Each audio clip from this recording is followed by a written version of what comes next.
Bismillahirrahmanirrahim. Assalamualaikum warahmatullahi wabarakatuh. Alhamdulillah, puji syukur kita panjatkan kehadirat Allah Subhanahu wa Ta'ala. Berkat rahmat dan hidayahnya, sehingga kita semua mendapatkan limpahan rahmat dan hidayah. Dan sebagai Muslim yang baik, adalah sepatutnya setiap saat kita mengumandangkan salawat pada junjungan kita Rasulullah Muhammad sallallahu alaihi wasallam, sosok roh penolong atau roh penghibur yang diutus oleh Allah sebagai khatam nabiyyin, yang mengajarkan segala sesuatunya yang berkaitan dengan ajaran para nabi yang Allah pernah ajarkan melalui perantaraan para utusan kepada manusia atau umat sebelum umat Rasulullah Muhammad sallallahu alaihi wasallam. Alhamdulillahirabbil alamin, para sahabat-sahabat sekalian. Berjumpa lagi kita ya. Sesi ini adalah sesi di mana kita akan membahas tentang kebenaran daripada Rasulullah Muhammad sallallahu alaihi wasallam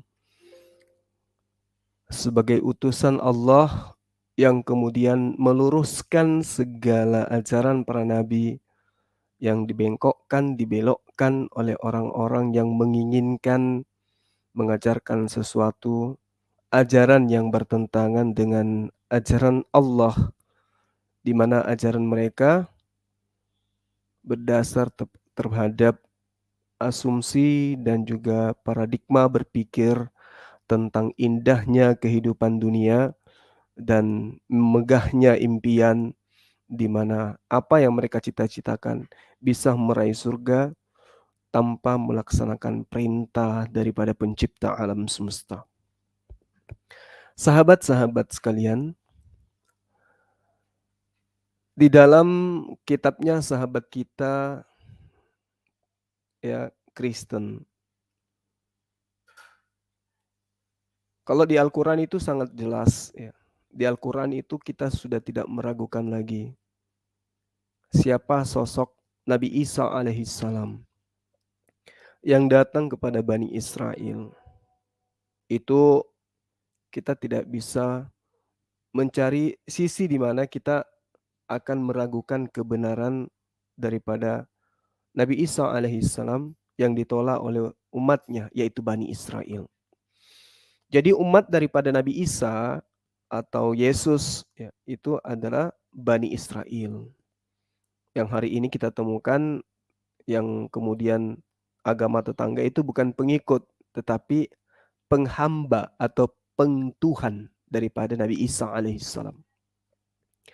Sahabat-sahabat sekalian, di dalam buku Yohanes, ya, Yohanes 14 nomor 26.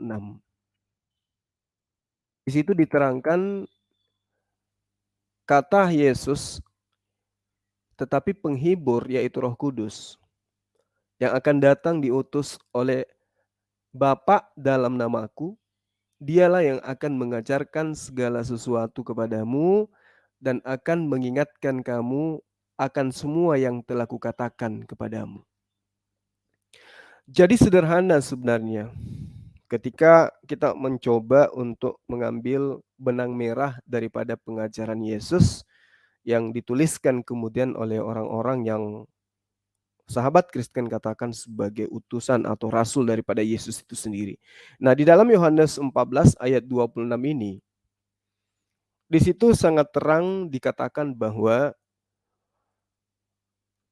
penghibur itu, yaitu Roh Kudus ya, akan mengingatkan kamu akan semua yang telah kukatakan kepadamu.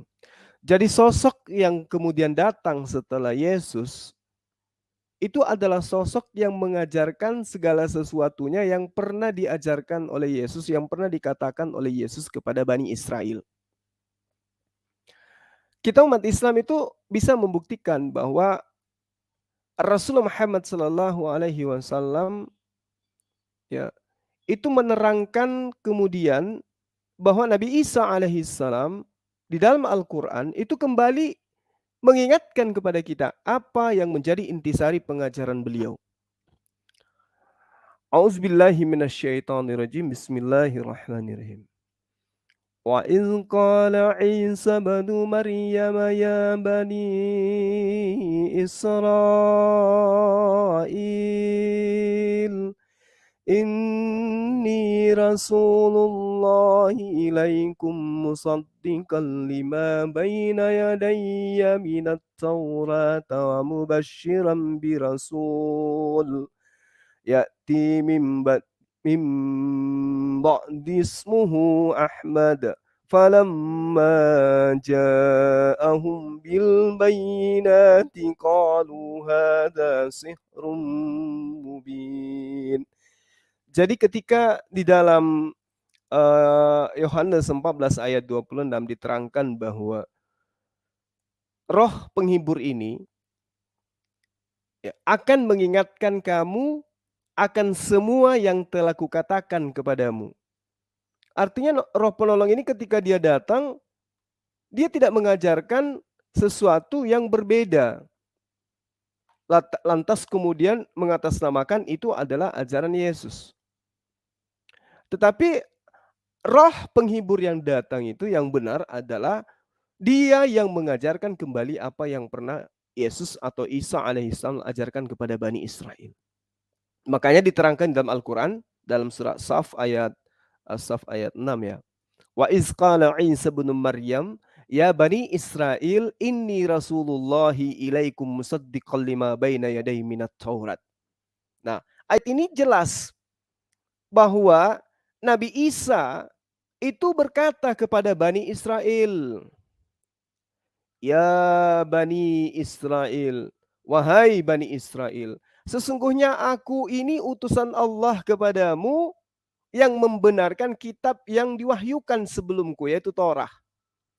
Nah, pertanyaannya kemudian, yang dianggap oleh sahabat Kristen itu sebagai Roh Kudus yang datang kepada diri mereka, yang mereka katakan bahwa kami dipenuhi oleh Roh Kudus, itu tidak memenuhi syarat tersesuai dengan apa yang tertuang di dalam Yohanes 14 ayat 26.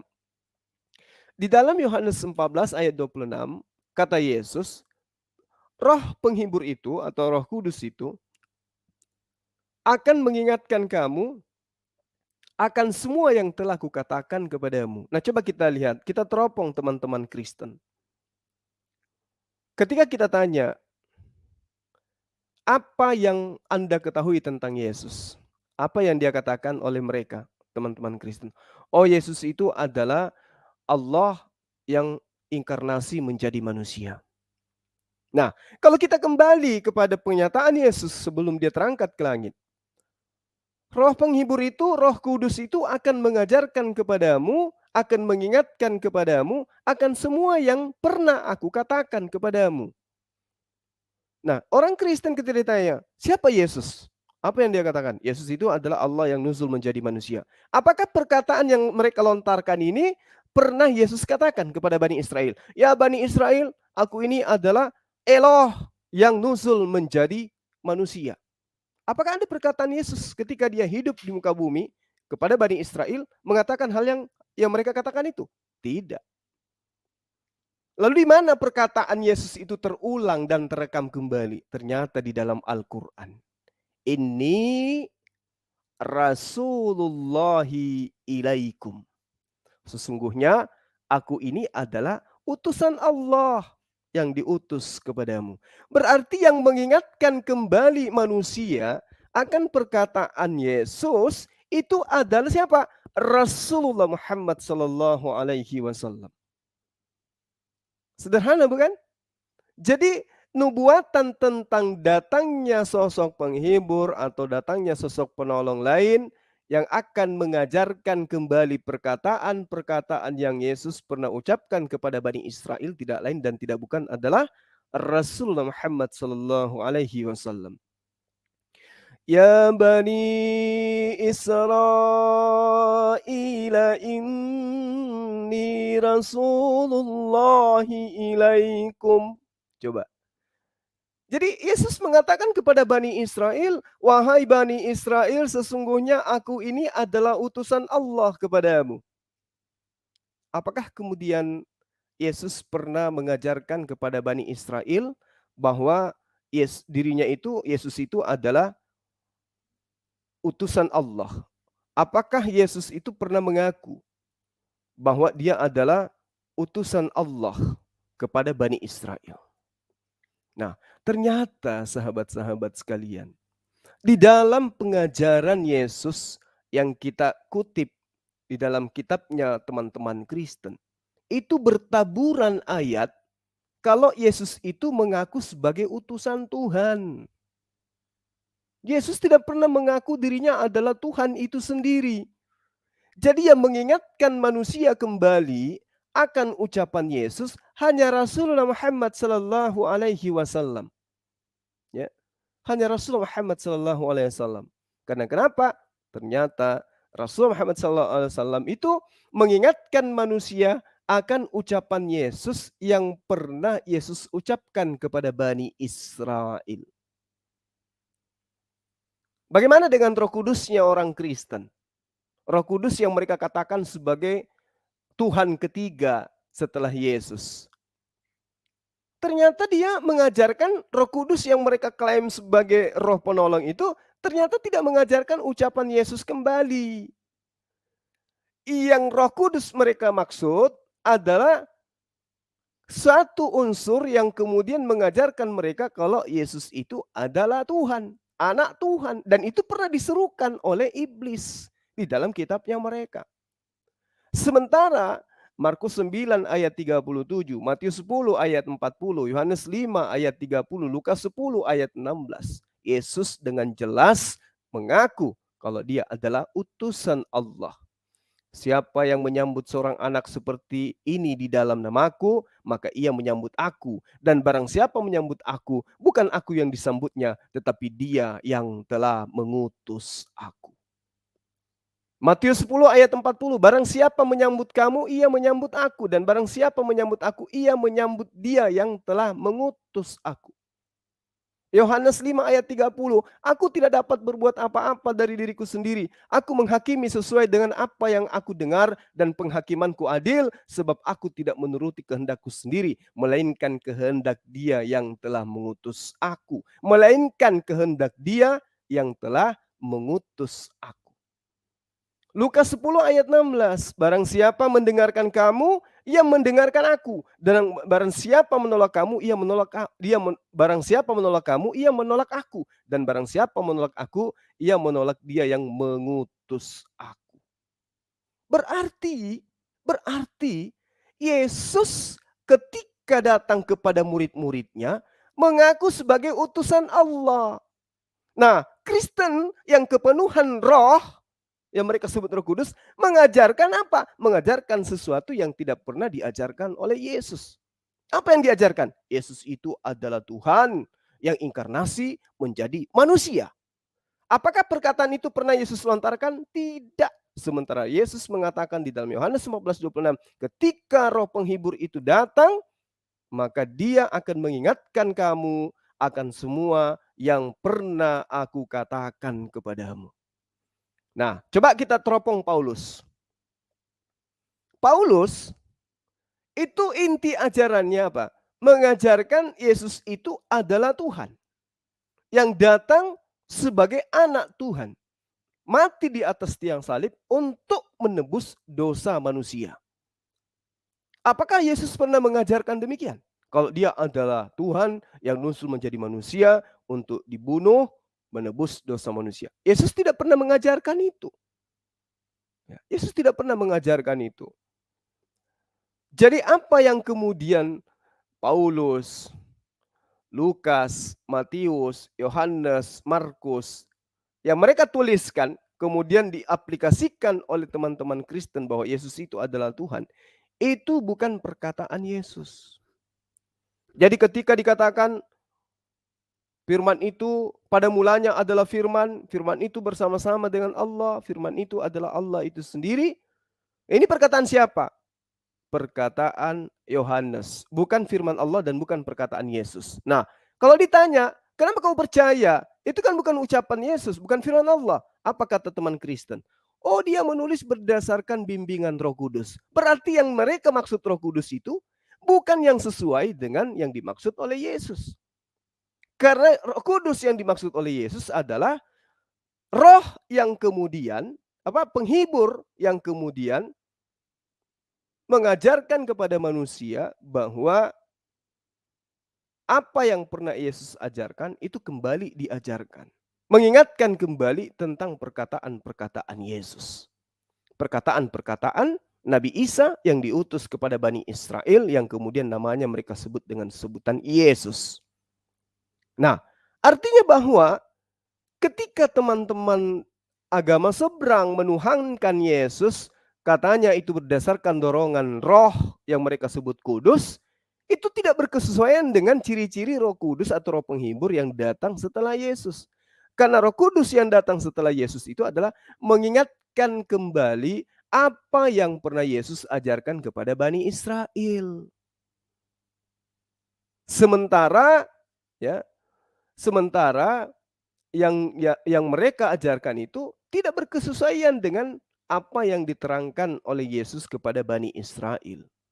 Wa rasulan ila Bani Israel anni qad ji'tukum bi ayatin min rabbikum anni akhluqu lakum minat tin ka hay'atit tayr فأنفخ فيه فيكون طيرا بإذن الله وأبرئ الأكمه والأبرص وأحيي الموتى بإذن الله وأنبئكم بما تأكلون وما تدخرون في بيوتكم إن في ذلك لآيات lakum in kuntum mu'minin. Aku telah datang kepada kalian dengan sebuah tanda, dengan sebuah mujizat dari Tuhanmu, yaitu aku membuat bagimu suatu tanda, ya,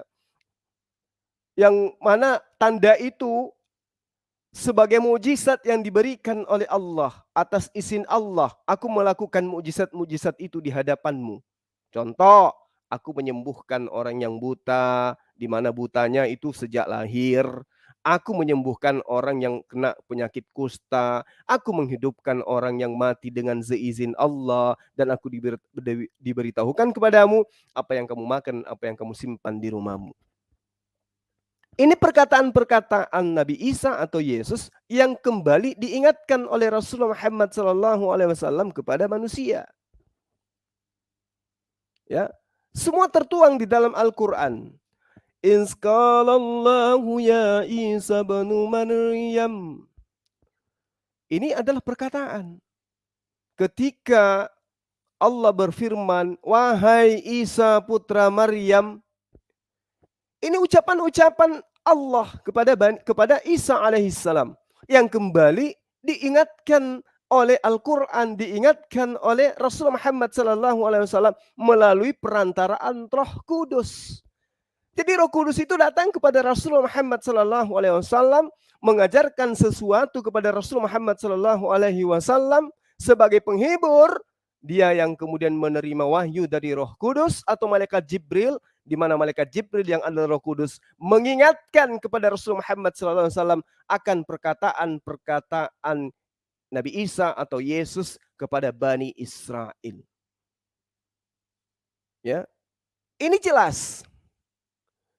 Ini jelas. Makanya dikatakan di dalam pengabaran Al-Quran, bagaimana kemudian Nabi Isa alaihissalam mengatakan kepada Bani Israel, dan ingatlah ketika aku ilhamkan kepada pengikut-pengikut Isa yang setia, berimanlah kamu kepadaku dan kepada Rasulku. Mereka menjawab, kami telah beriman dan saksikanlah wahai Rasul bahwa kami adalah orang-orang yang berserah diri. Kami adalah seorang Muslim. Kami adalah orang-orang Muslim, pengikut Nabi Isa alaihissalam. Nah, ketika Allah mengatakan kepada Rasulullah Muhammad SAW, melalui perantaraan Roh Kudus atau malaikat Jibril kepada seorang penolong, ya, atau Parakletos atau Rasul Muhammad sallallahu alaihi wasallam. Apa yang pernah diajarkan kemudian oleh Nabi Isa atau Yesus kepada Bani Israel, itu kembali diajarkan oleh Rasulullah Muhammad sallallahu alaihi wasallam akan apa yang Yesus pernah ucapkan kepada Bani Israel. Bagaimana dengan Paulus? Bagaimana dengan Roh Kudus yang mereka katakan bahwa dia telah mengajarkan, Roh Kudus itu mengajarkan kepada mereka. Tapi ajarannya apa? Menyimpang. Tidak sesuai dengan ajaran yang Yesus ajarkan kepada Bani Israel. Yang tidak menyimpang adalah Rasulullah Muhammad SAW mendudukkan Nabi Isa atau Yesus sebagai Rasulullah, sebagai utusan Allah. Wa iz qala Allah ya Isa bin Maryam a anta qulta linnas ittakhizuni wa ummi ilaihaini min dunillah qala subhanaka ma yakunu li an aqula ma laysa li bihaqqa in kuntu qultu ya faqad alimtah ta'lamu ma fi nafsi wa la a'lamu ma fi nafsi innaka anta allamul ghuyub. Jadi ini ajaran Nabi Isa alaihissalam atau Yesus kembali diajarkan oleh Rasulullah Muhammad sallallahu alaihi wasallam. Ma qultu lahum illa ma amartani bih an ya'budullah rabbi wa rabbakum wa kuntu alaihim syahida ma dumtu fihim falamma tawaffaitani kunta antar raqiba alaihim wa anta ala kulli syai'in syahida. Jadi ajaran yang kemudian diajarkan oleh Rasulullah Muhammad sallallahu alaihi wasallam mengajarkan, menginformasikan kepada umat Islam bahwa Nabi Isa alaihissalam itu datang kepada Bani Israel mengajarkan apa? Mengajarkan agar Bani Israel menyembah hanya kepada Allah dan tidak menduakan Allah dengan Yesus, tidak menduakan Allah dengan Roh Kudus atau malaikat Jibril. Siapa yang memenuhi menggenapi nubuatan itu? Tidak lain dan tidak bukan adalah malaikat Jibril bersama dengan penghibur Rasulullah Muhammad sallallahu alaihi wasallam. Jadi Roh Kudus yang adalah malaikat Jibril datang kepada Parakletos yang adalah penghibur Rasulullah Muhammad sallallahu alaihi wasallam. Di mana di dalam Yohanes 16 para sahabat-sahabat sekalian jelas dikatakan bahwa ketika roh penghibur itu datang atau Roh Kudus itu datang, dia tidak berkata-kata dari dirinya sendiri, melainkan apa yang dikatakannya adalah apa yang diperintahkan oleh Tuhan untuk ia katakan dan ia sampaikan. Itu jelas. Sementara Paulus berkata-kata bukan berdasarkan atas firman Tuhan, tapi atas kebodohannya yang ingin bermegah. Kan luar biasa ini. Ini sederhana, tapi kalau kita mengkajinya dengan menggunakan pendekatan akal, itu sudah sangat jelas. Yesus mengatakan, Roh penghibur atau Roh Kudus ya yang datang kepadamu, dia akan mengingatkan engkau akan apa yang pernah aku katakan. Coba. Nah, sekarang siapa yang kembali ya memutar rekaman ucapan-ucapan Yesus kepada Bani Israel? Rasulullah Muhammad SAW melalui Roh Kudus malaikat Jibril, kemudian dia sampaikan kepada seluruh umat manusia bahwa Nabi Isa alaihissalam atau Yesus menyeru kepada Bani Israel dengan perkataan ma amartani ani ubudullah, dikatakan makul telahum illa ma amartani bih ani ubudullah rabbi wa rabbakum. Apakah ucapan ini pernah diucapkan oleh Yesus? Pernah. Ya, wahai Maria, datanglah kepada saudara-saudaraku, katakan kepada mereka, aku akan pergi kepada Tuhanku dan Tuhanmu, Allahku dan Allahmu, Bapakku dan Bapakmu. Coba, adakah Paulus mengajarkan seperti itu? Adakah Roh Kudus yang ada di dalam diri teman-teman Kristen yang mengajarkan seperti itu? Bahwa Tuhan memiliki, bahwa Yesus itu memiliki Tuhan.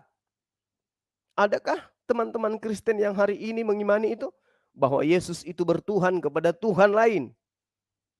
Adakah teman-teman Kristen hari ini yang mengakui bahwa Yesus itu tidak bisa berbuat apa-apa dari dirinya sendiri?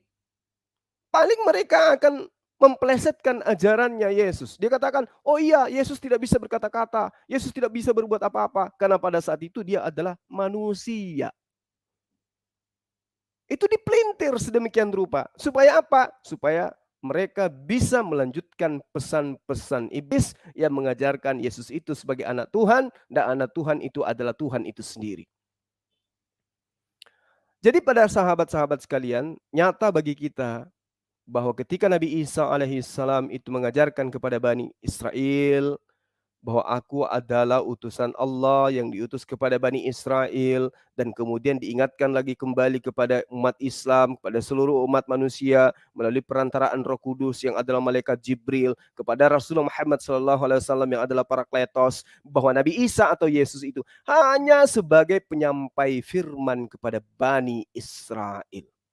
Dan alhamdulillah itu tergenapi di kita umat Islam. Tidak ada satupun umat Islam yang menuhankan Yesus, karena Yesus tidak pernah berkata seperti itu.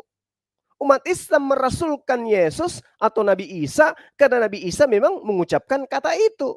Dan kembali diingatkan oleh malaikat Jibril di dalam Al-Quran, bahwa Nabi Isa mengakui dirinya sebagai utusan Allah.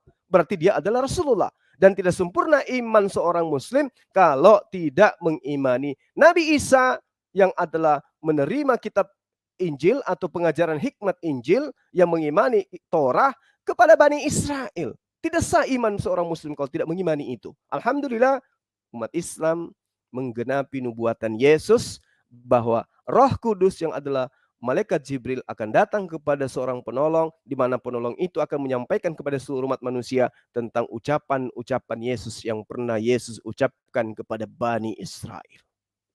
Kita lulus di situ. Kita lolos sebagai penggenap daripada nubuatan Yesus. Bagaimana dengan Kristen? Bagaimana dengan Kristen? Bagaimana dengan Paulus? Hari ini kita melihat sahabat-sahabat kita menyembah Yesus, menuhankan Yesus, mempersekutukan Tuhannya Yesus dengan roh. Adakah ucapan-ucapan Yesus yang kemudian mengajarkan kepada mereka untuk menyembah kepada Yesus? Adakah ucapan-ucapan Yesus yang pernah mereka imani melalui Roh Kudus mereka, bahwa di mana Roh Kudus ini mengulang kembali rekaman ucapan Yesus kepada Kristen sehingga Kristen itu menyembah daripada Yesus? Sederhana. Adakah ucapan Yesus yang terekam oleh Roh Kudus yang menyebabkan orang-orang Kristen ini menuhankan Yesus? Tidak ada sama sekali. Contoh misalnya, Yesus itu adalah inkarnasi Bapa. Yesus itu adalah Tuhan yang datang inkarnasi menjadi manusia. Apa Yesus pernah mengucapkan itu? Tidak pernah. Berarti roh yang ada pada diri mereka, yang mereka katakan kudus, itu tanda tanya besar. Karena Roh Kudus yang menurut Yesus itu datang mengucapkan kembali ucapan Yesus. Kalau Roh Kudus itu yang benar datang kepada teman-teman Kristen, maka mustahil mereka menyembah Yesus. Karena Roh Kudus itu akan berbicara tentang ucapan-ucapan Yesus yang pernah Yesus ucapkan. Berarti Roh Kudus itu mengingatkan orang Kristen bahwa, wahai Kristen, Yesus itu adalah Rasulullah, utusan Allah, bukan Allah itu sendiri. Sehingga sahabat-sahabat Kristen tidak akan mungkin menghambakan diri kepada Yesus anak manusia. Tidak akan mungkin kemudian mempertuhankan anak manusia yang pernah datang kepada Bani Israel, mengajarkan Bani Israel untuk menyembah hanya kepada Allah. Tapi ternyata hari ini kita melihat teman-teman Kristen berbondong-bondong mereka menuhankan anak Maria, di mana Yesus tidak pernah mengucapkan perkataan itu. Berarti roh yang ada pada diri mereka itu bukan Roh Kudus. Karena roh yang ada pada diri mereka mengajarkan mereka untuk menyembah kepada Yesus. Sementara Roh Kudus yang benar itu mengajarkan ucapan-ucapan Yesus kembali. Ya Bani Israel, inni Rasulullahi ilaikum. Selesai. Itu ucapan Roh Kudus yang benar. Mengucapkan kembali apa yang pernah Yesus ucapkan kepada Bani Israel. Ma qultu lahum illa ma amartani bi an ya'budullah rabbi wa rabbakum. Itu Roh Kudus yang benar. Mengajarkan manusia bahwa Yesus pernah mengatakan, sembahlah Allah, Tuhanku dan Tuhanmu.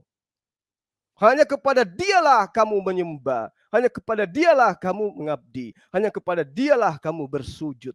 Siapa Dia? Dia satu-satunya Allah yang telah mengutus aku. Yohanes 17 ayat 3. Hidup kekal itu adalah mereka yang mengenal engkau satu-satunya Allah yang benar dan mengenal aku sebagai rasulmu. Siapa yang mengucapkan ucapan itu kembali? Malaikat Jibril. Kepada siapa? Rasulullah Muhammad sallallahu alaihi wasallam. Adakah ucapan itu kembali diucapkan oleh sosok roh yang datang pada sahabat-sahabat Kristen? Tidak. Roh yang masuk ke dalam diri teman-teman Kristen itu apa ajarannya? Ajarannya antara lain adalah 1 tambah 1 tambah 1 sama dengan 1. Paham? 1 tambah 1 tambah 1 sama dengan 1. Itu ajaran roh yang masuk ke dalam diri orang Kristen. Sementara Yesus mengajarkan kepada Bani Israel, apa kata Bani Israel? Shema Israel Adonai Eloheinu Adonai Ahad. Aku diutus hanya kepada domba-domba yang hilang dari Bani Israel. Aku berdoa bukan untuk dunia, tapi aku berdoa hanya untuk Bani Israel. Ucapan Yesus ini apa diingatkan kembali kepada orang-orang Kristen melalui roh yang ada pada diri mereka? Tidak. Roh yang masuk ke dalam diri mereka, orang-orang Kristen ini, mengajarkan agar mengakui Yesus itu diutus untuk seluruh manusia, untuk seluruh makhluk. Padahal di dalam Matius 10 ayat 5 ayat 6, Yesus berpesan. Kalau dikatakan berpesan, berarti dia berwasiat.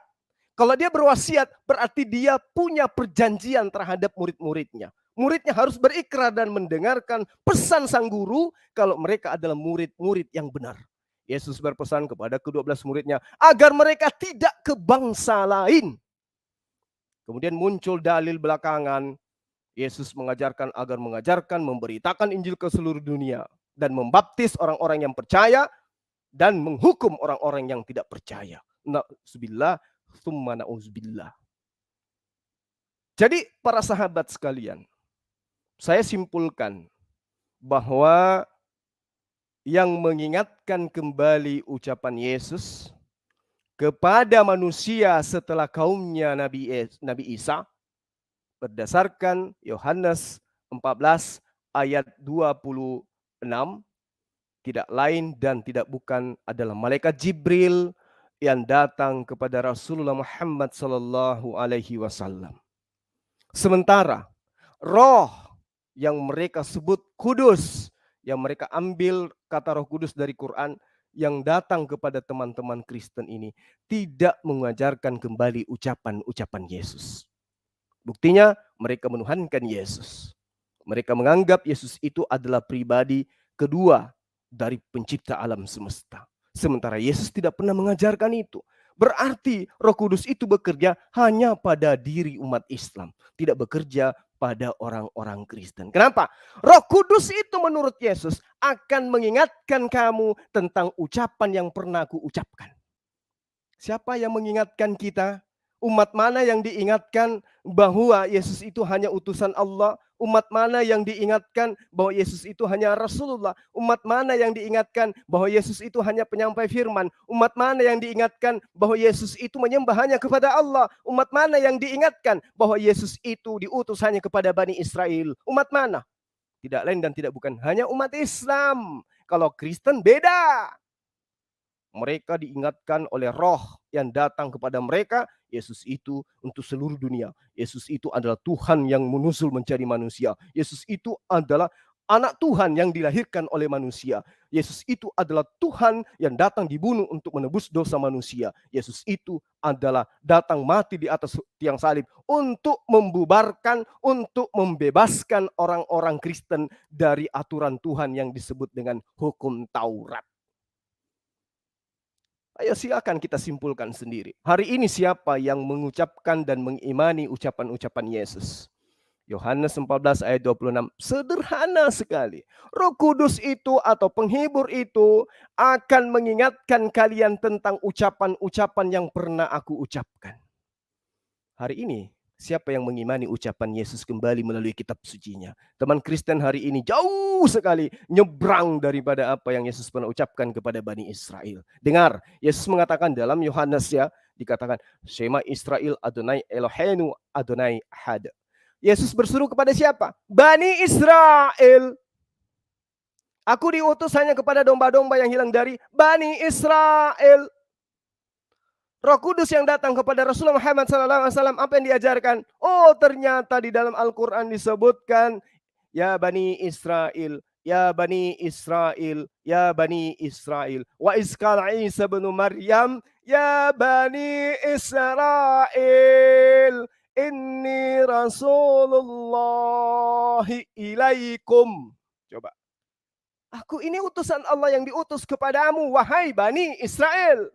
Kalau Kristen, mereka iman itu? Tidak. Mereka mengakui Yesus itu diutus untuk seluruh umat manusia. Satu lagi ayat dari Al-Quran yang ingin saya bacakan pada sahabat-sahabat sekalian. Bagaimana kemudian hebatnya Al-Quran menerangkan kepada manusia ya bahwa Nabi Isa atau Yesus itu membacakan dalil-dalil atau membacakan ayat-ayat yang mana ayat-ayat itu pernah juga diucapkan oleh Nabi Isa alaihissalam kepada Bani Israel. Dzalika natsluhu alaika minal ayati wadzikril hakim. Ayat ini menerangkan, kami bacakan kepadamu Muhammad sebagaimana ayat-ayat dan peringatan yang penuh hikmat. Apa maksudnya? Dalil ini terang menjelaskan bahwa kami membacakan, kami mewahyukan kepadamu Rasulullah Muhammad SAW sebagian ayat-ayat atau sebagian bukti-bukti kebenaran risalahmu melalui kisah-kisah umat terdahulu, di mana kisah-kisah umat terdahulu itu diantaranya ada tentang Nabi Isa, ada tentang Nabi Zakaria, ada peringatan yang penuh dengan hikmat, dan itu adalah Al-Quranul Karim. Di dalam pengajaran kitab atau buku sahabat-sahabat Kristen, itu tidak ditemukan pernyataan-pernyataan seperti ini. Yohanes berkata, menurut hasil penyelidikan. Lukas berkata, menurut hasil penyelidikan. Matius, Markus, dan seterusnya. Demikian juga dengan Paulus. Bahkan Paulus lebih berani lagi. Berkata, bukan atas firman Tuhan, tetapi atas perkataan dirinya sendiri sebagai orang bodoh. Subhanallah.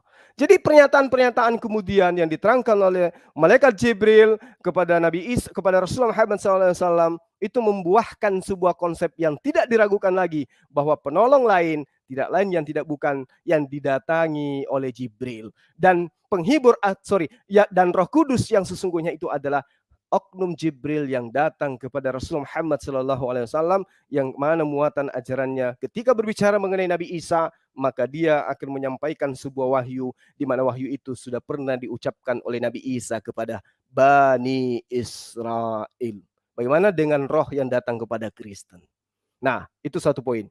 Poin kedua, sebelum kita membahas poin kedua, saya hanya ingin mengatakan begini, bahwa Roh Kudus yang datang kepada penolong itu, mengajarkan kepada penolong itu agar menyampaikan segala hukum-hukum, agar menyampaikan segala keadilan, agar menyampaikan segala aturan Tuhan, agar menyampaikan segala penginsapan dosa akan dunia.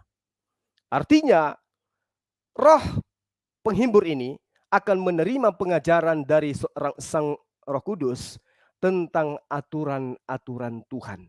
Artinya, roh penolong ini akan mengajarkan tentang hukum-hukum, akan mengajarkan tentang syariat. Nah, apakah ada syariat diajarkan oleh Kristen hari ini? Tentu tidak. Justru mereka membatalkan semua syariat yang diajarkan oleh Yesus kepada Bani Israel. Demikian para sahabat untuk sementara.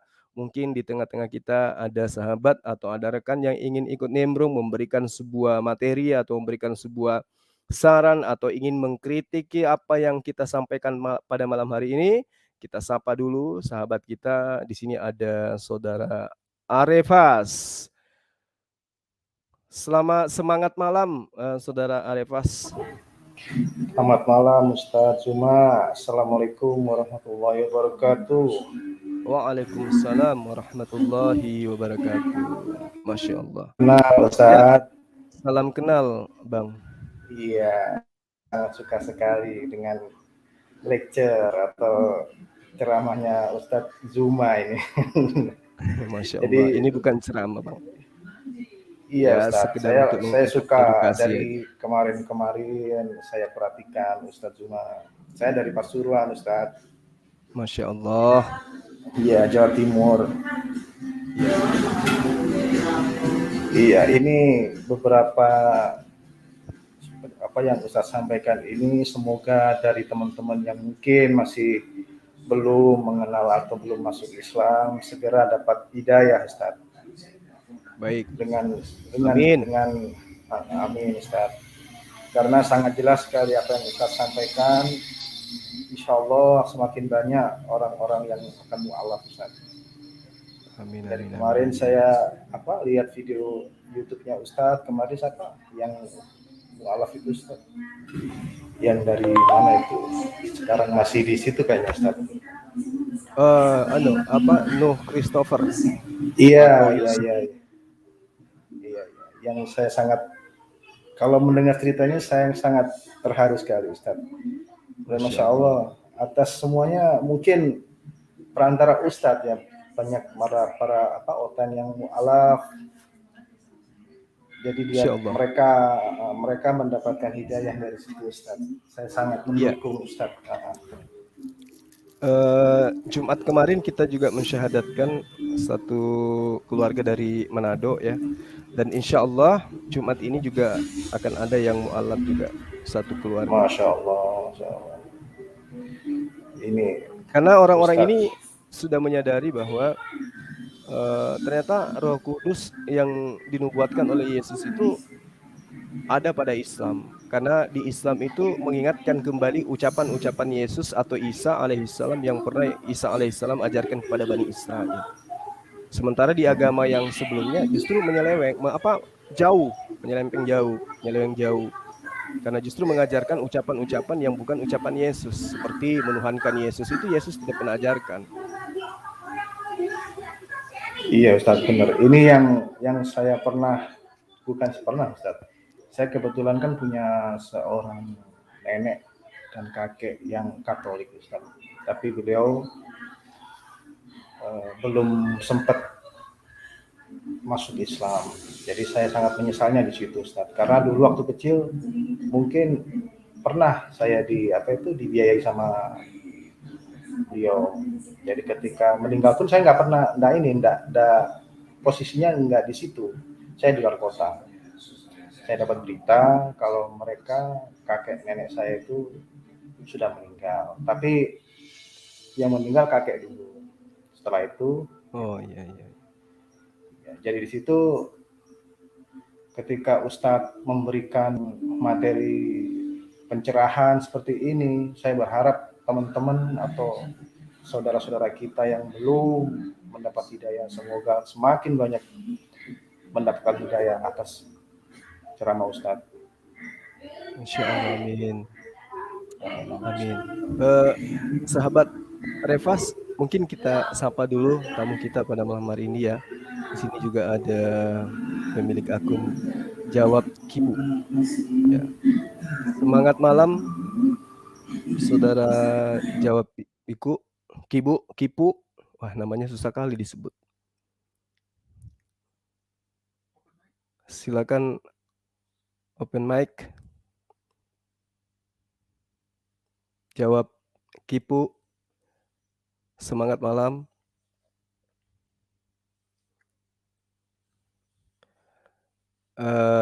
Saudara Ahmad Paki, semangat malam. Assalamualaikum. Selamat malam. Selamat malam, Gurunda. Waalaikumsalam warahmatullahi wabarakatuh. Masya Allah. Tadi mendengar live streaming Gurunda tentang Isa Al-Masih. Kalau kita bicara Isa Al-Masih kan tidak lepas dengan Paulus, Gurunda. Ini saya izin tanya Gurunda tentang masalah Ya. Paulus ini. Umat Kristen kalau membenarkan Paulus itu dengan menggunakan surat Yasin ayat 14 yang kalau terjemahnya seperti ini. Ketika kami mengutus kepada mereka 2 orang utusan, lalu mereka mendustakan keduanya. Kemudian kami kuatkan dengan utusan yang ketiga, maka ketiga utusan itu berkata, sungguh kami adalah orang-orang yang diutus kepadamu. Nah, mereka membenarkan kalau utusan ini adalah Yohanes, yang satunya saya lupa kalau baca yang tapi salah satunya namanya Bulus, tapi orang umat Kristen meyakini Bulus itu yaitu Paulus itu sendiri. Kemudian kalau ketika saya membaca tafsiran Ibnu Katsir sama Quraisy Shihab kalau nggak salah, itu memang benar kalau yang diutus ini murid-murid Yesus itu sendiri. Nah, gimana Guna untuk membenarkan siapa sih Bulus ini? Kayak gitu kan mereka selalu menggunakan ayat ini untuk membenarkan si nabi palsu atau rasul palsu Paulus supaya bisa menjadi rasul asli. Rasul asli yang seperti Yohanes dan yang lainnya seperti itu, Gurunda. Terima kasih. Ya. Baik. Jadi sorry saya minum ya. Jadi emang sering kita mendengarkan karena teman-teman Kristen itu sudah tidak punya argumen untuk membuktikan melalui kitab mereka bahwa Paulus itu adalah utusan Allah atau utusan Yesus yang kemudian di mana Yesus mengutus mengatasnamakan Allah. Ya, bahwa apa yang disampaikan oleh Yesus, apa yang disampaikan oleh Nabi Isa, apa yang diucapkan, semua itu bukan berasal dari dirinya, melainkan dari Tuhannya. Dan Tuhannya Nabi Isa tentu adalah Allah. Nah, karena mereka tidak bisa membuktikan di dalam kitab mereka, maka mereka mencoba untuk mengambil penafsiran yang ada di dalam surah Yasin ya, di ayat 13 atau ayat 14, ayat 14. Iya. Nah, di situ dikatakan bahwa yang diutus kemudian ini mau utusan pertama, utusan kedua, utusan ketiga, semua itu adalah mengajarkan bahwa Allah satu-satunya Tuhan pencipta alam semesta. Kalaupun namanya Paulus sekalipun, atau Saulus sekalipun, atau dikatakan yang diutus itu adalah Paulus dari Tarsus sekalipun. Tapi kalau tidak memenuhi kriteria muatan ajaran, berarti hanya ada kesamaan nama. Emang di dunia ini hanya ada satu manusia yang bernama Bulus? Kan banyak. Tidak. Nah, untuk menentukan Ya, kemudian dia adalah Paulus atau bukan, lihat muatan ajarannya. Jadi kita tidak bisa kemudian, oh tidak, bukan Paulus. Silakan aja mereka mengakui bahwa itu adalah Paulus bin Tarsus misalnya. Tapi apakah kemudian ajarannya berkesesuaian dengan rasul yang diutus atau utusan daripada Nabi Isa alaihissalam yang disebut dengan sebutan Hawariyun? Kan tidak. Tidak berkesesuaian. Yesus mengajarkan kepada Bani Israel satu-satunya Allah yang benar adalah Dia yang telah mengutus Yesus. Kemudian Paulus mengajarkan apa? Mengajarkan Yesus itu adalah Tuhan itu sendiri yang nusul menjadi manusia. Berarti sudah terbantahkan pemahaman mereka bahwa itu adalah Paulus, meskipun nama mereka itu sama. Sederhana sih sebenarnya. Oh, namanya Bulus. Oke, namanya Bulus. Ajarannya gimana? Sama enggak dengan ajaran Paulus, dengan ajaran yang diterangkan di dalam Al-Quran, bagaimana kemudian orang ini diperintahkan untuk mengajarkan La ilaha illallah Isa Rasulullah. Enggak kan? Oh, berarti orang yang kebetulan namanya sama. Ya, jadi begitu jawabannya, sederhana sekali. Oh, terima kasih Grunda, terima kasih. Iya. Kita sapa lagi sahabat kita yang lain. Ya, sebelum kita tutup masih ada waktu ya.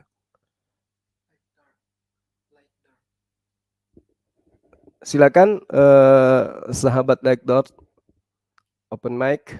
Ada yang ingin disampaikan, Bang? Silakan. Halo, Assalamualaikum, Gurunda. Waalaikumsalam warahmatullahi wabarakatuh. Suaranya jelas, Gurunda? Ya. Suaranya jelas kah? Jelas sekali, ganteng sekali suaranya. Alhamdulillah. Jadi gini, Gurunda, mau nanya, Siap. Umatnya Nabi Adam sampai nabi-nabi yang lainnya kan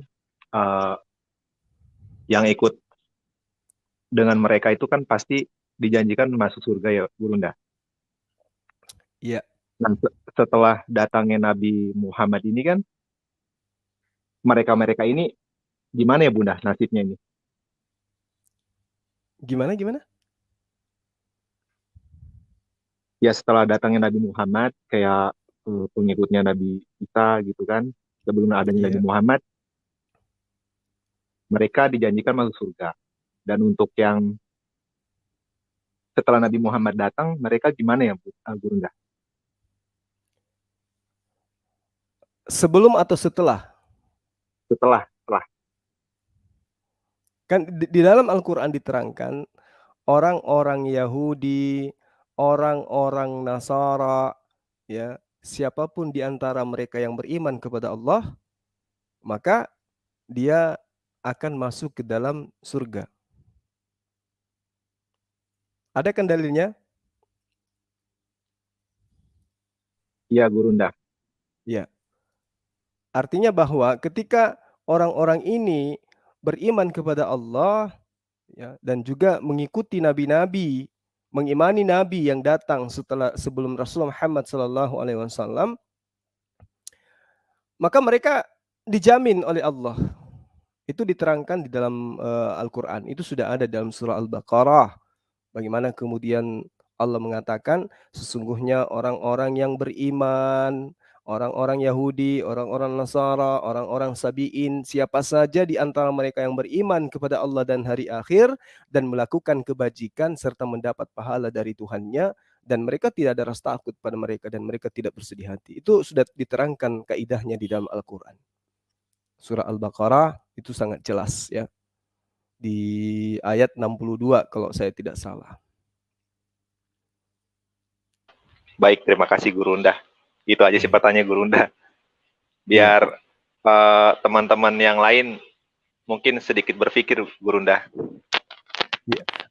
Dan juga Rasulullah Muhammad SAW itu kan sudah mengatakan jika engkau mencintai Allah maka ikutlah kepadaku.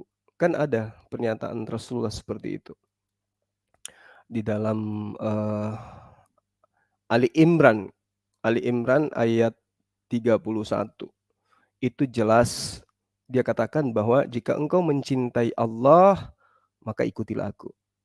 Qul in kuntum tuhibbunallah fattabi'uni yuhibbukumullah wa yaghfir lakum dzunubakum wallahu ghafurur rahim. Jadi Rasulullah Muhammad SAW itu pernyataannya sama dengan pernyataan Nabi Isa atau Yesus kepada Bani Israel. Jika Bapa adalah Tuhanmu, jika Allah adalah Tuhanmu, maka sejatinya engkau akan menerima aku sebagai utusan Allah. Karena aku datang dari Allah, aku keluar dari Allah.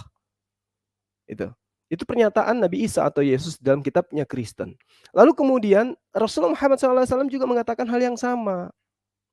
Qul in kuntum tuhibbunallah. Jika benar kalian mencintai Allah, esensi yang mengutus para nabi, maka apa kata Rasulullah? Fattabi'uni.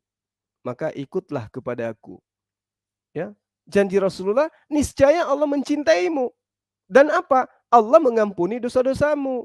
Karena Allah itu maha pengampun lagi maha penyayang. Jadi mengikut kepada Rasulullah bukan menyembah Rasulullah. Sama seperti Nabi Isa atau Yesus yang ada terekam melalui penulis kitab yang orang Kristen katakan sebagai penulis atau pengarang kitab mereka. Di dalam Yohanes 10 ya, nomor 27, di situ diterangkan aku mengenal muridku, mereka mengenal aku, mereka mendengarkan perkataanku dan mengikuti aku. Jadi mengikuti Yesus itu bukan menyembah Yesus. Mengikuti artinya mengikuti pola keberagamaan, mengikuti ajaran Yesus. Apa yang Yesus ajarkan, apa yang Yesus instruksikan, itu diikutin. Itu baru pengikut. Tapi kalau mentuhankan, menyembah Yesus, itu bukan pengikut itu. Itu adalah penyusup atau mereka itu adalah serigala yang nyamar-nyamar sebagai pengikut Yesus. Makanya di antara mereka itu ada yang diusir. Di dalam kitab mereka juga disebutkan Matius 7 ayat 23. Tidak semua orang yang menyeru kepada Yesus itu kan. Lalu Yesus mengatakan, enyahlah daripada aku, engkau semua adalah pembuat kejahatan. Bukan semua orang yang menyeru kepadaku, Tuhan, Tuhan akan masuk ke dalam kerajaan Allah. Melainkan mereka yang melakukan kehendak Bapakku yang ada di surga. Apa kehendak Bapa? Apakah kehendak Bapa itu menyembah Yesus? Tidak ada dalilnya. Sembahlah Yesus selain aku, nggak ada itu. Bahkan Yesus mengajarkan, jika engkau mau mendapatkan hidup yang kekal, apa kata Yesus? Kenal Allah, satu-satunya Allah yang benar, kenal aku sebagai utusan Allah. Tapi kan Bani Israel tidak mau mengenal Yesus sebagai utusan Allah. Menolak Yesus itu sebagai utusan Allah. Nah, teman Kristen sekarang pede-pedean. Seakan-akan mereka diseru oleh Yesus, padahal Yesus tidak pernah berseru kepada selain daripada Bani Israel. Nah, ini mereka ini hanya korban. Jadi mereka harus diluruskan kembali pemahamannya. Saya kira begitu sahabat saya. Terima Mungkin kasih kita banyak, ajak Guru Dan. sahabat yang lain. Baik, saudaraku. Mungkin sahabat hamba Allah, mungkin ada yang ingin disampaikan, silakan. Assalamualaikum Ustaz. Waalaikumsalam warahmatullahi wabarakatuh. Ya, langsung saja menghemat waktu. Yang pertama, adakah riwayat Nabi Muhammad SAW itu melakukan atau melaksanakan debat dengan orang kafir? Nah, itu yang pertama. Yang kedua, Silakan. apakah debat-debat yang kita laksanakan beberapa hari ini, apa syariatnya Ustaz, atau apa dasar hukumnya? Terima kasih. Assalamualaikum warahmatullahi wabarakatuh. Waalaikumsalam warahmatullahi wabarakatuh. Jadi Jadi Rasulullah Muhammad SAW itu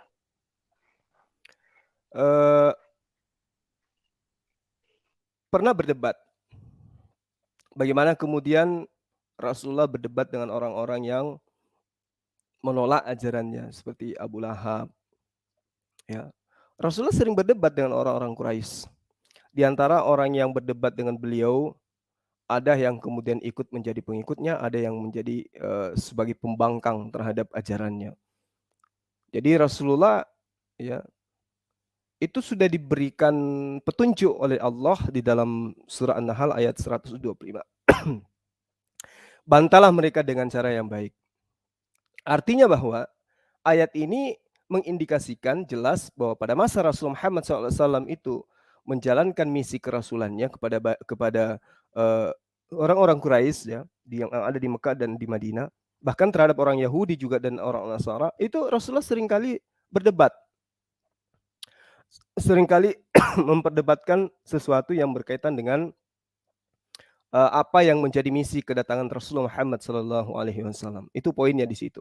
Nah, lalu kaitannya dengan pertanyaan sahabat saya, adakah cara-cara yang bagaimana dengan metode yang dilakukan oleh Rasulullah Muhammad SAW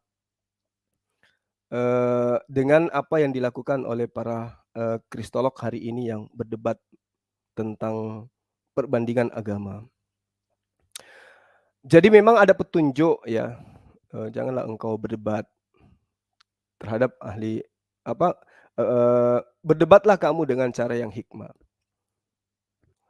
Melainkan selain daripada kecuali kepada orang-orang yang zalim di antara mereka. Itu diterangkan oleh Allah Subhanahu wa taala. Jadi kita berdebat, menyampaikan dengan hikmat, dengan cara yang baik, menyampaikan dengan cara baik, kecuali, nah ada pengecualian terhadap orang-orang yang zalim di antara mereka. Pengecualian ini sifatnya apa? Ya kita ikuti iramanya, tapi kita tidak boleh berdebat dengan cara memaki mereka berlebihan. Ya, setelah mereka menyerah, berhenti. Setelah mereka santun, berhenti untuk kemudian melakukan tindakan-tindakan penekanan-penekanan yang sifatnya membuat mereka itu bisa semakin jauh kepada Allah. Lain cerita, nah itu tadi dikatakan kecuali terhadap orang-orang yang zalim. Itu pun masih ada batasan-batasannya. Nah, yang membedakan kemudian adalah cara berdakwah, metode yang dilakukan oleh Rasulullah Muhammad SAW dengan medan, ya, objek atau kondisi budaya sosial yang ada pada masanya dengan pada masa sekarang itu berbeda. Jadi tidak mungkin kita akan menyamakan itu. Itu yang pertama. Kedua, Rasulullah adalah utusan Allah.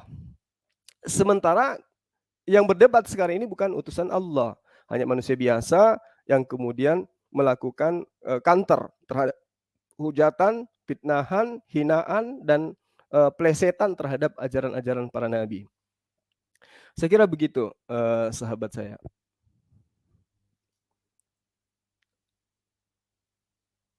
Ya, mungkin sahabat suami idaman, silakan open mic. Ada yang ingin disampaikan? Assalamualaikum warahmatullahi wabarakatuh. Waalaikumsalam warahmatullahi wabarakatuh. Gimana kabarnya, Bang? Sehat ya? Sehat, Mas? Alhamdulillah kalau sehat. Masih suka ini, jemur sempak di atas magic jar? Masih? Kebiasaan kayak gitu? Udah enggak ya? Alhamdulillah. Mas Dewa tuh rupanya, Masya Allah. Dari tadi saya berusaha untuk masuk susah. Padahal soal jurus masuk-masuk itu Dewa paling hebat. Ternyata sulit banget ininya masuk ke sini. Ini aku ketawain. Nah, itu dia. Tapi alhamdulillah akhirnya masuk juga gitu kan. Ya, coba ini dong ditambahin materi dong. Tadi kan acuannya itu kembali kepada Yohanes 14 nomor 26. Bahwa Roh Kudus itu ya akan mengingatkan manusia akan ucapan Yesus yang pernah diucapkan Yesus kepada Bani Israel. Gitu. Tentu. Ya. Itu Roh Kudus sasarannya kemana kira-kira setelah kita lihat fenomena yang ada sekarang? Di Islam mengingatkan kembali ucapan-ucapan Yesus kepada Bani Israel bahwa dia itu adalah nabi, dia adalah rasul, dia hanyalah hamba Allah. Nah, sementara di teman Kristen, roh yang ada pada diri Kristen itu mengajarkan justru Yesus itu adalah Tuhan itu sendiri yang nusul menjadi manusia. Itu gimana itu, Bang? Nah, inilah yang kita bicarakan ini, dua manusia, dua tokoh yang sukses. Yang pertama sukses meluruskan ajaran-ajaran para nabi, dan yang kedua sukses melencengkan ajaran-ajaran para nabi. Kita kembali ke pertanyaan tadi dulu. Apa dasarnya kita itu untuk menyampaikan hal seperti ini? Jelas, di dalam Al-Quran, dalam hadis pun jelas, sampaikanlah walaupun itu cuma satu ayat. Justru kami akan berdosa andaikan kami tidak menyampaikan. Nah, apabila kami sudah menyampaikan, mereka tidak mengubris apa yang kita sampaikan, apakah ada balasannya nanti? Insya Allah, Allah akan mengganti dengan pahala. Karena di dalam hadis sudah jelas, akan datang nanti sekelompok orang yang akan menebus dosa umat muslim. Nah, orang yang seperti apa nanti yang akan menebus itu? Orang yang akan menebus umat muslim itu ketika kita berusaha untuk menyampaikan ke orang itu, ternyata dia berusaha untuk menyesatkan. Dia tidak menerima akan kebenaran, bahkan dia berusaha untuk menghalang-halangi. Itulah orang yang akan menebus kita. Jelas kita dikasih pahala oleh Allah Subhanahu wa taala. Dan untuk mengenai di surah Yasin itu Paulus, mengenai soal katanya konon itu adalah Paulus, apakah di dalam Al-Quran, di dalam surah Yasin ada nabi yang mengajarkan untuk Tuhan itu berinkarnasi menjadi manusia? Tidak ada. Tidak ada. Dari zaman Nabi Adam alaihissalam sampai zaman Nabi Muhammad SAW, ajarannya yang paling pokok adalah dua. Yang pertama itu adalah tauhid, mentauhidkan Allah Subhanahu wa taala. Dan yang kedua itu sholat. Itu harga mati yang tidak bisa ditawar. Apakah ada penyesat dari umat muslim? Ada penyesat dari umat muslim juga ternyata. Ketika nanti di akhirat nanti, ada sekelompok orang yang mukanya bercahaya, kakinya bercahaya, tangannya bercahaya. Dia dikejar sama baginda Nabi Muhammad SAW, ingin memberikan air minum di telaga Al-Kautsar. Tetapi dihalangi oleh malaikat Jibril. Nabi Muhammad mengejar kembali, tapi dihalangi lagi sama malaikat Jibril. Nabi Muhammad bertanya, wahai Jibril, ada apa? Kenapa kau sampai menghalangi aku? Aku ingin memberikan minum kepada dia. Jibril bilang, ya Muhammad, dia memang umatmu. Ketika dia di dunia, dia melakukan sholat, dia bertauhid, tetapi dia berusaha untuk melencengkan ajaranmu. Artinya, dia sudah menghambakan kepada yang lain selain Allah Subhanahu wa taala. Dan sholat selalu ditambah-tambah gerakannya. Maghrib menjadi 4 rakaat, subuh menjadi 3 rakaat. Orang seperti itulah yang dihalang-halangi oleh Jibril alaihissalam. Akhirnya Nabi Muhammad pun berkata, menjauhlah kau dariku, menjauh kau dariku. Seperti itu kira-kira. Kira-kira Bang. Terus apa lagi Masya Bang tadi Bang? Allah, luar biasa. Apa lagi tadi Bang? Lupa Dewa. Itu yang mengenai ucapan-ucapan Yesus itu akan diingatkan kembali oleh Roh Kudus. Ya, sesuai dengan apa yang Abang bilang, bagaimana mungkin Roh Kudus mau menjamah orang-orang umat sebelah ya. Sementara mereka mandi junub pun tidak. Yang namanya Kudus itu adalah Roh Suci. Mereka mau minta tolong kepada Allahnya, kepada Tuhannya, tetapi Tuhan mereka kalah bergumul dengan Yakob. Mereka mau minta tolong kepada Yesus, Yesus kalah digebukin sama tentara Romawi. Mereka mau menolong kepada Roh Kudus, bagaimana mungkin Roh Kudus mau menjamah orang-orang umat sebelah, sementara mandi junub pun kagak. Roh Kudus itu Roh Suci. Bahkan ketika Allah memerintahkan kepada Jibril untuk menyampaikan firman Allah kepada Nabi Muhammad, Jibril itu kembali lagi. Kenapa? Karena ada bangkai anjing. Bayangkan, bangkai anjing, Jibril tidak mau masuk. Bagaimana mungkin dengan kita, dengan umat sebelah, mandi junub kagak, habis coli kagak mandi junub. Gimana ceritanya? Bagaimana mungkin Roh Kudus mau menjamah gitu? Iya. Dewa lupa Bang tadi Bang, nggak dicatat sih tadi ya. Padahal pertanyaannya bisa Dewa habisin semua itu tadi. Ini Bang pertanyaan umat muslim ya Bang ya? Salah Iya. Dewa. Ya. Ini ada sahabat kita pengikut Yesus yang setia, kita sapa dulu. Semangat malam Bang, silakan. Ada yang ingin disampaikan? Selamat malam Bang. Malam. Suara saya jelas? Jelas sekali. Oh iya ini. Jadi ini Bang. Saya pernah mendengar tentang Isra Mi'raj ini Bang, di mana Abang ini mengatakan bahwa satu hari di dunia, satu hari 1000 tahun untuk manusia, satu hari untuk manusia, untuk Allah, ya begitu ya Bang? Iya. Ya, gini, jadi gini Bang, di mana saya lihat itu kan Nabi Muhammad ini mendapat perintah sholat ketika Isra Mi'raj itu. Iya kan? Ya. Dan dia mendapatkan perintah sholat itu sebanyak 5 kali. Yang katanya dia naik turun 50 Pak, 50 kali. 50 kali. Ya betul 50 kali. Hingga menjadi 5 kali Bang, begitu ya? Iya. Betul. Yang jadi pertanyaan saya, sebelum Nabi Muhammad ke Isra Mi'raj ke Sidratul Muntaha itu, apakah sholatnya itu sebelum ke Sidratul Muntaha itu sholatnya seperti apa sholatnya? Apakah 5 waktu atau gimana Bang? Oh ya, jadi yang dipertanyakan ini adalah sebelum terangkat ke langit, Rasulullah Muhammad SAW itu sudah melakukan sholat gitu ya? Iya, maksudnya berapa rakaat sebelum ke Sidratul Muntaha? Karena 5 rakaat ini kan setelah dari Sidratul Muntaha itu. Nah, sebelum dia ke Sidratul Muntaha, sebelum perjalanan itu, pengerjaan sholat ini seperti apa yang dilakukan oleh Nabi Muhammad itu? Baik. Jadi, di dalam Al-Quran itu bisa kita memahami makna sholat. Ya, ada beberapa makna sholat yang diterangkan di dalam Al-Quran. Nah, jadi sholat ini sendiri adalah merupakan sebuah kata yang berasal dari bahasa Arab yang artinya adalah doa. Jadi ketika dikatakan Rasulullah Muhammad SAW itu sholat, ya, sebelum dia Isra Mi'raj, itu artinya bahwa Rasulullah Muhammad SAW itu berdoa.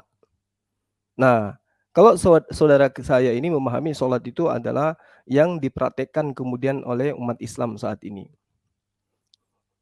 Doa yang dilakukan oleh Rasulullah Muhammad SAW itu juga disebut sebagai sholat. Karena belum ada syariat, belum ada tuntunan seperti apa gerakan-gerakan ibadah daripada sholat itu, maka yang dimaksud di situ adalah Rasulullah berdoa. Rasulullah berharap kepada pencipta alam semesta untuk kemudian bagaimana beliau ini bisa melaksanakan apa yang kemudian menjadi misi Allah kepadanya. Nah, lalu kemudian ketika perintah sholat itu datang, barulah kemudian Rasulullah mengatakan kepada umat Islam, kepada umatnya, pada para sahabatnya, sallu kama ra'aitumuni usalli. Sholatlah kalian sebagaimana kalian melihat aku sholat.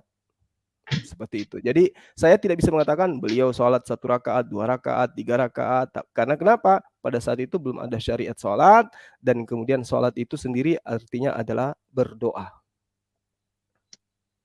Oh. Jadi artinya sebelum ke Sidratul Muntaha, sholatnya itu belum seperti yang sekarang ini Bang ya, itu? Iya, belum. Karena memang belum disyariatkan. Oh iya. Tapi yang pasti di situ sudah ada ketundukan hati, kemudian bagaimana kemudian dia berdoa kepada pencipta alam semesta. Itulah yang dimaksud dengan sholat yang dilakukan. Demikian juga nabi-nabi sebelum Rasulullah SAW itu kan sudah mempraktekkan itu. Mereka bersujud, mereka mengangkat tangan, mereka kemudian mensucikan diri sebelum melakukan prosesi ibadah, kemudian mereka mencari tempat-tempat yang suci untuk mereka beristighfar, kemudian berzikir mengingat pencipta alam semesta. Seperti itu. Saya jawab bisa Pak? Sedikit Pak? Boleh, silakan.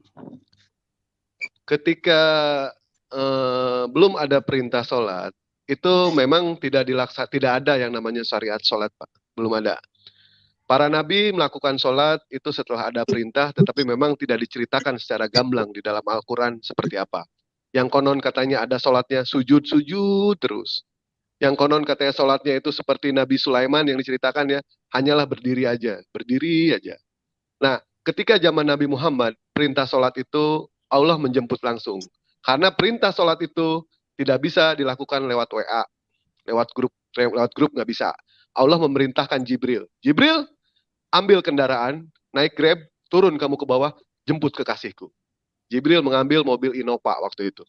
Bukan Innova, Buruk, kan tahu, ya kan? Ambil Buruk, Jibril pun menjemput Nabi Muhammad SAW.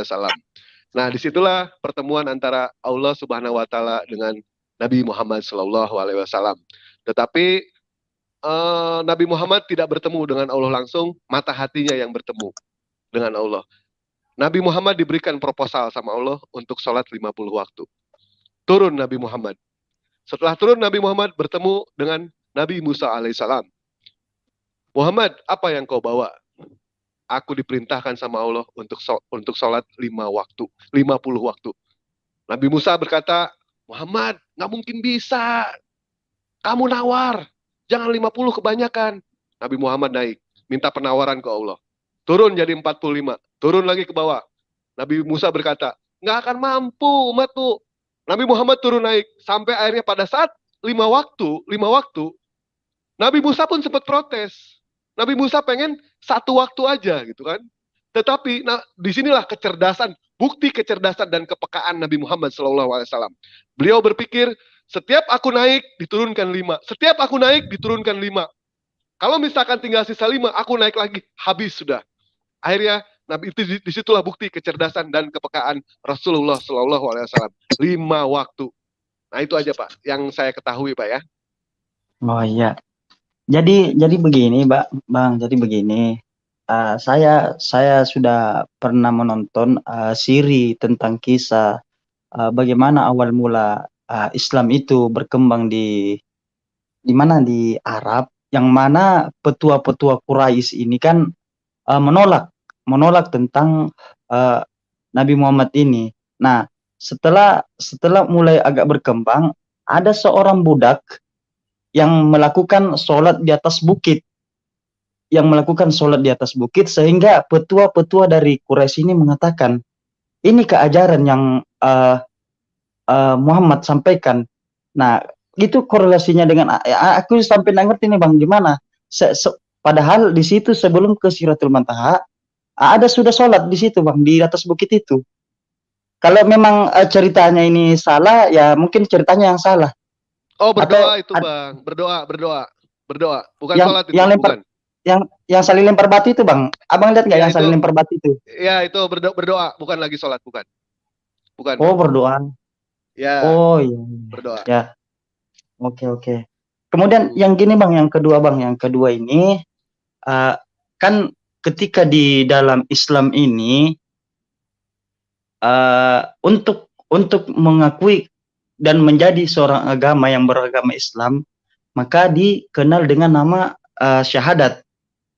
Nah, yang jadi pertanyaan saya, bagaimana proses untuk menjadi pengikut Nabi Musa? Bagaimana proses untuk menjadi pengikut Nabi Isa? Apakah mereka diperkenalkan dengan syahadat juga untuk menjadi pengikut mereka? Tentu, Gitu, Bang. diperkenalkan semua. Bahkan sahadatnya Nabi Isa alaihissalam atau Yesus itu ada di dalam Yohanes 17 ayat 3. Inilah hidup yang kekal, mengenal engkau satu-satunya Allah yang benar dan Yesus Kristus yang telah engkau utus. Satu ayat itu di dalam Yohanes 17 ayat 3, satu ayat cukup memporak-porandakan ketuhanan Yesus. Itulah sahadatnya Nabi Isa alaihissalam. Mengenai sahadat-sahadat yang lain, Islam tidak dijelaskan secara gamblang mengenai sahadatnya seperti bagaimana, karena Al-Quran tidak menceritakan itu semua. Karena Al-Quran itu berisi mengenai poin-poin. Andaikan semua para nabi dicatat di dalam Al-Quran sebanyak 124.000 nabi, mau setebal apa Al-Quran? Mau setinggi langit? Mau setinggi 2 langit? Ya nggak mungkin. Poin-poinnya aja disebutkan di situ. Hanya itu aja Pak jawabannya. Mungkin Bang Juma ada tambahan kali. Baik, jadi gini, pada intinya syahadat itu adalah persaksian atau pernyataan iman. Jadi ketika berbicara mengenai nabi-nabi sebelum Rasulullah Muhammad SAW, seperti misalnya Nabi Abraham ya atau Ibrahim, apakah kaumnya pada masa itu juga bersyahadat? Ya, mereka juga bersyahadat dalam arti kata persaksian. Mereka bersaksi bahwa Tuhannya Abraham itu adalah Tuhan yang benar, dan mereka bersaksi bahwa Abraham itu adalah betul-betul orang yang digunakan oleh Tuhan untuk menyampaikan kebenaran. Itu persaksian.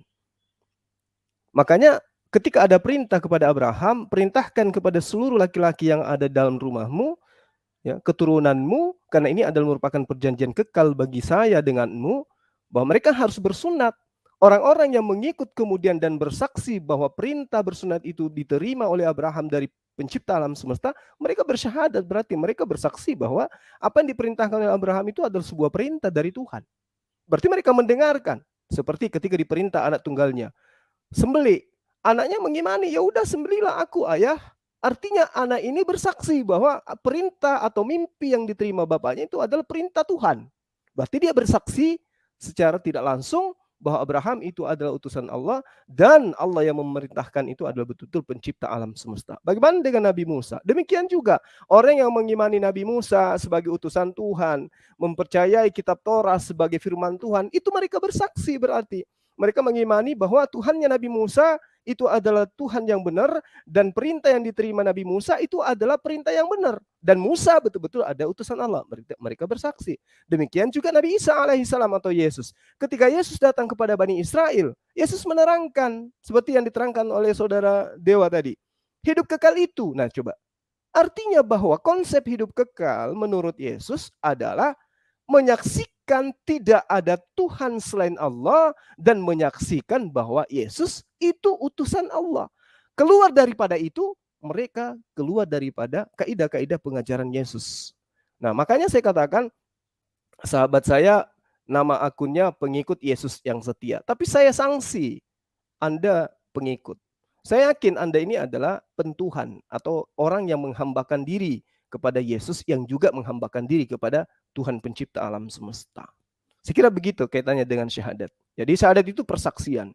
Bagaimana orang-orang terdahulu menyaksikan bahwa mereka mengakui Musa sebagai nabi utusan Allah, mereka bersaksi bahwa Yesus adalah nabi atau rasul utusan Allah. Masa khatan Nabiin Rasulullah Muhammad SAW, syahadat itu disempurnakan dengan ikrar, ya, dengan persaksian, dengan sepenuh hati, meyakini meski tidak melihat bahwa Allah tidak ada Tuhan selain Dia, dan meyakini meski tidak melihat bahwa Rasulullah Muhammad SAW itu adalah utusan Allah yang datang kemudian untuk meluruskan ajaran para nabi dan mengingatkan kembali ajaran para nabi kepada umat manusia. Makanya ketika tadi kita membahas Yohanes 14 nomor 26 bahwa seorang penolong datang akan mengajarkan kembali, akan menyampaikan kembali perkataan-perkataan yang pernah aku ajarkan, yang pernah aku sampaikan. Nah hari ini siapakah yang menggenapi itu? Apakah Roh Kudus yang adalah Jibril yang datang kepada Rasul Muhammad SAW, atau roh yang datang kepada Paulus dan roh yang datang kepada sahabat-sahabat Kristen hari ini yang kemudian mendudukkan Yesus sebagai Tuhan, di mana Yesus tidak pernah mengajarkan sembahlah aku, sebagaimana Yesus mengajarkan kepada Bani Israel, sembahlah Dia yang telah mengutus aku. Begitu sahabat-sahabat.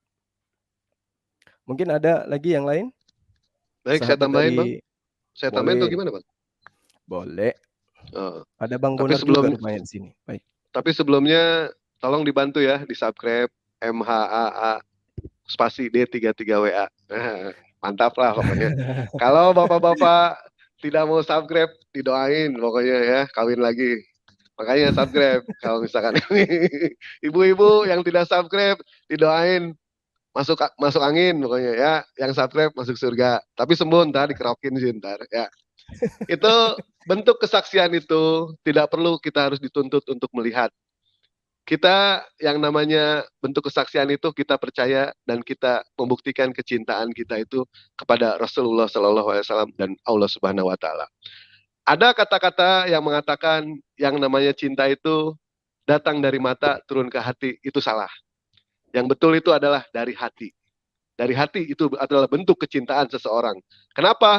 Kita cinta kepada Rasulullah, kita cinta kepada Allah, tetapi kita tidak melihat Rasulullah, kita tidak melihat Allah Subhanahu Wa Taala. Kalau misalkan bentuk kecintaan itu dituntut untuk melihat langsung, tentu itu bagaimana adilnya, bagaimana dengan nasib orang buta? Kan kasihan seperti itu. Baik, itu aja dari Dewa. Makasih banyak atas semuanya. Dewa tidak bisa lama-lama karena ada jadwal makan malam sama Cutari sama Luna Maya di depan, Bang. Makasih banyak, Bang Juma.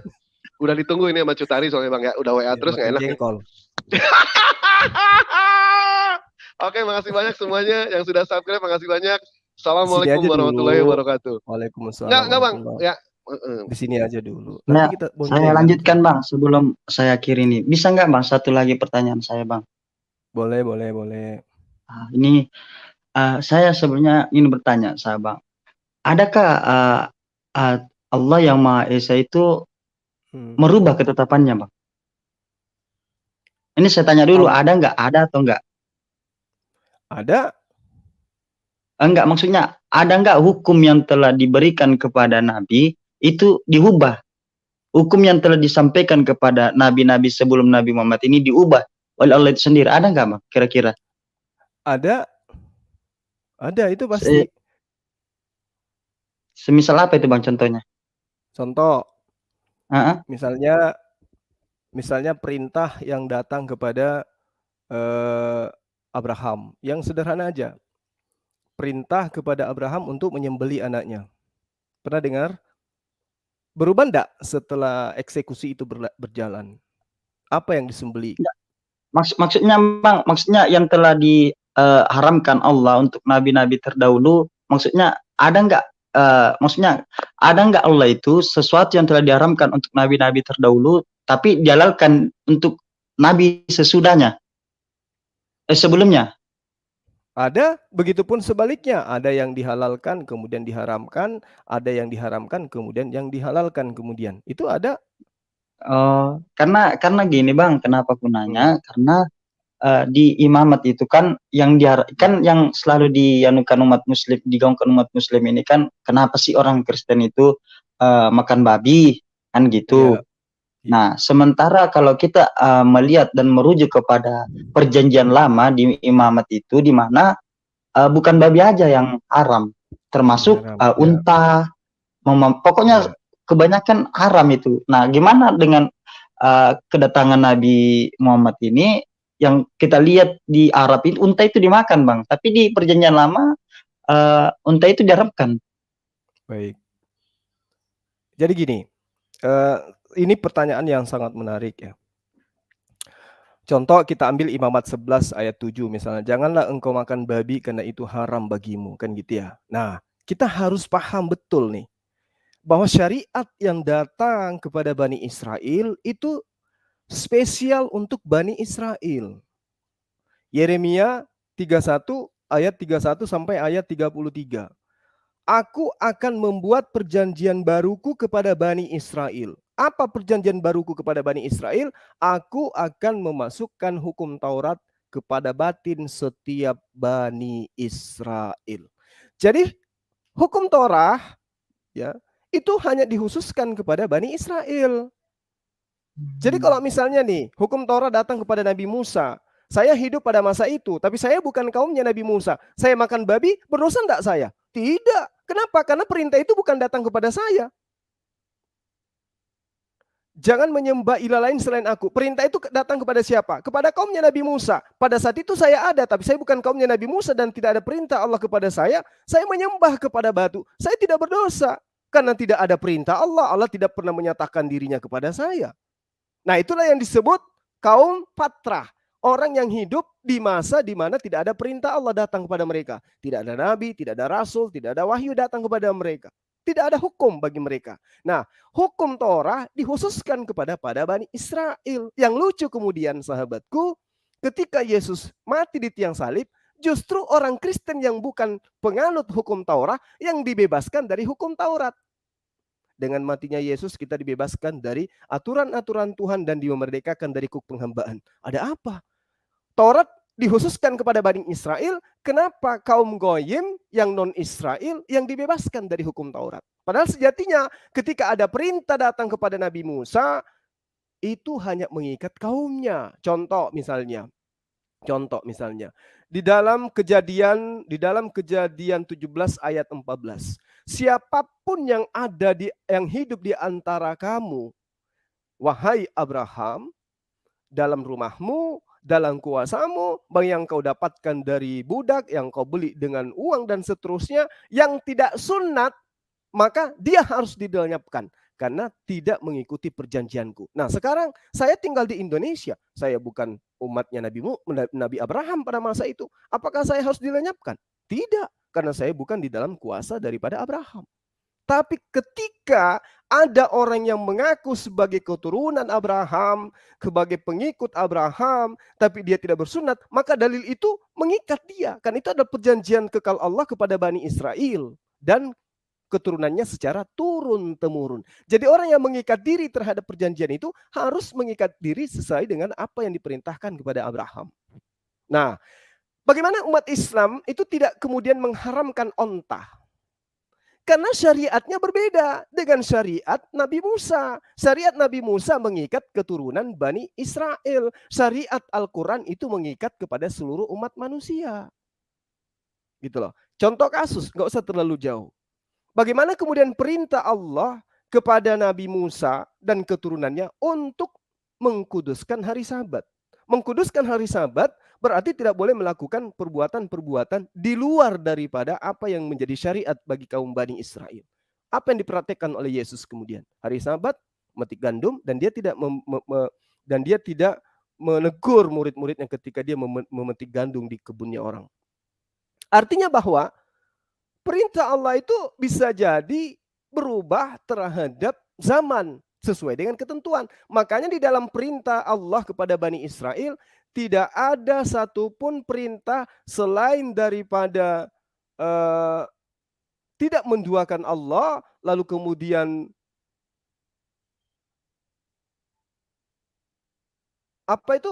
mengharamkan babi, ya, itu yang kemudian berubah. Tidak ada yang hidup kekal selain daripada apa yang diperintahkan kepada Abraham, sunat. Kemudian tidak menyembah selain daripada Allah. Selain daripada itu, tidak ada pernyataan Allah bahwa hukum Taurat atau firman Allah yang ada dalam hukum Taurat itu sifatnya kekal kepada seluruh umat manusia. Tidak ada perintah itu. Tidak ada surat, wahai umat manusia. Seperti dalam Al-Quran. Ya ayyuhan nas. Kalau di ajaran para nabi sebelumnya hanya menyebut kaumnya, ya Bani Israel. Seruan Yesus, ya Bani Israel.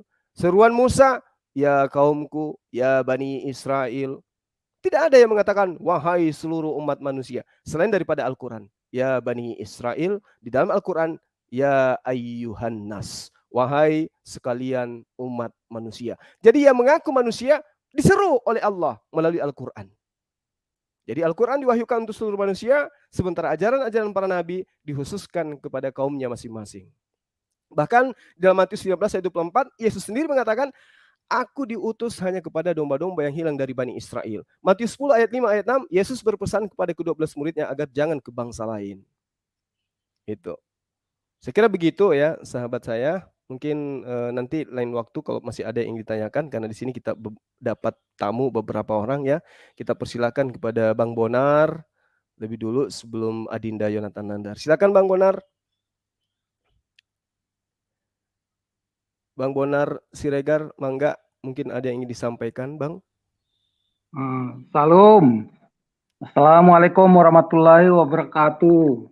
Waalaikumsalam. Ini ikut gabung aja ya. Saya Iya, baru ini apa? Tapi maaf tadi saya nggak banyak dengar. Saya baru masuk ini 10 menit belakangan. Tapi ada sedikit-sedikit dengar-dengar. Tapi mengalir aja ya Bang ya. Silakan Bang. Nah, ini tadi sepertinya di sini ada Abang berceramah tentang kekristenan, saya lihat tentang Nabi Muhammad yang sebagai utusan yang sudah tertulis di dalam kitab Alkitab kami, kan gitu ya Pak ya, seakan-akannya. Siap. Nah, pertama saya mengapresiasi dulu tadi apa yang dibilang Abang bahwa Al-Quran Islam harus mengimani kitab-kitab terdahulu seperti Perjanjian Lama, Zabur, Injil, kan gitu Pak ya. Iya. Tapi banyak juga Islam pada dasarnya tidak menerima itu juga. Tapi Bapak udah mengatakan memang tidak sah Islamnya kalau tidak mengakui itu, dan memang demikian memang bautnya. Nah, kedua, ini kita harus berbicara jujur dulu ya Pak ya. Ini kan Islam kan datang belakangan setelah Yesus 500 tahun. Kan gitu kan? Abad ke-5, itulah ke-656. Artinya setelah 500 tahun lebih Yesus lahir secara manusia di dunia ini. Nah, saya percaya kalau Muhammad yang mengklaim dirinya sebagai nabi terakhir, kalau bukan menurunkan kitab yang baru, itu tidak disebut juga sebagai nabi atau sebagai pembawa syafaat, kan gitu. Makanya Islam dengan Quran, dengan hadis-hadis mengeluarkan kitab-kitab lah. Cuman masalahnya di sana banyak cerita-cerita yang diputarbalikkan. Padahal seharusnya mereka tinggal mengikuti apa yang sudah terdahulu. Bahkan seakan-akan Al-Quran banyak mengklaim diri, seakan-akan dia lebih tahu tentang kebenaran-kebenaran yang terdahulu. Padahal dia mengikuti yang terdahulu. Nah, seperti Isa Al-Masih dikatakan, saya percaya cerita Isa Al-Masih di dalam Al-Quran sesungguhnya itu merujuk kepada Yesus di dalam Alkitab. Tapi banyak Islam tidak mengakui itu, tapi mengklaim dirinya menghubung-hubungkan Isa Al-Masih ini dengan apa? Artinya ada ketidakjujuran dalam pemahaman-pemahaman isi Quran yang sesungguhnya. Walaupun mereka sudah baca dan lihat. Kenapa? Karena sejarah daripada Isa Al-Masih yang ada di Al-Quran itu meleset jauh dengan kisah Yesus yang sesungguhnya ada di Alkitab. Padahal itu sebenarnya mau menceritakan tentang Yesus ini. Kalau enggak, Isa Al-Masih yang mana ceritanya? Akan gitu. Nah, dia itu saudaranya dari Musa, saudaranya Harun, Maryam itu katanya. Padahal itu udah 1500 tahun setelah itu baru ada tentang Yesus ini. 1000 tahunan. Nah, baru itu kan udah lari lah kalau menurut kronologisnya, sejarahnya. Tapi kami sebagai umat Kristen, memang kami oke lah kita terima itu sebagai pemahaman mereka itu supaya apa? Jujur, supaya memang kita nanti bisa korelasikan kisah cerita yang ada di Al-Quran dengan apa yang ada di Alkitab. Kekristenan tidak terlampau bertele-tele, tidak banyak terlampau rumit di dalam kekristenan. Kenapa saya bilang begitu? Tuhan membilang, kamu kalau tidak, maaf sebelumnya, kita kan hidup di dunia ini, tentu tujuan akhir kita bagaimana nanti kelak kita setelah mati ke surga. Kan gitu kan, ya Pak ya? Iya. Ke surga. Artinya punya kehidupan yang kekal, enak gitu. Kekal juga di neraka, tapi ya kematian kan gitu. Kekal di surga. Pasti itu tujuannya. Nah, kalau di Alkitab kenapa saya bilang ajaran Kristen tidak rumit-rumit? Iya. Dikatakan Yesus, kalau tidak seperti anak kecil ini kamu, tidak layak kamu masuk kepada kerajaan surga. Dia sambil menggendong anak kecil. Kira-kira anak TK lah, SD kelas 1. Kenapa? Kita harus jujur. Ciri-ciri anak kecil itu, biasanya dia jujur, Pak. Belum pernah dia berdosa. Walaupun sesungguhnya manusia lahir telah ada benih dosa, ya. Itu harus kita akui karena setelah Adam. Nah, tapi jujur, anak kecil itu tidak pernah berpikir yang rumit-rumit, yang mau akal-akalan, mau negatif-negatif. Belum kotor pemikirannya. Makanya itu yang disebut Tuhan Yesus, harus seperti anak kecil ini. Kita bisa layak ke pekerjaan surga. Artinya kita harus mengosongkan keegoan kita, kehebatan kita, kependidikan kita. Bukan berarti tidak perlu, Pak. Di Kristen, makanya saya tidak terlampau suka debat-debat. Makanya pernah saya bilang di HMC, bangga dia, Pak Julius itu bilang, oh udah banyak tumbang. Ini. Hanya Rudi Yohanes yang agak apa, bisa gini-gini. Si Ahan juga udah tumbang.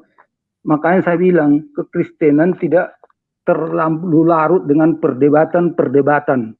Karena setelah YouTube ininya, kita apa? Kedua, karena setelah banyak celaan-celaan terhadap kekristenan, termasuk Anda dari Pak Jumaya. Ini yang disebut Abu Jumaya. Saya sendiri, Bang. Baru apa ya, salam kenal. Saya Bonar Sregar ya. Baik. Itu baru udah pernah saya dengar namanya, tapi baru inilah. Kita pun belum tatap muka, nanti beliau perlu open cam boleh. Nah, itu saya bilang kekristenan tidak terlampau rumit, harus seperti anak kecil. Bukan kita tidak perlu memahami isi Al-Quran, isi Alkitab. Tapi jujurlah Pak dulu, saya bilang ya. Kira-kira kita udah dewasa nih, perlu pakai logika untuk memahami kan, untuk apa. Ini juga saya belajar ini di semua situasi ini, dan kawan-kawan juga yang Muslim tolong kita sama-sama belajar ya. Nah, kita harus cerdas. Jadi kira-kira menurut Bapak, kalau ada ajaran yang ada Tuhannya atau nabinya lah, katakan dulu kalian nabi, kami Tuhan, atau rasul yang lain lah, yang menggaransi umatnya, pengikutnya, untuk bisa sampai kepada kerajaan surga lewat dia, kira-kira perlu nggak diikuti itu? Nah, Yesus sendiri mengatakan, Yohanes 14 ayat 6, akulah jalan kebenaran dan hidup. Tidak seorang pun sampai kepada Bapa kalau tidak melalui aku. Ini digaransi loh. Garansi. Maksud saya gini, maukah orang kita berpikir dengan orang yang mengatakan gitu?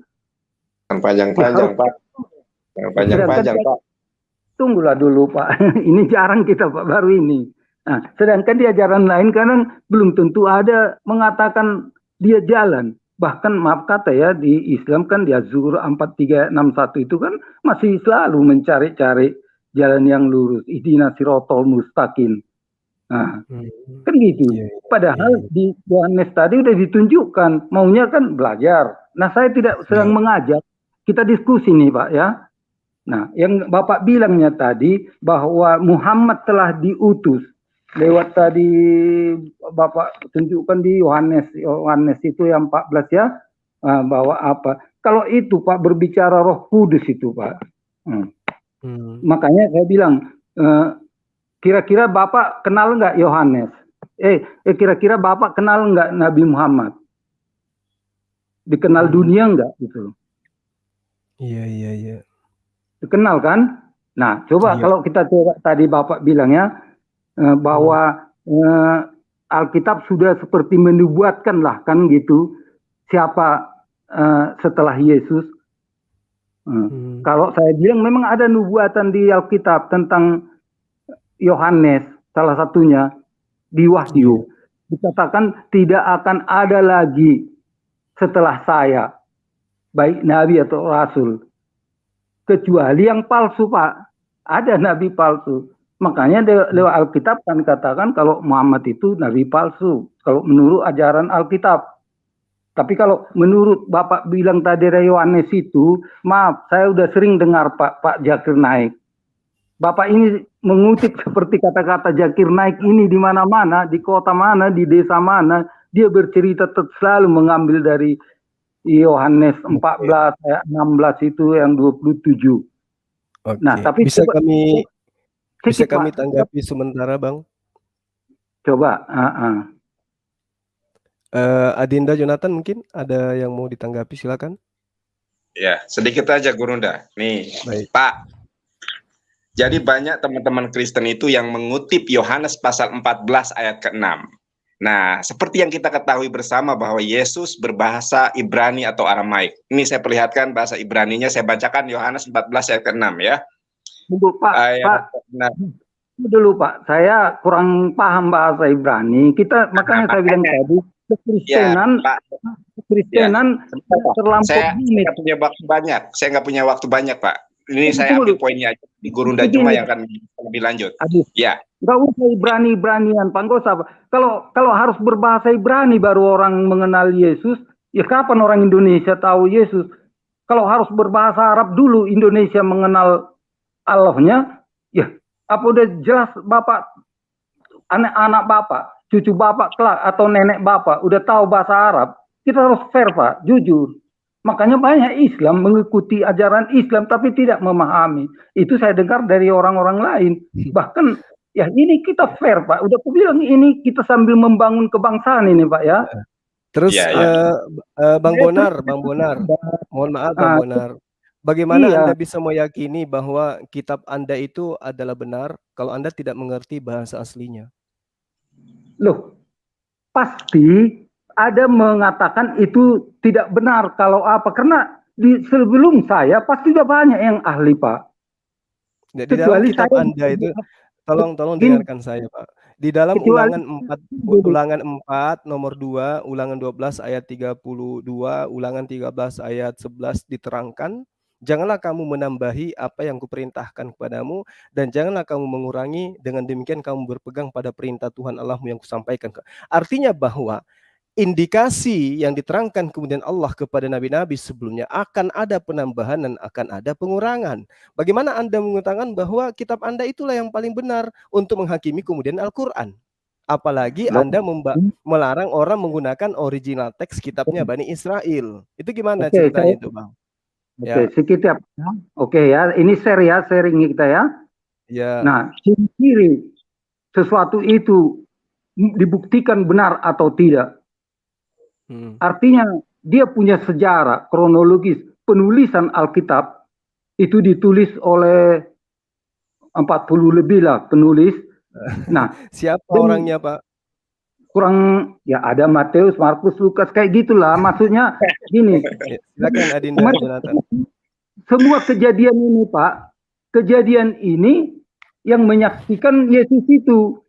Matius melihat Yesus, Markus melihat Yesus, Dan ketika Matius bercerita tentang Yesus, ada Markus yang mendengar, melihat, mengetahui. Kan kalau ada yang salah kan pasti dikomplainnya. Ada Yohanes. Ada apa? Tapi waktu itu murid-murid Yesus tidak bahasa Indonesia kan, Pak? Loh, maksudku gini. Maksud ya biarlah orang Yunani bahasa Yunani, orang Ibrani bahasa Ibrani. Nah, itu dia yang perlu diselidiki, benar tidaknya terjemahan kitab Anda gitu loh. Gini, maaf ya Pak, masa Jonathan Nander harus bacakan bahasa Ibrani di sini? Saya nggak tahu bahasa Ibrani, Pak. Jujur lah, ngapain? Saya udah terlampau tua mau belajar bahasa Ibrani, rugi Pak. Masih banyak lagi, lebih bagus aku belajar bahasa Inggris. Adinda Yonatan, coba diluruskan kembali apa tujuannya menampilkan tadi dalil dalam bahasa Yunani, bahasa Ibrani. Aslinya kan? Ya, sebentar Pak. Saya sedikit aja, soalnya saya mau melakukan perjalanan ya. Iya, nanti sehat-sehat lah. Ya, Pak. Ya, Pak Bonar, salam kenal dengan Evangelis Yonatan Nandar ya. Jadi begini, kenapa saya menampilkan ini? Ini yang buat orang Kristen ya Pak, bukan orang Islam. Ini yang buat orang Kristen, bukan orang Islam. Saya ulangi sekali lagi, ini yang buat orang Kristen, bukan orang Islam. Kenapa? Karena bahasa asli Yesus bukan bahasa Indonesia.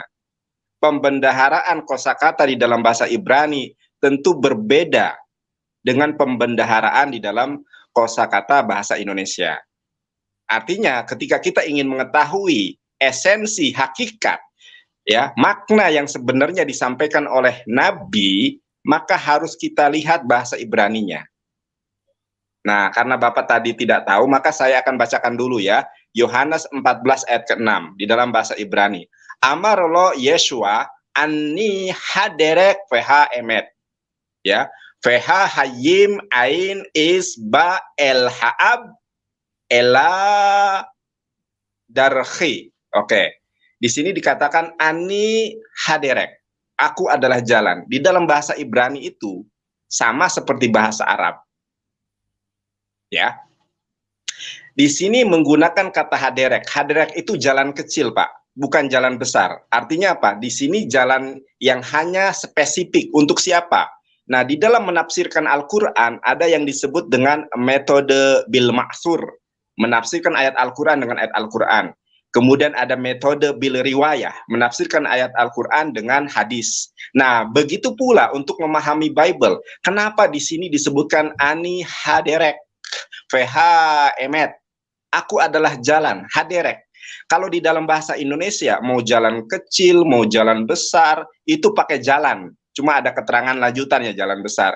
Tetapi di dalam bahasa Arab, di dalam bahasa Ibrani, itu ada kosakata tersendiri. Untuk jalan kecil, haderek, street.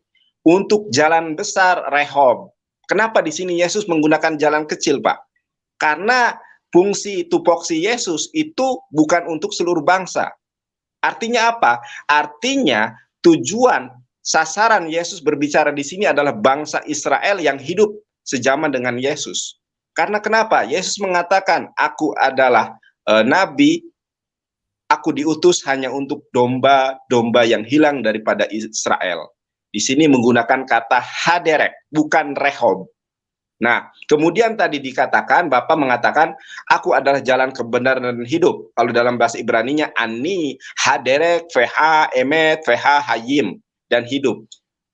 Bapak tahu nggak yang dimaksud hidup itu apa maksudnya? Yang dimaksud dengan kata hahayim itu Yohanes 17 ayat ketiga. Inilah hidup yang kekal itu, bahwa engkau mengenal satu-satunya sesembahan yang benar, yaitu Allah. Dan engkau mengenali Yesus Kristus adalah Rasulullah. Kemudian tadi Anda mengatakan ya,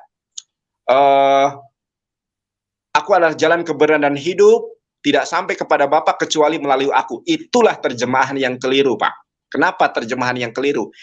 Yang menurut bahasa aslinya ain isba'el el-ha'ab ela darhi, itu adalah tidak akan sampai kepada Bapa siapa yang melawan aku, bukan kecuali melalui aku. Disitulah letak penerjemahan yang kemudian membuat salah pemahaman dari umat Kristiani pada umumnya. Oke. Ya, sebentar, satu menit saja, 10 detik aja. Jadi gini, ya, dari terjemahan yang keliru ini muncullah pemahaman yang berbeda. Yesus mengatakan kalau sesuai dengan original teksnya Aramaik maupun Ibrani, tidak sampai aku adalah jalan yang kecil. Ya, aku adalah jalan yang kecil, VH, emet, dan kebenaran. VH, WH, hayim, dan hidup. Jalan kecil, kenapa disebut jalan kecil? Tadi saya sudah sampaikan, karena eksistensi Yesus, aku diutus hanya kepada domba-domba yang hilang daripada Israel. Kemudian, yang kedua, poin yang kedua, diperhatikan dengan baik. Tidak sampai kepada Bapa kecuali melalui aku. Nah, kecuali melalui aku itu adalah terjemahan yang salah. Karena harusnya tidak sampai kepada Bapa siapa yang melawan aku. Begitupun Al-Quran menjelaskan. Ya, kul in kuntum tuhibbunallah fattabi'uni yuhibbukumullah wa yaghfir lakum dunubakum. Artinya apa? Setiap nabi memang menyampaikan hal ini. Dan ketika terjemahan kemudian tidak presisi, tidak sesuai dengan bahasa asli Yesus, akhirnya disalahpahami, tidak sampai kepada Yesus ya kecuali melalui aku. Padahal terjemahan yang betul tidak sampai kepada Yesus siapa yang melawan Yesus, bukan melalui akunya. Di situ adalah kesalahan yang harus diperbaiki, dan kemudian Anda harus paham bahwa Yesus adalah jalan kecil, bukan jalan yang besar. Kalau di dalam Islam ada thorik, bermakna jalan juga. Kemudian syirat, jalan juga. Tetapi ada makna yang berbeda. Haderek artinya kecil, rehob artinya besar. Jadi kalau Anda mau menemui kebenaran yang hakiki, maka ikutilah jalan rehob itu. Siapa? Inna dina indallahil Islam, ikuti Rasulullah SAW. Terima kasih Gurunda, mohon maaf kurang lebihnya saya pamit. Ya, terima kasih. Jangan dulu keluar ya. Ya, tapi kan mau dengar. Pak. Nanti mungkin di lain kesempatan, Bu. Silakan Ustaz Gurunda Juma juga. Tunggu sedikit aja. Enggak, untuk Nandar sedikit aja, 1 menit. Nah, kalau gitu, maaf Nandar ya. Jangan berarti secara tidak langsung kau sudah mengatakan bahwa orang-orang yang kerja di Lembaga Alkitab Indonesia itu bodoh-bodoh, di bawah pengetahuan. Harusnya Nandar dong. Kenapa nggak mendaftar aja kamu ke sana, Nandar? Saya klarifikasi, Pak. Saya klarifikasi ya. Saya klarifikasi. Sudah, saya tahu maksud Bapak. Saya klarifikasi karena saya nggak punya banyak waktu. Saya pernah dikritisi oleh tim penerjemahan Lembaga Alkitab Indonesia yang namanya Dr. Pascalis Edwin, ada di channel saya. Nah, ketika Bapak Dr. Pascalis Edwin mengatakan, memang penerjemahan Alkitab ini rumit. Banyak orang yang, bahkan ketua dari tim penerjemahan mengatakan banyak yang stres di dalam menerjemahkan Alkitab ini. Dan kemudian dia mengatakan, saudara, Bapak Bonar, kalau ada kesalahan penerjemahan dari TB, terjemahan baru Lembaga Alkitab Indonesia, maka jangan salahkan kami, kata tim penerjemah itu. Yang menerjemahkan Alkitab TB versi terjemahan baru itu pada tahun 1976. Jadi bukan tim penerjemahan yang sekarang. Makanya Pak, mohon nanti ada revisi part kedua terjemahan baru. Saya sudah sampaikan kepada pihak terkait dan pihak terkait sudah mengklarifikasi. Yang diklarifikasi oleh Dr. Pascalis Edwin, yang salah di dalam menerjemahkan itu adalah tim terdahulu, dan beliau sudah mengakui ada kesalahan. Ya, sudah jelas ya, Pak. Terima kasih. Sekian. Mohon pamit. Ya, saya klarifikasi sedikit. Nah, kalau Anda tadi bilang itu mau ada revisi tentang Alkitab, maaf Pak, saya potong leher saya kalau Alkitab direvisi. Karena itu sempurna, Pak. Sempurna enggak? Ini belum terjadi ya. Udah akulah ngomong itu. Tapi kau udah ngomong mau akan direvisi. Maaf Pak, bukan seperti Al-Quran. Al-Quran 2018 di Arab 2500 kata direvisi. Di Indonesia juga begitu. Nah, tapi kalian mengakui. Kita makanya aku bilang tadi kita berapologet ini ya sambil memikirkan berbangsa ya. Artinya kita harus pikirkan dong kesatuan. Nah, ini fair. Kita jangan membangun narasi-narasi untuk sebuah kebencian. Yang saya lihat ini selalu di framing-framing antara apa ini. Makanya saya tidak terlampau suka-suka apa ini, cuman karena situasi ini saya harus menyikapi. Ya Pak Jumaya. Nah, tadi Iya kan Bang dikatakan, Donar. nah, ini sharing kita ini. Tadi kan Bapak udah apa, kebetulan tak tolong lah, biar agak lebih lama sedikit kita apa. Nah, tadi kan katakan dinubuatkan seperti gitulah Nabi Muhammad itu. Nah, makanya tadi kan sebagai penghibur lah dia. Padahal sebenarnya penghibur itu Roh Kudus.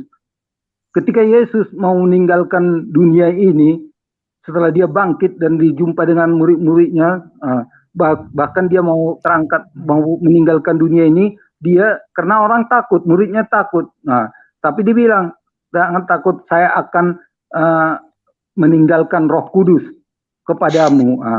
Roh Kudus itu roh kebenaran yang menuntun kita memahami tentang apa ini semua tentang perjalanan. Tapi tadi kalian sebut justru Muhammad lah yang menjalankan itu. Nah, Oke Bang, saya tanggapi Bang. Saya tanggapi sedikit Bang. Saya sudah paham maksud Abang ini. Sederhana sih sebenarnya gini. Di dalam kitab Abang Yohanes 14 nomor 26 di situ diterangkan Roh Kudus itu akan mengingatkan kamu akan semua yang telah kukatakan kepadamu. Ya, artinya Muhammad lah yang Roh Kudus itu ya, yang dikatakan itu ya. Saya tidak menyebut nama Muhammad. Tunggu Bang, tunggu. Ini kita kembali ke dalil yang ada di dalam kitab Anda dulu. Di mana Yesus yang berkata bahwa Roh Kudus itu akan mengingatkan perkataan yang pernah aku ucapkan kepadamu. Nah, ketika Roh Kudus ini datang, menurut Yesus akan mengingatkan perkataan-perkataan Yesus. Nah, sekarang coba Abang tunjukkan kepada saya. Abang kan sekarang menuhankan Yesus tuh, menganggap Yesus itu adalah Tuhan itu sendiri. Di mana perkataan Yesus yang kemudian direkam oleh Roh Kudus yang datang kepada orang Kristen yang mengajarkan kemudian orang Kristen menyembah Yesus. Coba Abang tunjukkan. Itu aja dulu. Tolong dijawab Bang. Buka mic-nya tolong dibuka. Oh iya, tolong dibuka. Ya.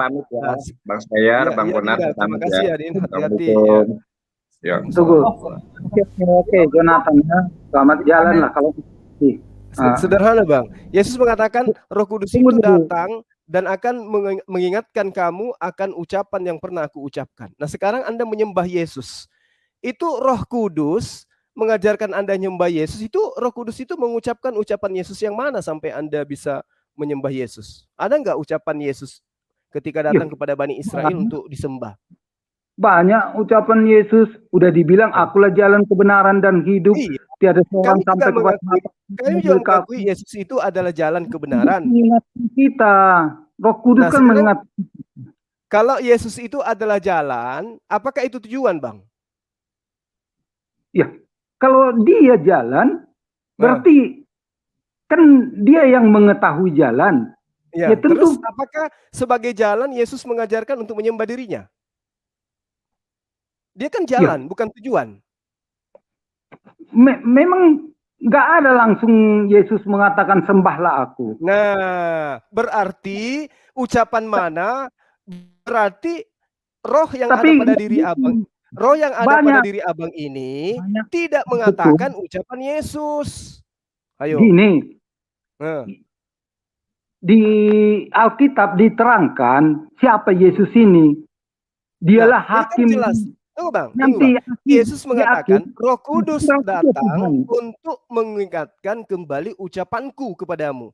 Nah, sekarang Anda mengatakan Yesus itu tidak pernah mengajarkan untuk disembah. Terus yang mengajarkan Anda untuk menyembah Yesus siapa? Loh, nggak ada omongan sembahlah aku. Yesus bukan gitu. Terus kenapa Anda menyembahnya? Ketika kita percaya kepada Yesus bahwa dia adalah Tuhan, lewat firman-firman loh.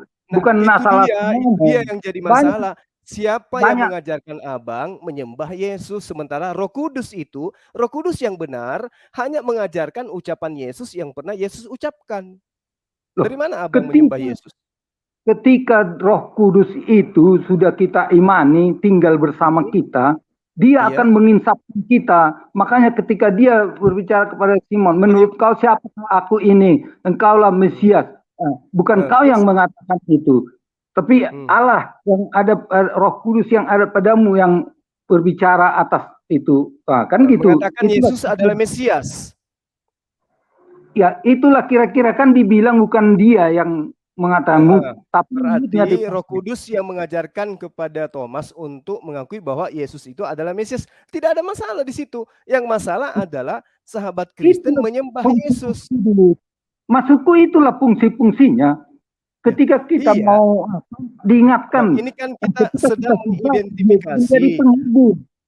Kalau di dalam Al-Quran, Roh Kudus itu datang kepada Rasulullah Muhammad SAW mengucapkan kembali ucapan-ucapan Yesus. Ya Bani Israel, ini Rasulullahi ilaikum. Wahai Bani Israel, aku ini adalah Rasul Allah kepadamu. Diutus Allah kepadamu.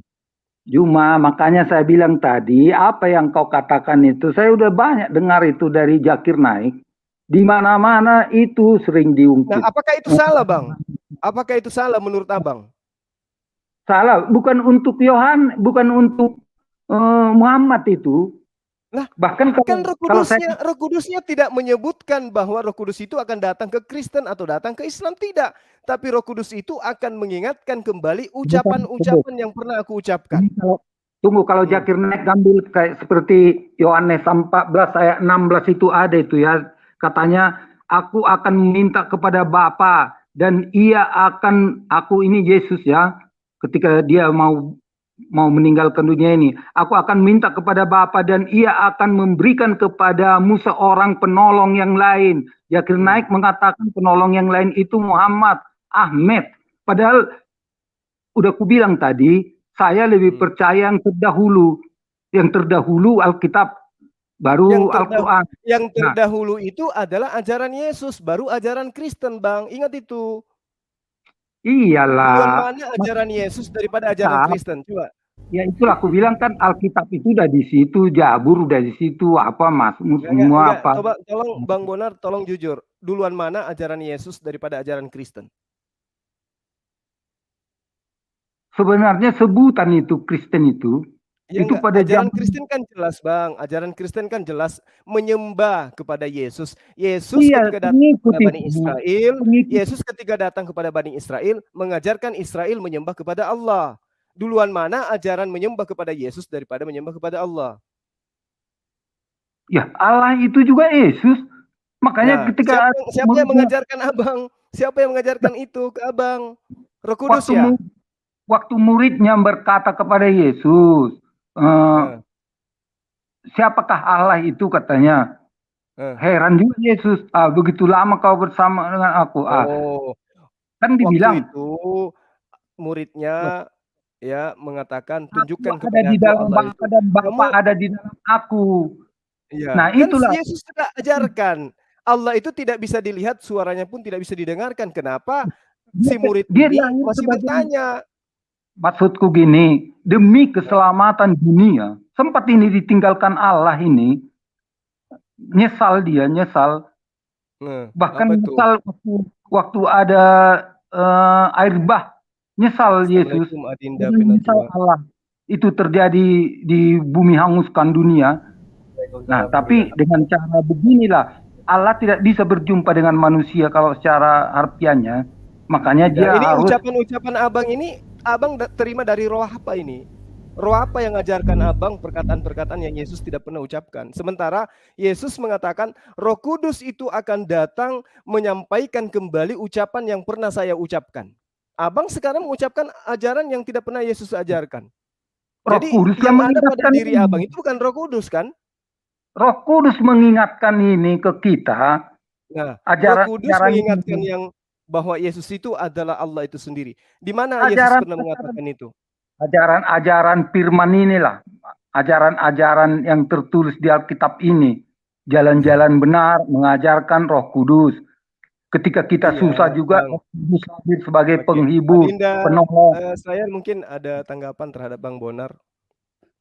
Nah, sekarang Yang Gurunda tanyakan juga belum dijawab dari tadi. Itu datang dari mana? Itu loh, simple itu pertanyaannya. Iya sih. Roh Kudus ya datang dari ya Yesus sendiri. Di mana Yesus mengucapkan? Kan gini Bang, gini, di dalam Yohanes 14 ayat 26 Yesus mengatakan, Roh Kudus itu akan mengingatkan kembali kepadamu ucapan yang pernah aku ucapkan. Nah sekarang roh yang ada pada diri abang mengajarkan menyembah kepada Yesus. Karena abang mengaku Yesus itu adalah Allah itu sendiri. Nah pernah tidak Yesus mengajarkan kepada Bani Israel murid-muridnya bahwa aku ini adalah Allah yang inkarnasi menjadi makhluk, menjadi manusia. Pernah nggak Yesus ajarkan itu? Nggak ada dibilang gitu. Pada mulanya berarti roh yang ada pada diri abang itu bukan Roh Kudus. Alhamdulillah, bisa jujur. Ayo. Itu terserah kamu lah. Karena kita bukan juga saya, Bang. Abangku, bukan terserah saya, Bang. Ini dalil di kitab abang loh. Kalau kami di Al-Quran sudah jelas, ya Bani Israel, Ani abudullah rabbi wa rabbakum. Sembahlah Allah, Tuhanku dan Tuhanmu. Itu kami diingatkan kembali bahwa Yesus dulu pernah mengajarkan kepada Bani Israel seperti itu. Makanya hari ini kami umat Islam mengimani Yesus hanya sebagai nabi, hanya sebagai rasul. Kalau teman Kristen mengimani Yesus sebagai Allah itu sendiri. Nah, siapa yang mengajarkan itu? Yesus tidak pernah mengajarkan, oh Roh Kudus yang ada pada diri kami. Siapa bilang yang ada pada diri Anda, kalau memang benar Roh Kudus, maka Roh Kudus tidak akan mengucapkan sesuatu yang tidak pernah diajarkan oleh Yesus. Karena dikatakan Roh Kudus itu akan mengucapkan kembali apa yang pernah aku ucapkan. Nah, dengar, Yesus tidak pernah langsung mengatakan akulah Tuhan. Tapi tunjukkan sama aku, atau di Alkitab, atau di Al-Quran, atau di kitab lain, yang pernah Yesus mengatakan aku tidak Tuhan. Tunjukkan. Nah, tapi sebutan Ani abudullah rabbi wa rabbakum. Sembahlah Allah Tuhanku dan Tuhanmu. Nah, itu bukti bahwa Yesus mengaku bahwa dia bukan Tuhan. Di dalam kitab abang dia katakan, aku tidak dapat berbuat apa-apa dari diriku sendiri. Itu bukti bahwa dia bukan Tuhan. Menyatu. Tuhan. Apanya yang menyatu, Bang?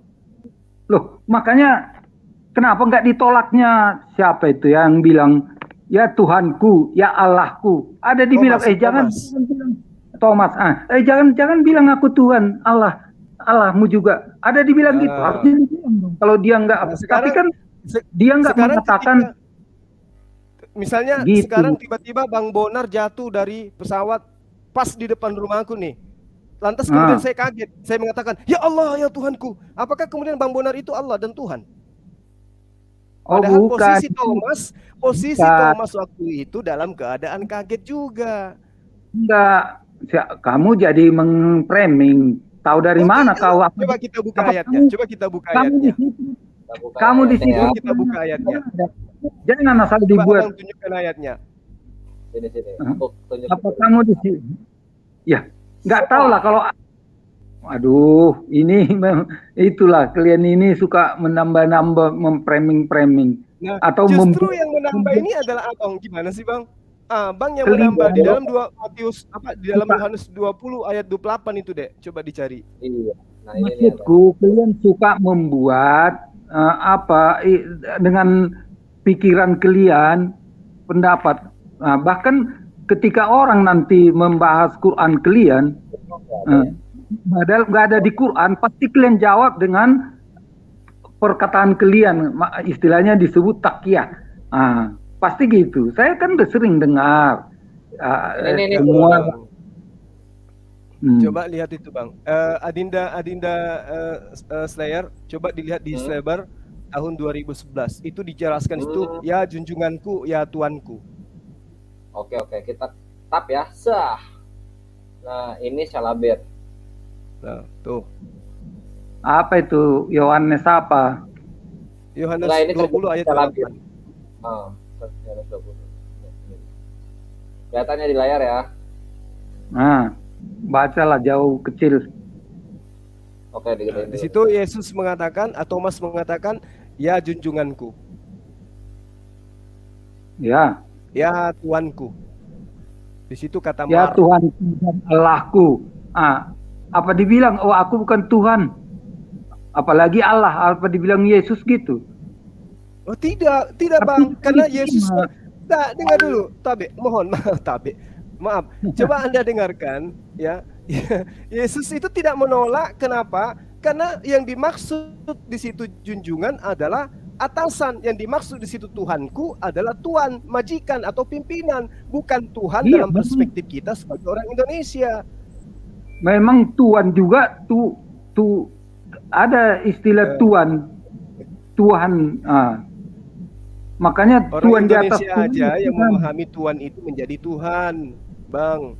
Jadi orang-orang ini tidak pernah Yesus itu tidak menolak karena Thomas tidak menyembahnya layaknya Yesus menyembah kepada Tuhannya Allah. Bukan begitu, Bang. Makanya saya katakan tadi bahwa ketika Yesus mengatakan Roh Kudus itu akan datang kepadamu mengajarkan perkataan-perkataan yang pernah aku ucapkan. Nah, Kenapa? kalau kita merujuk kepada perkataan-perkataan Yesus ketika dia datang kepada Bani Israel, maka mustahil orang itu akan menuhankan Yesus, karena Roh Kudus yang benar tidak akan melampaui perkataan Yesus. Dia hanya berkata sesuai dengan apa yang Yesus pernah ajarkan kepada Bani Israel.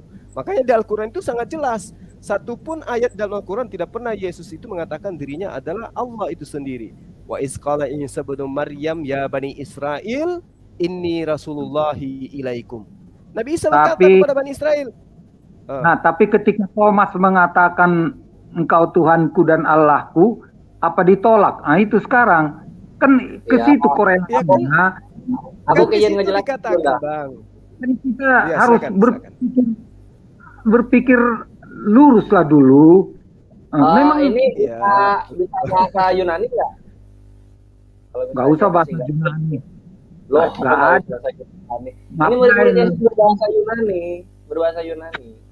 Kan mungkin Anda yang tahu itu nanti. Bisa aja Anda dengan orang-orang Yunani pun tahu. Gini loh, ini perhatiin di sini. Dalam Nandar tadi selalu membuat narasi-narasi seperti dia aja udah lebih jago dari orang-orang di lembaga Alkitab Indonesia itu udah puluhan tahun loh. Nggak ada masalah. Nggak ada masalah dengan tulisan tersebut. Yang masalah itu adalah asumsi yang diberikan terhadap kalimat tersebut, gitu loh. Sini nggak ada. Di Alkitab nggak ada asumsi, nggak ada. Nah itu gini sekarang. Makanya gini. bisa di dalam bahasa Indonesia dibedain nggak bentuk kata vokatif dan bentuk kata genitif? Apalagi bentuk kata nominatif, dibedain nggak? Bingung kan? Ya. Nah, sekarang begini. Dalam bahasa Yunaninya, Tuhan dan Tuhan itu nama akar katanya adalah Kyrios. Dipanggilnya Kyrios. Nah, ini Kyrios ini adalah bentuk kata nominatif, digunakan tanpa perlu orangnya ada di hadapan kita. Kalau orangnya ada di hadapan kita, itu akan digunakan kata bentuk vokatif, yaitu Kyrie. Dia pakai epsilon belakangnya, bukan pakai omega dan sigma. Perhatiin. Contoh kasus nih, kalau ketika lagi ngobrol berhadapan, manggil Tuhan, dia pakai Kyrie. Ada di Yohanes 6 ayat 34. Perhatiin di sini ya. Kita belajar bareng-bareng di sini. Kita belajar bahasa Yunani bareng-bareng di sini ya. Yohanes 6 ayat 34. Perhatiin. 6:34. Nah, ini ketika Yesus habis bermujizat-mujizat gitu ya. Nah, di sini. Aduh. Nih, perhatiin di ininya. Loh, kok nggak bisa? Kok nggak mau turun? Belum, kecil banget. Nah, nih 6:34. Maka kata mereka kepadanya, Tuhan, berikanlah kami roti itu senantiasa. Ya, lihat nih, perhatiin katanya. Tuhan, berikanlah kami roti itu senantiasa. Perhatiin nih kata sininya. Aipon, Opros, Auton, apa dipakai? Kyrie. Kyrie ya, belakangnya. Aduh, nih Kyrie. Belakangnya epsilon. Apa artinya? Orangnya ada di hadapan kita. Dia menggunakan kata Kyrie. Nah, lihat bahasa Inggrisnya pun sir, bukan God. Perhatiin. Contoh satu lagi nih, ketika wanita Samaria bertemu dengan Yesus. Itu ada di Yohanes 4 ayat 11. Nih, kita ketik lagi di sini ya. Ya, ada hubungannya itu dengan itu juga, roti itu kehidupan. Ada hubungannya. Ini ketika orang manggil Yesus itu menggunakan kata Kyrie. Nah, Yohanes 4. Kata perempuan itu kepadanya, lihat lagi-lagi yang digunakan apa? Di sini Tuhan ya, bahasa Indonesianya, Tuhan engkau tidak punya timba sumur, ini amat dalam. Berarti wanita ini langsung melihat Yesus di hadapannya. Lihat apa kata yang digunakan. Lagi-lagi Kyrie ya. Ini apa? Tuan ya, bukan God yang digunakan. Sekarang perhatiin, kalau misalnya Yohanes 20:28 menggunakan kata Kyrie, nih kalau misalnya menggunakan itu, gua suntangan atau enggak gua transfer 1 juta. Caranya gimana, minjem lah. Nah, kita perhatiin nih, sekarang kita lihat Yohanes 20:28 ya. Apakah menggunakan kata Kyrie? Survei membuktikan. Nah, apre kita Thomas kai aipen auto ho Kyrios. War. Selamat datang di kebenaran. Kenapa? Karena bukan Tuhan yang dimaksud ini kepada Yesus, tapi kepada yang tidak terlihat seperti di 1 Timotius 6 ayat 16, 1 Yohanes 4 ayat 12, Keluaran 33 ayat 20, Ulangan 4 ayat 12, di mana Allah tidak ada yang bisa melihat. Maka ini ditujukan kepada Allah itu saja. Oh, justru itu yang terlihat. Coba buka ini, di ayat ini pakai kiri atau enggak? Ini pakai kiri atau Kyrios? Coba buka Yohanes 20 ayat 29. Coba buka lanjutan. Ini pakai kiri atau Kyrios? Engkau telah melihat aku, maka engkau percaya. Kan melihat, jumpa. Apa yang dilihat? Fenomena mengenai si Yesus ini nggak mati, tapi bangkit ke 3 harinya. Itu yang dilihat. Oke ya, nah gitu dong. Gitu itu bukan narasi kamu tuh. Ya. Enggak, ini bukan narasi gua ini. Ini bahasa Yunaninya. Maksudku, ya kan melihat tadi ya, dia ini untuk yang tidak terlihat. Perhatiin di layar. Ini Kyrios atau Kyrie? Di depan Yesus. Ini makanya di Yesus. Memang ada orang yang jangan pindah ke 29. Jangan pindah ke 29. Kita di 28 dulu ini. Kok lari-lari si ayat? Kitab kan runut. Sebenarnya ya, harus dari yang dibahas 29 atau 28. Kan kamu bilang tadi itu ya, kalau nggak melihat yang nggak di depannya, ini di depan matanya. Itulah kenapa, my brother. Itulah kenapa ketika orang-orang Yahudi, ya ini, ketika orang-orang Yahudi mengatakan sesuatu yang menakjubkan di depannya, haliyah, atau dalam bahasa Yunaninya haleluya, itu bukan berarti sesuatu yang menakjubkan di depannya itu Tuhan, tapi peristiwanya menakjubkan gitu, sehingga yang dipuji adalah Tuhan yang pertama kali. Selamat datang di kebenaran, bukan berarti Yesus dinyatakan Tuhan oleh Thomas di sini. Haleluya, bukan dibilang ketika aku melakukan hal yang menakjubkan. Itu sebutan untuk Tuhan itu, haleluya. Iya. Entah itu, tapi bukan dibilang itu sama nandar. Haleluya, nandar gitu, enggak, atau Jumat atau apa. Enggak, dengan menggunakan itu dengan salah kaprah. Itu haliyah itu punyanya Yahudi. Gitu loh. Jadi kita berlandaskan kepada Yahudi saja. Udah, paling gitu aja yang bisa gue sampaikan. Enggak ada istilah. Kalau kami ini, itu bukan firman, bukan dulu memang sama orang Israel. Tapi kan ada di firman, saya nggak begitu pahamnya letter late ini, Alkitab dengan apa, tapi bukan saya berarti. Kita kalau bahasa Yunani kita ini deh, kita pakai Biblos terjemahan VOC deh. Berapa tadi? Yohanes 20:28 ya? Oke, kita cari ya. Kita cari terjemahan VOC-nya. Apa lagi? Maksudku gini, kita kan belum tentu seperti kita ini, seperti kamu ini orang yang mendengar nanti. Kalau dengan cara harus begini orang mau percaya, rumit. Gimana mau anak kecil bisa paham? Ya, memang kebenaran itu nggak mudah untuk didapatkan. Bahasa Arab. Nggak mudah untuk didapatkan. Gini, kalau misalnya Yesus memang di Cimahi, ya mari kita menggunakan bahasa Sunda. Halo, cuman gini, ketika Alkitab bisa menunjukkan ayat ini ada dalilnya. Nah, coba kalau tadi klien Bang Juma itu berbicara tadi sebelum saya itu ada tadi saya dengar. Nah, sekarang nih, nih kita pakai zaman VOC aja nih. Kita pakai zaman VOC aja. Ini kita lihat ya. Tadi kan katanya yang tadi. Ini sekarang nih, ini Van Hessel. Terjemahan Van Hessel tahun berapa? 1646. Tunggu dulu, tadi kan sahnya menjadi seorang Islam kan harus bersahadat. Pernah aku dengar dari apologet yang lain di Al-Quran katanya nggak ada pernah Muhammad bersahadat. Bahkan kalian ya itu pernah syahadat ini tunjukkan ayatnya. Nah, baru syahadat itu perkataan Allah atau perkataan manusia. Tadi aku menyikapi yang tadi, yang sebelum saya itu kan ada bicara sama Bang Juma. Ada lagi yang tadi udah nggak apa-apa, yang tadi biarkan berlalu. Ini kita sekarang Yohanes 20:28. Mau dibuktiin lagi nggak kalau misalnya bahasa Yunani kurang cukup? Mau nggak? Maksudku, ya itulah, kami ini tidak mau terlampau rumit-rumit. Kami sudah yakin. Iya, kalau misalnya yakinnya harus berdasar gitu loh maksudnya. Nah, ini dasar kami untuk meyakini Yohanes 20 ayat 28. Makanya tadi kan kutanya gini aja. Seandainya ada ajaran yang mengajak, misalnya akulah jalan kebenaran, padahal di ajaran lain nggak ada.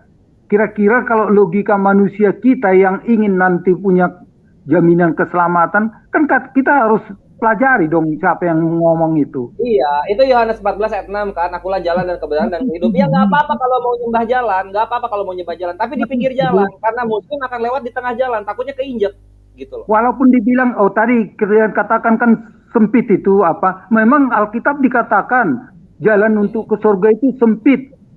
Dan iya, makanya nyembahnya di pinggir jalan supaya Islam lewat nggak dihalangin gitu loh. Itu kan di Quran kalian itu mungkin ada gitu. Bahkan kalau aku buka nanti Quran, di sana dikatakan tidak ada jaminan keselamatan. Bahkan mereka ada Al-Baqarah ayat, waduh ini macam-macam. Ini makanya belajar Islam kepada ahli, kepada orang-orang Islamnya sendiri gitu. Ini kita bahkan gini. Apa bahkan baca ayatnya belum bahkan nih dan sampaikanlah Injil dan sampaikanlah kabar gembira kepada orang-orang yang beriman dan berbuat kebaikan bahwa untuk mereka disediakan surga yang mengalir di bawahnya sungai-sungai. Surga kalian kan lain. Kebenaran. Mau lagi? Tapi ada di Quran semua masuk neraka. Harus ke situ dulu. Coba kita buka lagi. Apa itu? Surah Maryam 71 ya? Coba ya. Surah Maryam. Kenapa harus ke neraka dulu? Berarti kan kalian ke neraka. Ya itu terserah mau ada di sortir nanti. Emang kalau di misalnya rumah tangga kekristenan, kalau baju habis dipakai langsung ditaruh lemari, nggak dicuci dulu. Kalau kita sih dicuci dulu. Kami enggak. Makanya kan maaf kata kalau meninggal orang percaya dibikin selamat jalan ke Bapa di surga.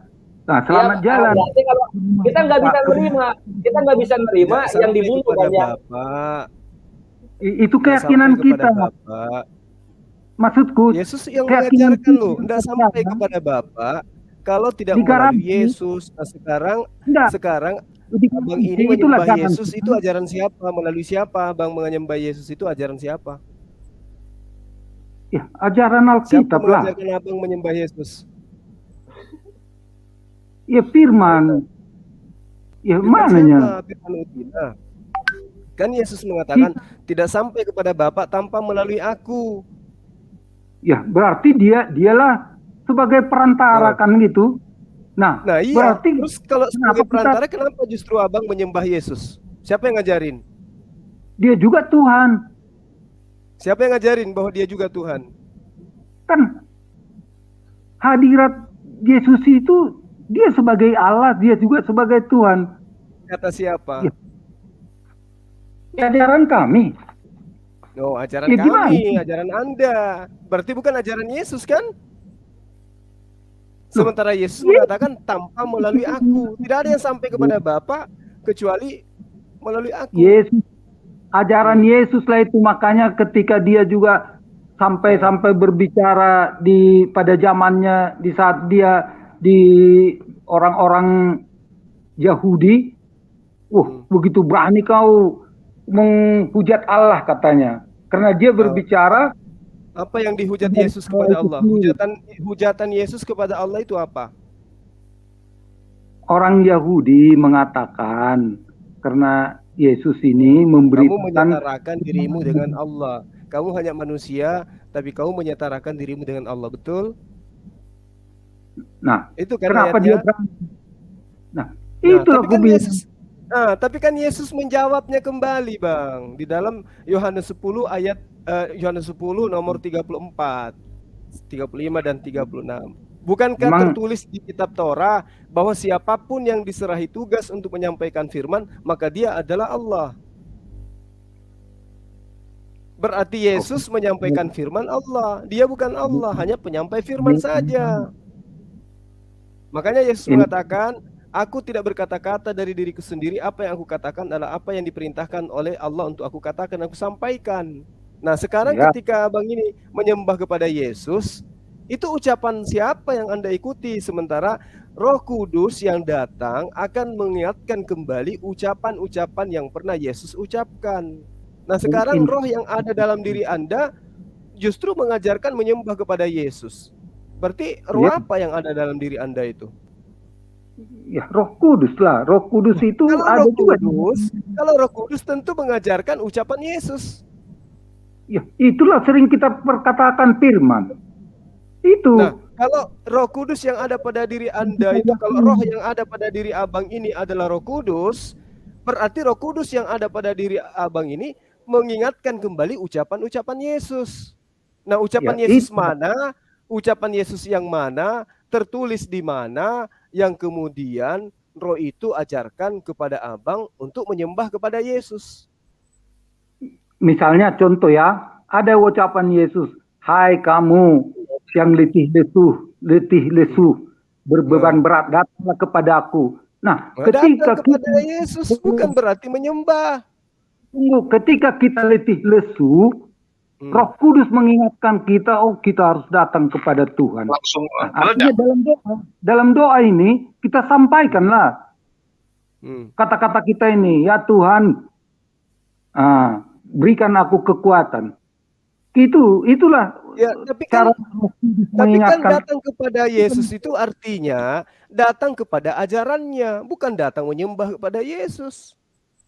Bisa datang kepada Yesus, bisa datang, ngapain datang ke ajarannya lagi? Kita udah perkatakan, kita disuruh.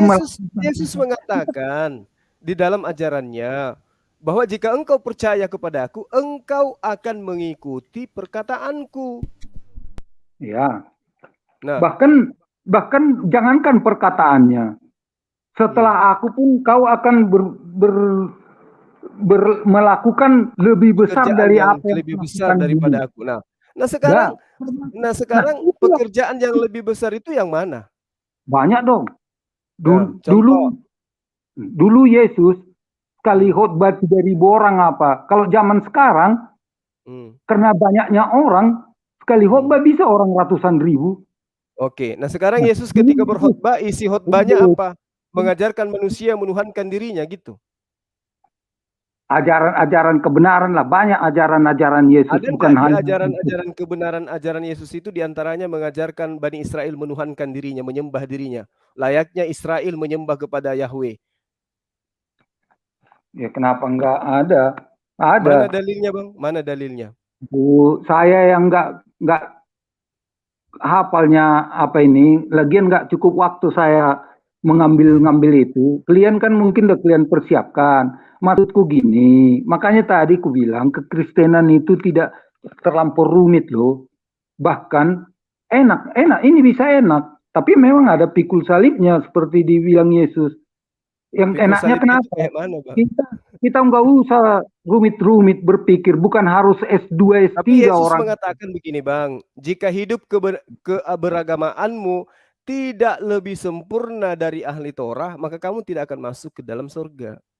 Nah sekarang kehidupan orang ahli Torah itu mereka ribet, harus begini, harus begono. Nah sekarang Anda mengatakan enak menjadi Kristen, padahal Yesus mengatakan jika hidup keberagamaanmu tidak lebih sempurna, tidak lebih baik dari ahli Torah, berarti Yesus ketika mengatakan masih banyak yang ingin aku ajarkan, tapi kamu belum sanggup untuk menanggungnya. Tetapi ketika dia datang, yaitu roh penolong lain selain aku, dialah yang akan mengajarkan segala sesuatunya. Nah sekarang justru abang hidup keberagamaannya enak katanya. Lebih mudahnya harus percaya aja. Kalau dulu ahli-ahli Taurat tahu nggak?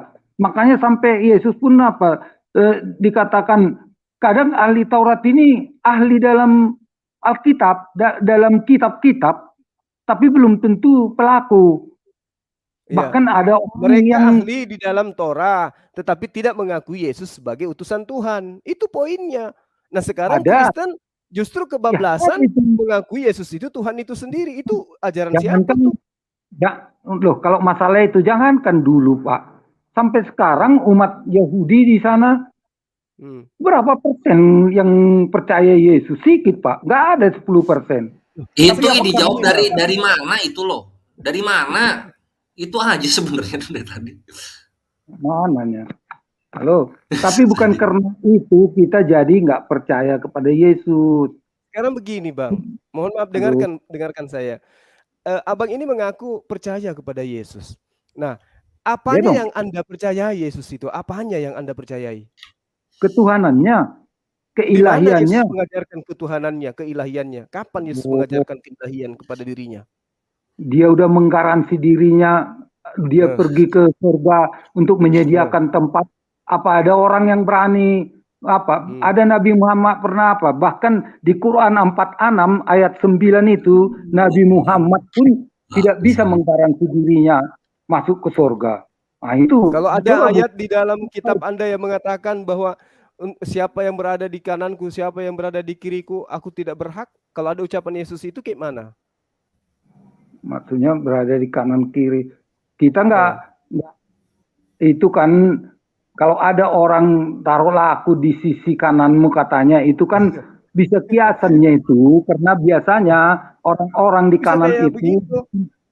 Nah, maksudku gini, jangankan aku nggak usah di kiri kanannya, di depannya pun di belakang pun yang penting minimal ke surga. Nggak apa-apa. Ada orang pelataran, surga itu kan banyak, ada tempatnya, ada pelataran, ada halaman. Nah, tapi itu di surga. Ini justru abang berasumsi. Yesus mengatakan mengenai siapa yang duduk di sebelah kananku atau di sebelah kiriku, aku tidak berhak memberikannya. Itu di dalam Matius 20 ayat 23. Itu kan dia katakan itu ketika kemanusiaannya itu waktu di bumi. Itu dia. Coba abang sekarang mengatakan, mohon dengar saya bang. Abang sekarang mengatakan sisi kemanusiaannya. Berarti abang diajarkan oleh roh yang ada dalam diri abang mengajarkan bahwa Yesus itu punya sisi ketuhanan. Nah, ada enggak Yesus pernah mengucapkan bahwa aku ini punya sisi ketuhanan? Ada enggak bang? Dia sesungguhnya Tuhan, tapi dia pernah manusia seutuhnya. Nah, ini ucapan yang diajarkan oleh roh yang ada pada diri abang itu roh itu pernah dengar ucapan itu dari mana? Ya, kita harus percaya itu, imani Bapa, Anak dan Roh Kudus. Itu ketiganya itu satu. Kan Yesus menubuatkan bahwa Roh Kudus yang benar akan mengingatkan kamu tentang ucapan yang pernah aku ucapkan. Nah, abang diajari oleh roh yang ada pada diri abang untuk mengucapkan bahwa Yesus itu adalah Tuhan itu sendiri. Itu ucapan kapan Yesus ucapkan itu? Ya itulah dari buah kita, makanya kan Roh Kudus itu menghasilkan 9 buah. Ada kasih, sukacita, damai, sejahtera. Iya betul. Yang saya maksud, roh yang ada dalam diri abang, kalau dia adalah Roh Kudus, maka dia akan mengingatkan ucapan-ucapan Yesus. Nah, abang mengatakan Yesus itu adalah Tuhan itu sendiri. Nah, itu Yesus pernah mengucapkan ucapan itu di mana? Ucapan tentang kealahan Yesus kan dia udah kealahan Yesus itu yang mana? Kapan Yesus menyatakan kealahannya? Di mana dia pernah mengatakan itu? Akulah pencipta alam semesta. Akulah Tuhan satu-satunya Tuhan. Di mana Yesus pernah mengajarkan itu? Dari perbuatannya juga. Bahkan seorang nabi bisa bernubuat. Ini di atas nabi. Tuhan Makanya dia bisa melakukan mujizat. Coba apa nggak ngeri itu? Tapi kan Mati Yesus bisa mengaku. Yesus yang mengaku bisa segala dilihat. pekerjaan yang aku lakukan adalah pekerjaan yang diperintahkan untuk aku lakukan dari Tuhanku. Aduh, maksudku gininya, aduh sudah terlampau jauh. Aku jadi peningnya menghadapi Ya gini. memang pasti pening Bang, karena Abang mengajarkan sesuatu yang tidak pernah Yesus ajarkan. Pening lah. Iya, katanya simpel tadi. Makanya tadi kan ku bilang ajaran kekristenan itu sebenarnya jangan Bukan ajaran kita Yesus. bawa rumit. Nah, jangan bawa kita rumit. Kalau Pasti rumit nanti rumit Bang, karena ajaran Kristen itu bukan ajaran Yesus, tapi Tapi dipaksakan Yesus percaya, jadi tameng. bukan dipaksakan. Yesus Nah ini nggak pernah buktinya, percaya. Abang tidak bisa membuktikan bahwa Yesus yang mengajarkan dia itu adalah Tuhan. Dia adalah pencipta alam semesta. Tapi Abang mengakui dia itu adalah Tuhan, dia adalah Allah itu sendiri. Itu dari mana? Banyak. Dari nubuat-nubuat sebelum Yesus pun udah dikatakan bahwa dia Tuhan. Akan lahir dari bunda dari seorang yang suci. Ya, itulah Maria. Jadi ada dalilnya bahwa pencipta alam semesta ini pernah dilahirkan oleh manusia gitu. Namanya udah disebut Tuhan, juru selamat. Nah, itu dari nubuatan Anda itu dapatkan dari mana? Ajaran itu dari mana Anda dapatkan? Ada tertulis. Ya, apakah Yesus pernah mengajarkan bahwa aku adalah Tuhan yang lahir sebagai manusia? Pernah nggak? Nggak, Tuhan nggak mau ngomong gitu. Tapi memang cerita sejarah udah membuktikan. Kalau Tuhan pasti ngaku Tuhan. Tuhan mengatakan dirinya sebagai pencipta alam semesta. Itu Tuhan. Tuhan mengatakan dia tidak pernah membentuk diri menjadi makhluk. Itu Tuhan yang benar. Dan dengar dulu dari kalimat, akulah Alfa dan Omega. Alfa. Tahu? Iya. Alfa. Itu ucapan siapa yang Yesus ucapkan itu ucapan siapa? Ucapan dari dirinya sendiri atau ucapan Tuhan yang diucapkannya? Dirinya yang mengucapkan. Akulah Alfa dan Omega. Ya, Yesus itu berkata atas perintahnya dirinya sendiri atau perintah dari Tuhannya untuk ia katakan? Itu tidak dikatakan harus perintah. Enggak semua dikatakan Yesus. Yesus mengatakan di dalam Yohanes 12 ayat 49, aku tidak berkata-kata dari diriku sendiri. Apa yang aku katakan adalah apa yang diperintahkan oleh Bapa untuk aku katakan, aku sampaikan. Bohong enggak ayat itu? Ada. Tapi dibilang, akulah yang Alfa dan aku yang Omega. Yesus yang bilang ayat 8. Ayat pertamanya gimana bunyinya, Bang? Enggak penting. Maksudku pula. Nah inilah ribetnya karena Abang itu selalu mengajarkan konsep gereja. Yesus mengajarkan hal lain, Abang mengimani hal lain. Di dalam Wahyu 1 ayat 1, coba Anda baca di situ. Inilah wahyu Yesus Kristus yang dianugerahkan Allah kepadanya untuk Yesus sampaikan kepada hamba-hamba Allah. Coba. Kayak mana itu ceritanya Abang lantas loncat ke ayat ke-8, sementara ternyata yang diucapkan Yesus itu adalah ucapan firman dari Allah yang harus dia ucapkan. Makanya dikatakan, aku tidak berkata-kata dari diriku sendiri. Apa yang aku perintahkan adalah, apa yang aku katakan adalah apa yang diperintahkan oleh Bapa untuk aku katakan, aku sampaikan. Ya, itu di situ Yesus sedang menunjukkan bahwa dia juga Allah nanti. Makanya ada di kalimat itu kan nggak dibantahnya, ya Allahku. Jadi kapan kami mengenal Allah itu katanya, udah begitu lama kamu di sini sama aku. Kan kata Yesus sama muridnya. Nah, jadi siapa yang melihat Yesus, berarti siapa yang melihat Yesus? Dia sudah melihat Allah itu sendiri. Allah begitu. Apanya yang dilihat di situ Yesus? Apanya? Badannya atau ajarannya? Ya, termasuk badannya. Makanya berarti siapa yang meludahi Yesus, siapa yang memukul wajahnya Yesus sama dengan memukul Allah, meludahi Allah gitu. Ya iya dong. Jadi yang membunuh Yesus sama dengan membunuh pencipta alam semesta ini. Tidak dikatakan demikian. Tapi ya kita harus jujur dong. Iya, kan Abang katakan tadi, siapa yang melihat Yesus sama dengan melihat pencipta alam semesta. Berarti siapa yang meludahi mukanya Yesus sama halnya meludahi muka pencipta alam semesta. Ketika Yesus dibunuh, tunggu dulu, kan ada di firman-Nya, siapa yang melihat aku, dia telah melihat Bapa. Siapa yang berarti kan membunuh aku sama dengan membunuh Bapa. tidak ada dikatakan demikian. Jangan Kan Yesus lain. adalah Bapa itu sendiri. Atau gimana Ya, ceritanya nih? Apakah itu kalau bahasa hiasan atau Yesus itu betul-betul Bapa? ya, kalau menurut kita begitu, ya memang kita sama dengan menghujat Allah itu dengan menghujat Yesus, Iya. membunuh Yesus Allah, kita membunuh Yesus berarti itu. membunuh Yesus sama dengan membunuh Allah gitu. Tapi waktu itu yang dibunuh itu kemanusiaannya Yesus. Nah, berarti siapa yang melihat Yesus itu hanya melihat manusia. Ajarannya Yesus yang adalah ajarannya Allah, bukan Yesusnya yang Allah itu sendiri. Gitu loh, Bang. Makanya aku bilang tadi kembalilah ke apa ya, udah terlampau lama. Wah, aku udah kerja ini, napas aku. Ini minum dulu aku sih. Minum dulu. Ini ya. Iya. Sudah 2 jam lebih nih, Bang. Maksudku gini, kan terlampau jadi rumit. Padahal seharusnya gini, saya belum masuk ya kepada ajaran kalian. Tapi saya komplain lah dikit. Kenapa sih kita nggak mau belajar merendahkan diri? Kita nggak mengajak kalian jadi percaya kepada Yesus ya. Maksudku belajarlah, kita membuka diri.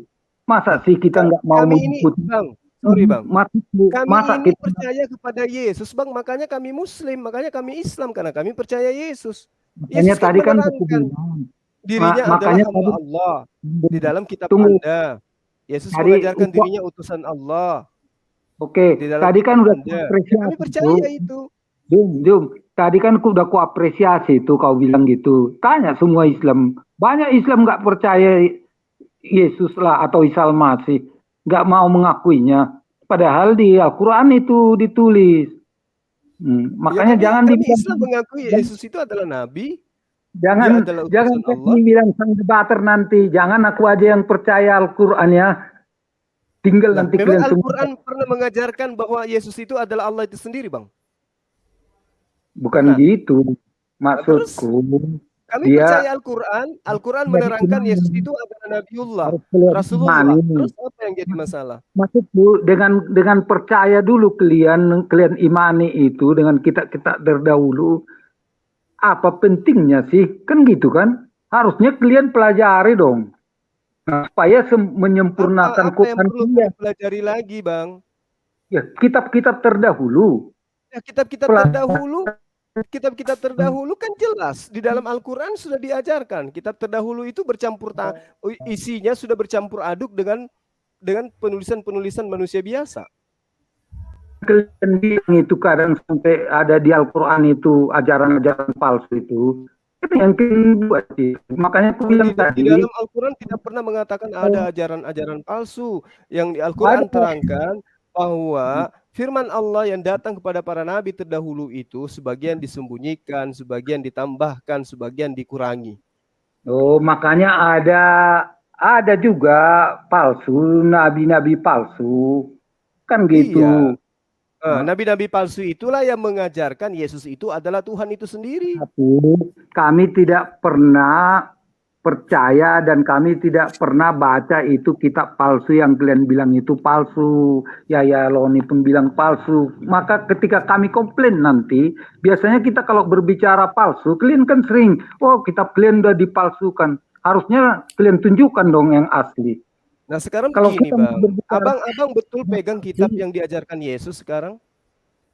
Harus tunjukkan dulu yang aslinya biar. Aku bisa tunjukin Gurunda. Iya, silakan. Mau? Nah ini ya, ini cuma semenit doang nih yang asli nih. Dari mana tahu aku itu asli, Bung? Aduh. Iya ini udah iniin sejarah kok, bentar ya.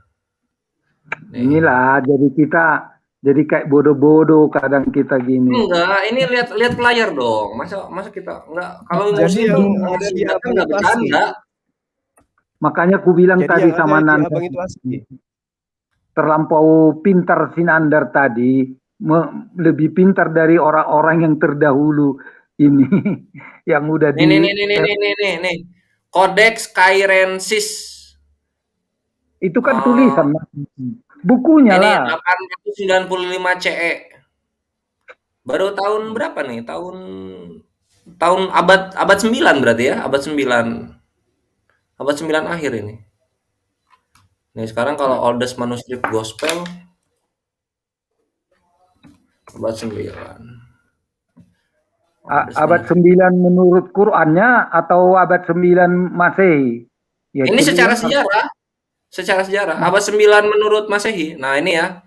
Nah, ini papirus nih. Ini paling tua nih. Ini paling tua nih. Ini paling tua. Maksudku, dari mana tahu aku itu asli? Ah, ini paling tua ini. Ini paling tua. Itu kan tulisan. Kalau asli Nah, itu Qur'an. Ini. Tahun 125 sampai 175 lah. Ini abad 2 berarti ya. Ini nih. Di kayu, di kulit kayu. Di mana? Apa? Ini. Kalau asli itu saya percaya pasti itu mungkin udah tulisannya di kulit kayu kayak di ini daun. Ini. Tahu nggak papirus itu apa? Papirus itu daun. Ya, itulah maksudku. Dari mana bisa lihat itu apa? Makanya oke lah. Iya, ini ilmuwan-ilmuwan tuh. Ini ilmuwan-ilmuwan. Kenapa dikasih nama Rillens? Karena ada John Rillens lah penemunya gitu. Maksudku, ya itulah makanya aku bilang tadi kami udah dikasih lihat banyak maksud gimana sih? Gurunda silakan diambil alih. Selamat datang di kebenaran, my brethren. Semoga jadi pelajaran. Oke, gini ya, kebenaran. Nah, kenapa ketika Nabi kalian ketemu katanya Jibril di Gua Hiro nggak ada saksinya, kalian bisa percaya gitu aja? Nggak pernah kalian selidiki itu. Kitab orang yang sudah manuskripnya udah terdetail, udah apa, ada penulisnya yang nulis, bukan dia aja yang mendengar tulisannya, orang yang bersama dia banyak, kenapa nggak dikomplain? Nah itu saksi hidup. Nah di Quran kan nggak ada saksi hidup, bahkan Al-Quran sebagian kalian mengakui itu gedebuk Al-Quran, tapi sebagian dikatakan lewat kata-kata, disalin, di apa. Nah itu jelas mana yang mengakui bahwa Al-Quran itu jatuh dari langit. Kami pun enggak. Maksudku gini, dari siapa sih ini orang ini? Kami pun tidak mau mendebat-debat itu, jujurlah. Belakangan ini aja karena kalian selalu mengusik-ngusik sebenarnya ajaran kekristenan. Maaf kata terbalik nih. Balik ya. Justru kalian yang terbalik, sering balik ini. Hadir kalian di gereja-gereja tidak pernah membicarakan tentang Quran, tapi selalu kalian bilang hamba-hamba Tuhan udah di gereja-gereja udah dikhotbahkan Quran. Kalian yang sibuk mengkhotbahkan masjid-masjid membuka kitab. Makanya saya heran juga. Di mana di masjid itu ada orang buka gospel? Masjid mana? Masjid mana? Di YouTube udah ada. Di gereja itu justru ada misionaris itu belajar Al-Quran untuk memurtadkan orang. Saya nggak tahu di mana. Si Sakuragi itu YouTube pertama muncul untuk membahas tentang Islam loh itu. Aduh, nggak percaya. Tapi itulah, memang kadang kita kalau nggak mau jujur memang payah mengambil satu kesimpulan. Nah, masalahnya aku bilang tadi, oke lah, kalau betul kita junjung seperti ajaran kalian, agamamu, ya udah kenapa kita gak jalan sendiri-sendiri berapologet, nggak apa-apa. Saya setuju, kalian ngomong mau di mimbar mau apa nggak apa-apa, kami nggak pernah terusik. Nah tapi ketika kami ngomong juga ya kalian nggak usah terusik dong. Ya kuatkan kalian iman kalian, pengajaran kalian. Dan jangan ada pemaksaan sama orang. Kami Kristen. Kalau bagi-bagi Indomie boleh bang. Maksudku itulah perlu keterbukaan kita. Makanya kita sambil beragama ya, sambil harus memahami berbangsa. Ini yang penting. Jangan kita pikir bahwa kalian ini kan kalian merasa kalian aja yang punya bangsa ini. Kalian yang punya peran di bangsa ini. Kok sampai ke sana bang? Bicaranya itu yang membuat kalian ini kita ini jadi terikut terusik. Jujurlah dulu zaman 20 tahun yang lalu mana ada Iya, kita karena waktu itu bicara. belum ada internet. Enggak, Kalian masih ya. leluasa gitu, Waduh, memurtadkan orang di itu mana-mana. banget. Nah, inilah mengklaim-klaim yang Gimana? enggak apa. Biar Oh, enggak nggak bisa ada begitu, nggak internet. bisa begitu, Bang. Fakta sejarah tidak Aduh, bisa dibohongi gitu. Di inilah mana enggak ada ma bencana Udah, alam, di situ ada gereja turun untuk memurtadkan orang. aduh. Gimana tuh? Tapi kalau Nah, nanti apa kisah-kisah apa zaman-zaman Soeharto juga bahkan negara ikut memfasilitasi untuk besarnya klien pala rupanya apa. Tapi itu kalau saya katakan sebelum Soeharto penjajah memfasilitasi misionaris masuk ke Nusantara gimana, Bang? Nggak ada apa? di fasilitas itu. Nomen datang ke sana ditinggalkan kemewahannya. Bahkan dia rela belajar di sini, mati dimusuhi orang. Gitu naik juga apa dia ke situ? Oh, nggak tahu lah, yang pasti bukan naik unta lah. Iya, unta juga unta-untanya penjajah paling, Pak Bonar. Sedikit nih ya, menanggapi dari apa yang disampaikan oleh Bang siapa yang di atas tadi ya. Tadi beliau kan mengatakan, tadi saya dengar beliau mengatakan bahwasanya umat Islam mengobok-obok kitabnya orang Kristen gitu ya. Bukankah bukankah orang Kristen terlebih dahulu ya, di mana para misionaris itu mempelajari Al-Quran dan dipleset-plesetkan maknanya untuk memurtadkan umat Islam, dan itu pernah terjadi, di Indonesia ya, oleh orang mana ya, oleh orang Belanda ya, dan itu di Aceh, dibuat di Aceh ya, untuk memurtadkan orang Aceh dengan kalimat ya ini yang disampaikan oleh KC hingga saat ini bahkan ya, celakalah bagi orang yang sholat ya, celakalah bagi orang yang sholat, dan itu acap kali dipakai ya oleh para misionaris untuk memurtadkan umat Islam dengan memotong ayat, karena dikatakan kalian, jadi datang apologet Kristen ini mengcounter. Tidak. Jadi cikal bakal ya para apologet. Contoh saja seperti Ahmed Didat, di mana Ahmed Didat itu dulu ya acap kali diolok-olok oleh para misionaris ya, sehingga beliau mempelajari Bible, yang di mana Bible itu punyanya ayahnya kalau tidak salah atau majikannya gitu ya. Itu di sebuah gudang. Lalu beliau pelajari. Nah, itu jadi awal mula ya, di mana kekristenan ini ya mensiarkan ataupun menyebarkan agamanya ini dengan memotong-motong ayat-ayat Al-Qur'an.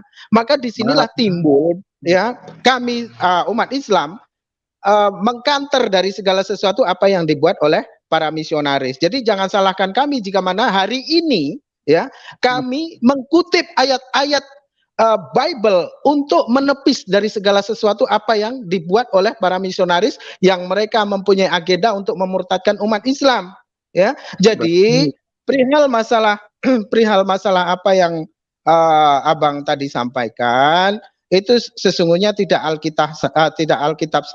Alkitabiah sama sekali, oleh karena apa yang disampaikan oleh Abang itu sendiri tidaklah diajarkan oleh Yesus itu sendiri.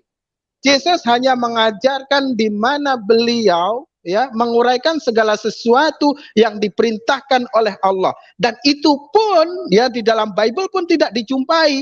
Ketika Yesus berkata segala firman yang telah engkau berikan kepadaku telah aku sampaikan kepada mereka, firmannya yang mana? Itu apakah termasuk dengan mengutuk pohon ara itu adalah perintah Tuhan? Apakah itu sebuah firman dari Allah yang mesti disampaikan pada Yesus dengan mengatakan kalian ular beludaklah segala macam? Apakah itu bagian dari firman yang Allah berikan kepada Yesus yang disampaikan kepada umatnya yakni Bani Israel? Tidak kan gitu. Jadi apa yang terjadi hari ini itu oleh karena di dalam keagamaan dua agama ini, tunggu sebentar. Di dalam dua agama ini satu sama lain saling mensyiarkan ya, saling mensiarkan bagaimana agama masing-masing antara Kristen dan Islam. Nah, kenapa Islam dan Kristen itu yang selalu bersinggungan itu oleh karena di mana Kristen itu menjadikannya Yesus sebagai Tuhan, sementara di dalam Islam mendudukkan Yesus di mana tempat yang selayaknya, ya, di mana kemuliaan Yesus itu didudukkan sebagai seorang nabi, oleh karena memang orang-orang yang hidup sezaman dengan Yesus pun tidak pernah ada satu orang pun yang menyatakan Yesus itu adalah Tuhan, melainkan Yesus hanyalah seorang nabi, karena Yesus hanya mengaku dirinya hanya seorang nabi. Seorang nabi dihormati di mana-mana, namun tidak di azas kampungnya sendiri, tidak pada keluarganya sendiri, di rumahnya sendiri. Dan orang-orang yang hidup sezaman dengan Yesus pun berkata, dia benar-benar seorang nabi. Dan di ayat lain juga dikatakan, inilah Nabi Yesus dari Nazaret. Tidak ada satupun orang yang hidup sezaman dengan Yesus berkata, inilah Tuhan dari Nazaret. Tidak, tapi Nabi Yesus dari Nazaret. Oke, monggo. Tunggu ya, udah banyak lupa ini. Kalau bertanya tapi jadi lama kali, jadi banyak lupa. Oke lah, acak-acak aja. Pertama, tak apa, kita ini diskusi bukan untuk cari permusuhan. Kita berdiskusi saling mensiarkan. Manalah tahu nanti abang membuat saya murtad ataupun membuat guru kami yakni Akhi Zul M Abbas itu murtad oleh karena penginjilan abang, kan mana tahu, cobalah. Silakan. Ya, asalkan kita dialog ya. Ya, maksud ini.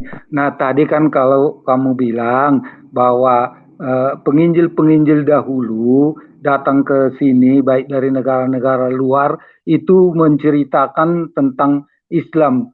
Pada dasarnya penginjil laskar-laskar Kristus lah dulu ku bilang, yang mau memberitakan tentang kebenaran firman tentang Yesus ini tidak pernah membawa ajaran lain. Dia hanya mengajarkan ajarannya. Apa yang tertulis di Alkitab itu yang diceritakannya. Siapa Yesus itu tidak pernah bercerita tentang siapa Nabi Muhammad, siapa ini. Karena bagi kami tidak terlampau penting itu. Menceritakan yang bagi punya dia pun, katakanlah dia kan misionaris. Yang mau dari dia punya pun mau diceritakannya, kadang udah nggak cukup waktunya. Nah, itu perlu dan boleh dibuktikan itu.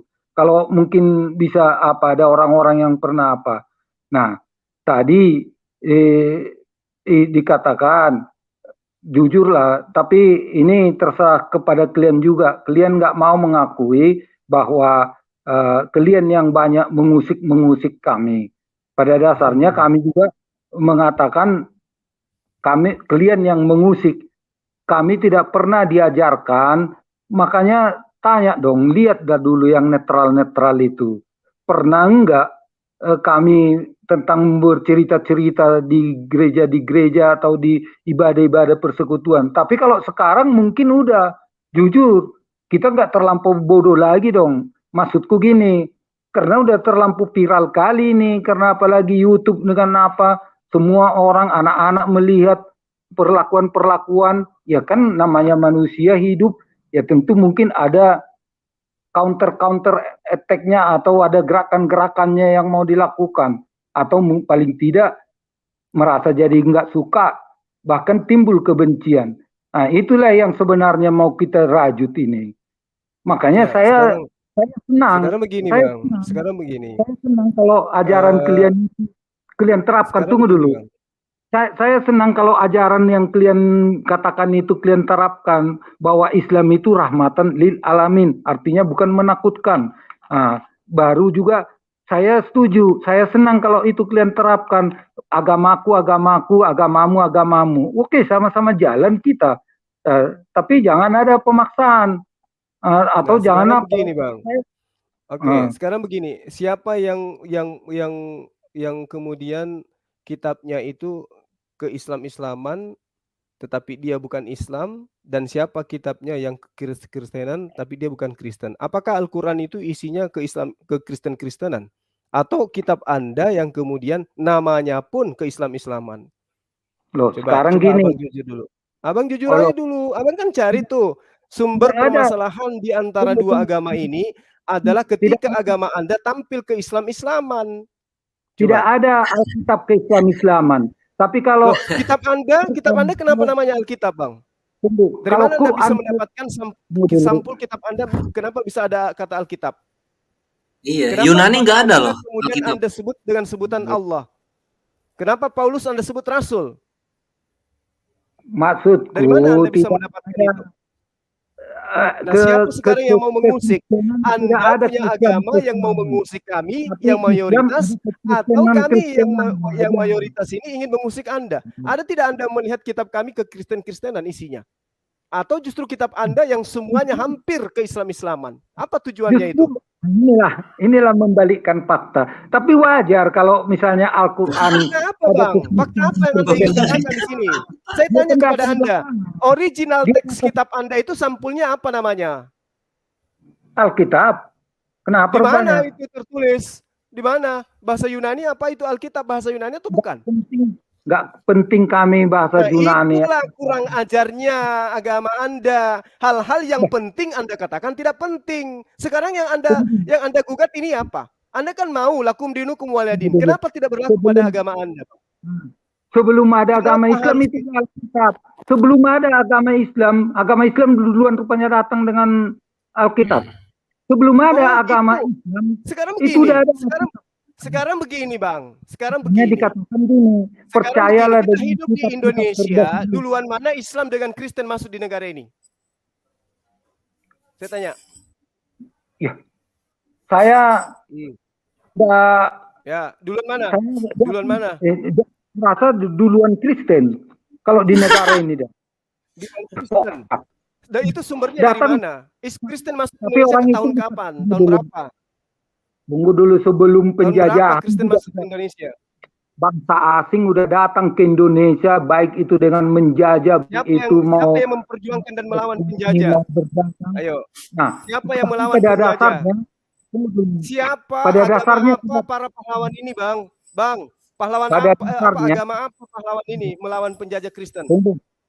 Pada dasarnya mereka ini bukan mau mensiarkan agama datang penjajah ini. Siapa bilang? Nah, inilah kekurang ajaran agama Anda yang suka topeng-topeng.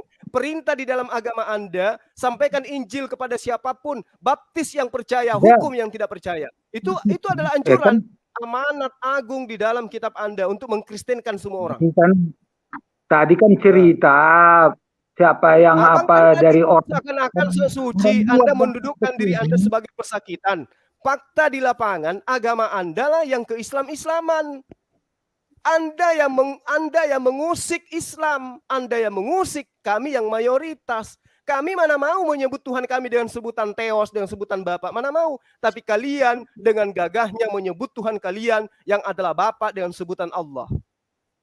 Sebenarnya Anda sudah menampar wajah Anda sendiri, Bang Bonar. Coba kalau misalnya agama Anda itu membuat sebuah keputusan bahwa Lembaga Alkitab Indonesia mulai besok tidak lagi menggunakan bahasa-bahasa sakral di dalam ajaran agama Islam.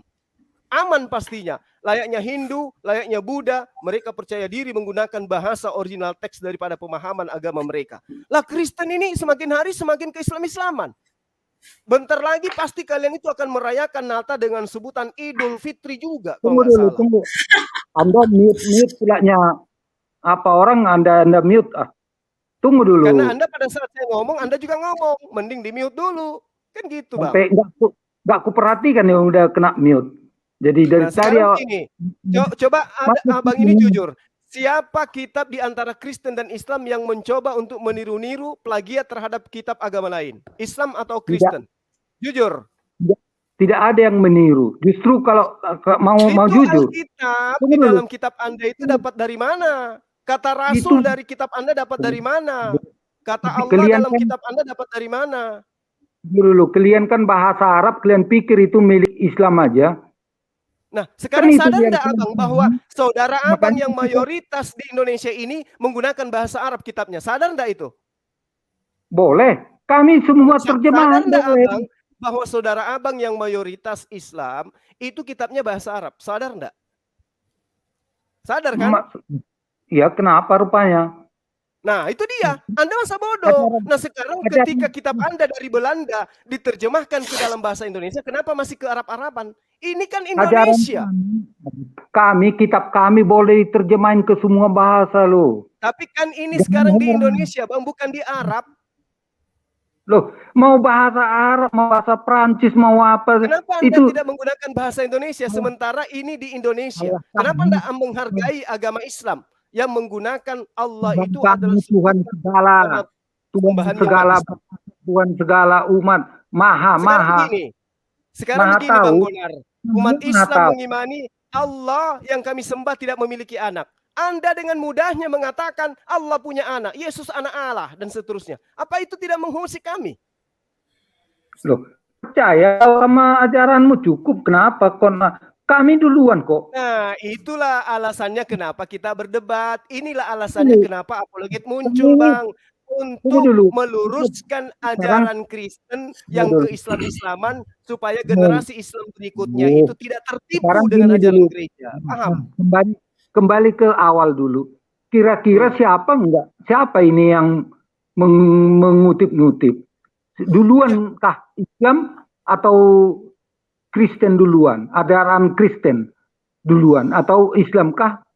Nah, kalau memang Kristen ini di Indonesia, Bang. Kita berbicara skala Indonesia, Bang. Kita berbicara skala Indonesia. Sadar nggak, Abang? Tadi Abang berbicara sebagai anak bangsa, kita harus rukun. Bagaimana Anda mengatakan rukun kalau Anda sendiri mengusik agama saudara kalian, gitu loh? Inilah yang mau kita bangun. Kalian pikir Indonesia ini berdiri?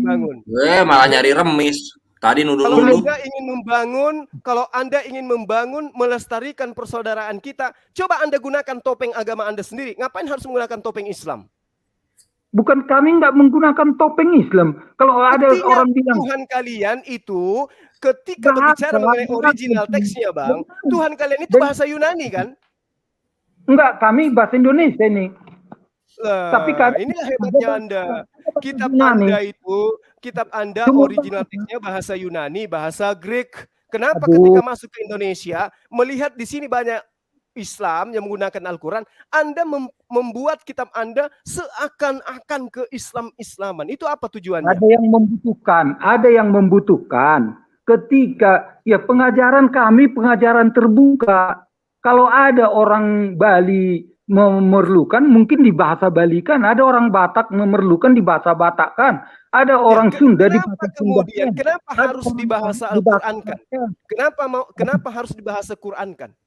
Nggak percaya diri dengan kitab Anda sendiri sehingga sampai harus menggunakan bahasa Quran. Itulah kesalahan Anda ini ya semua. Kok jadi kami yang salah? Anda yang melakukan kesalahan kok nuduh kami yang salah? Maksudku bahasa Tuhan bukannya bahasa. Udah Bang Juma udah nggak berguna ini orang, nggak berguna, percuma. Kalian yang nggak berguna. Memframing yang nggak masuk akal kan salah gitu.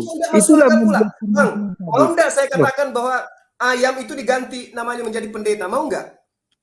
Pos ronda diganti namanya dengan gereja, mau nggak? Siapa yang membuat gitu rupanya? Maling ayam saya sebut pendeta, mau nggak? Loh, terserah kamu lah kalau mau buat gitu. Nah, tapi kan itulah ucapan orang yang tidak berakal sehat. Itulah ucapan orang yang tidak mau menghargai perbedaan. Itulah Anda. Kami tidak mungkin melakukan itu. Kenapa? Karena pendeta itu julukan orang suci di dalam agama saudara kami Kristen. Lah kamu menyebut Tuhanmu punya anak dengan menggunakan nama Tuhan kami. Itu gimana ceritanya? Dari mana Tuhan kamu apa? Allah itu. Itu udah jauh. Saya Allah. Sebelum Kristen. Di mana? Kapan Yesus menyebut Tuhannya dengan sebutan Allah? Di mana? Di kitab mana? Yang di Thomas itu aja udah bilang, ya Tuhanku, ya Allah. Bahasa Indonesia. Waduh, Pak Bonar. Itu di negara ini disebut dengan Allah. Original teksnya itu tidak disebut dengan sebutan Allah. Ya, terjemahannya ini Allah. Kalau mungkin kenapa harus ke Islam-Islaman? YHWH. Yahweh. YHWH itu disebut dengan sebutan apa oleh Kristen? Bapak Itu kan? sebenarnya nama Allah itu, tapi Disebut sebenarnya Bapak kan? di kita pun diajarkan itu jangan sembarangan menyebut. Iya, Makanya kenapa ada kemudian Anda perjanjian. menyebutnya dengan sebutan Allah sementara Anda tidak mengimani Allah itu adalah Tuhan? Ada apa? Ya, Apa tujuannya? Allah yang kami imani adalah Allah yang kami imani. Kalau Allah yang kalian Allah yang Allah mana? Sejak beda, kapan Tuhannya terserah. Yesus disebut sejak kapan Tuhannya Kristen Yunani disebut Allah? Sejak kapan? Di Alkitab pun banyak Allah loh. Sebutan Allah ini bisanya. Iya, kitab di Indonesia yang meniru-niru Al-Quran itulah yang dipermasalahkan. Kalian yang mempermasalahkan itu. Aduh, maaf jelas. ya. Kalian tidak merasa bahwa Anda orang Kristen telah menyakiti hati umat Islam di Indonesia ini karena Allah itu tidak punya anak, tetapi Anda di dalam kitab Anda mengatakan Allah punya anak. Bayangkan itu. Anda mengajarkan Allah itu pernah nusul menjadi manusia, diludahi mukanya, ditinju mukanya, dipukul oleh manusia. Bahkan Allah menurut Anda ketika menjadi manusia itu dibunuh oleh manusia. Ini penghinaan bagi kami. Terserah. Itu kan aku bilang bebas. Semudah itu Anda hanya mengatakan terserah. Semudah itu Anda mengatakan itu. Coba. Kami udah duluan mengimani Allah itu. Lembaga Alkitab Indonesia itu berdiri tahun 1974. Islam masuk ke sini abad ke-7. Itulah makanya kalian jadi sering sirik dengan sebutan sirik pula. Yang sirik itu yang meniru Islam. Yang sirik itu yang meniru. Tanya lagi yang lain. Kesempurnaan Allah sebagai pencipta alam semesta itu kalian tiru. Kami tidak pernah meniru Bapak di dalam Al-Quran. Tidak ada sebutan Bapak. Saya malas. Siapa yang sirik sekarang? Saya malas berdebat yang gini. Ini debat nggak berguna. Bang, kalau Al-Quran ya memang nggak berguna salah. Pak. Mending Bapak keluar aja Pak. Kalau misalkan nggak mau cari kebenaran. Kalau mending keluar aja. Salah. Kalau Al-Quran apa di sini pula Pak? Kalau Al-Quran itu salah, tidak mungkin para ahli terjemah kitabmu, Bang, itu mengambil kata Allah. Gitu loh. Karena penerjemah kitab Anda itu menyadari bahwa Tuhan sebenarnya itu adalah Allah, maka dia menggunakan kata Allah. Kami umat Islam mana mau meniru sebutan Bapak di dalam Al-Quran. Ya, memang nggak ada. Alhamdulillahirrahmanirrahim. Ya, segala puji bagi Bapak itu tidak ada di dalam Al-Quran. Kenapa? Karena kami menganggap ajaran itu sesat, salah itu ketika Tuhan disebut sebagai Bapak. Karena dia bukan manusia. Nah sekarang kitab Anda meniru Al-Quran dengan sebutan Allah. Sekarang siapa yang sirik? Siapa meniru? Aduh, debatlah sama yang lain-lain. Bahkan gimana nanti kalau aku bilang Said Agil Sirot. Bahkan Allah nggak ada katanya. Jawab itu. Nggak jelas nih bener ini kemana-mana ini. Nggak punya tema, jadinya kemana-mana. Udah nggak usah Bang. Nggak usah diterusin. Nggak berguna ini. Nggak berguna, nggak ada ilmu. Saya hanya menepis tuduhan Anda seakan-akan kami Islam ini yang mencoba-coba untuk kemudian mengusik Kristen. Yang ada yang sesungguhnya adalah Andalah yang Kristen ini secara lembaga mengusik-usik Islam di negara ini. Itu yang perlu Anda pahami. Anda terlalu lama kayaknya di dalam goa atau di atas gunung sampai Anda tidak tahu kondisi yang sebenarnya. Tolong sampaikan kepada orang-orang yang punya kepentingan untuk merubah sebutan Allah, sebutan Alkitab, menghilangkan semua istilah-istilah sakral dalam Islam di dalam kitab Anda. Maka kita akan hidup damai.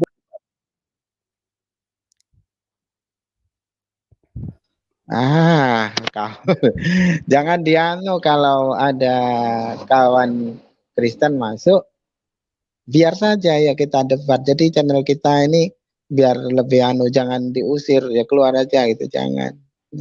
Biar saja dia ngotot. Kita tetap sampaikan dengan keindahan, kita tetap sampaikan walaupun kita mesti berurat-urat itu. Jangan diusir, biar aja. Jadi tadi soalnya dia udah melakukan framing yang enggak Bang Ali. Kayak tadi dia bilang bahwa Islam itu tidak ada yang percaya sama Nabi Isa. Islam mana yang nggak percaya sama Nabi Isa? Iya, macam kita tidak tahu bagaimana Kristen aja. Memang begitu. Muncul lagi nih. Banyak Islam yang mengatakan itu. Begini Jadi Bang, Siapa Bang siapa Bonar. Islam mana Pak? Islam mana Pak? Tunjukkan Pak. Tunjukkan ke saya Pak. Islamnya Pak. saya Yang tidak percaya nggak sama Nabi Isa Pak. saya nggak bisa tunjukkan, tapi adalah ya kita kan sering dengar kadang. Lo framing aja jadi nggak Be- jelas. be- eh, Begini Bang Bonar, mohon Bang Bonar sampaikan dari ayat per ayat. Jadi biar kami membantahnya pun dengan nyaman, elegan gitu loh ya, bermartabat begitu. Jadi jangan wah menghina ini, menghina itu. Ah, itu tidak benar. Jadi debatlah dengan elegan, debatlah secara intelek kan begitu. Jadi kalau Bang Bonar punya channel juga bisa Abang siarkan juga melalui channel Abang kan. Jadi kan semuanya bisa mendengarkan dengan baik. Manalah tahu nanti Bang Bonar dapat mengkristenisasikan orang Islam ataupun sebaliknya kan begitu. Jadi jangan berkata wah duluan mana, duluan ini, duluan itu. Nah, itu bukan debat namanya. Tapi mencari mencari pembenaran oleh karena keegoisan ya, yang sesungguhnya kita itu seperti kodok dalam tempurung gitu, seolah-olah kita benar-benar tidak tahu sejarah jadinya itu Bang Bonar. Jadi sampaikan saja dari ayat per ayat, jadi kita diskusi tetap dalam lingkaran NKRI, dalam lingkaran tali persaudaraan, walaupun mungkin Bang Bonar tidak seagama dengan kami, namun setidak-tidaknya Bang Bonar tetap saudara kami yang mesti kami lindungi jika mana Bang Bonar itu terancam, ataupun mungkin Bang Bonar itu diancam orang Perancis atau diancam orang luar negeri sana, Abang tetap saudara kami walaupun tidak seiman, kami akan melindungi Abang kok. Nah, persoalan di sini Abang menyampaikan dari ayat per ayat, di mana kami menyatakan dari ayat per ayat menurut Bang Bonar tidak benar, sanggahlah dengan ayat. Nah, demikian pun nanti sebaliknya dengan kami begitu Bang Bonar. Oke, lanjut. Monggo. Ya, makasihlah semua ya. Tadi kan kita memang lewat ayat-ayatnya, pakai dalilnya semua. Kalian baru saya menjawab, mempertanyakan. Artinya bukan hanya apa, walaupun ada sambungan-sambungan yang lain tambah belakangan ini nggak seperti yang dibilang tadi, mungkin nggak ada lari dari topik atau gimana. Memang kita nggak ada topik-topiknya lah memang. Tapi bagaimana kita seperti Iya, tapi Abang Bapak bilang, kalau musyawarah itu terarah Pak, terarah, jangan makanya sampai kemana-mana, jangan sampai melakukan framing yang tidak-tidak. Bapak aja tadi kita sudah kan salah melakukan statement. Umat Muslim ada yang tidak percaya dengan Nabi Isa. Tunjuk ke saya siapa umat Muslim yang tidak percaya sama Nabi Isa, Pak. Tunjukkan ke saya, Pak. Bahkan Pak ya, batal Pak, batal imannya seorang Muslim apabila dia mengingkari salah satu utusan Allah. Salah satunya siapa? Iya. Nabi Isa alaihissalam. Makanya saya minta tunjuk ke Bapak, jangan melakukan fitnah yang tidak-tidak Pak, tidak boleh seperti itu. Ya, udah Kami percaya memuliakan dengan Nabi Isa alaihissalam Pak, memuliakan. Tapi Bapak menghinakan Tuhan Bapak sendiri. ya terserahlah kalau gitu. Pokoknya saya tadi ya pernah saya dengar, tapi saya kebetulan saya nggak ada rekamannya lah, seperti itulah, atau gambar orang yang bilang. Tapi boleh nanti kalian lihat-lihat, tanya-tanya lah, yang Islam kan banyak tidak percaya itu, tidak makanya ajaran Qur'annya itu sebenarnya mengimani, percaya dengan kitab terdahulu. Nah, ngapain katanya kan? Ya udah, nggak masalah itu. Bagi kami nggak begitu. Begini Bang Bonar, yang menyatakan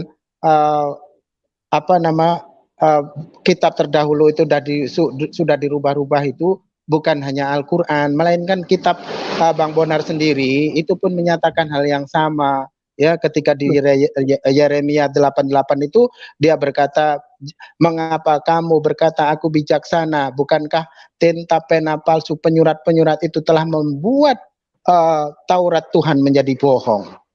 Itu kitab yang Bang Bonar imani loh yang berkata begitu. Jadi Al-Quran itu memberikan klarifikasi dan dibenarkan oleh Bible itu sendiri begitu loh Bang.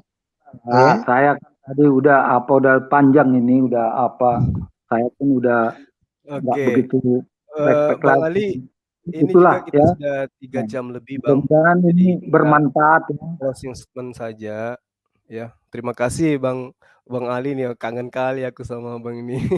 Masya Allah. Subhanallah. Di-mute Bang, jangan di-mute Bang, coba Oh, dibuka. barakallah. Ini antum ini, aduh, masya Allah, saudara saya dari Bisa semenjak saya, oke lah, semenjak. saya Oke, Bang Bonar, tak usah keluar dulu, Bang Bonar, santai saja. Kita biar rileks ya. Kita biar pecah dulu suasana. Bang Bonar tetap saudara kami, usah risau. Nah, jadi biar saya ngobrol dulu dengan saudara saya yang sesungguhnya dekat tapi tidak pernah ngobrol selama berapa lama kita tidak pernah ngobrol. Nah, jujur saja, ini saya pernah ya, nah, gara-garanya begini. Kenapa saya tidak pernah ngobrol sama Akhi Zuma itu karena dahulu saya ketika saya tertimpa musibah ya, merangkak-rangkak meminjam duit sama beliau tidak mau dibayar sampai sekarang pada akhirnya saya Masya malu Allah. sendiri.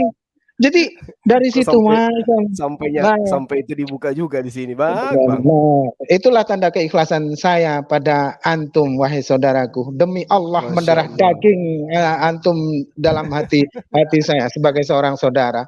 Dan untuk Allahu akhi Akbar. saya juga mohon maaf saya pernah berkata-kata kasar pada antum, tapi itu bukan tujuan untuk antum. Ya, jadi mohon maaf, saya sudah menyampaikan pada Al-Ayyubi, tolong sampaikan sama akhi Slayer karena saya tidak punya kontaknya, mohon sampaikan maaf saya. Tapi entah disampaikan Aki, udah itu udah lama banget loh, hamba aja udah lupa. Nggak kerasa serius. Akhirnya serius. Karena antum belum tahu bagaimana jiwa saya. Kalau untuk akhi Zul ini memang sudah dari zaman dahulu kala. Hanya saja nomor tetap saya simpan, tapi saya tidak berani mau nelfon, tidak berani juga saya mau chat gitu ya, karena saya malu sendiri karena beliau pernah membantu saya di saat berapa kali, sudah acap kali malah, bukan hanya sekali dua ya, acap kali ketika saya terkena musibah. Dan untuk Bang Bonar, terima kasih ya, Bang Bonar sudah sudi hadir ya. Kita tetap dalam lingkaran NKRI, saudara kita Bang Bonar. Kalaupun ada ancaman dari luar negeri sana untuk merongrong kedaulatan negara kita sama-sama saling bahu membahu Bang Bonar. Seandainya Bang Bonar tertimpa musibah di jalanan dan di depan mata saya, tidaklah mungkin saya akan tinggalkan Bang Bonar begitu saja. Itu tidak seiman denganku. Tidaklah seperti itu Bang Bonar. Ya, tetap akan saya lindungi Bang Bonar dengan nyawa saya. Tapi yang jelas di sini kita berapologet, saling mensiarkan saja. Jadi bukan atas kebencian, melainkan atas kita beradu ilmu tentang isi kitab. Ya, di mana letaknya kebenaran isi kitab ini melalui lesan kita, melalui akal kita. Yuk kita uraikan sama-sama. Jika mana Bang Bonar merasa ada keganjilan yang ada di dalam Al-Quran, maka uraikanlah Bang Bonar, biar kami dapat menjawabnya.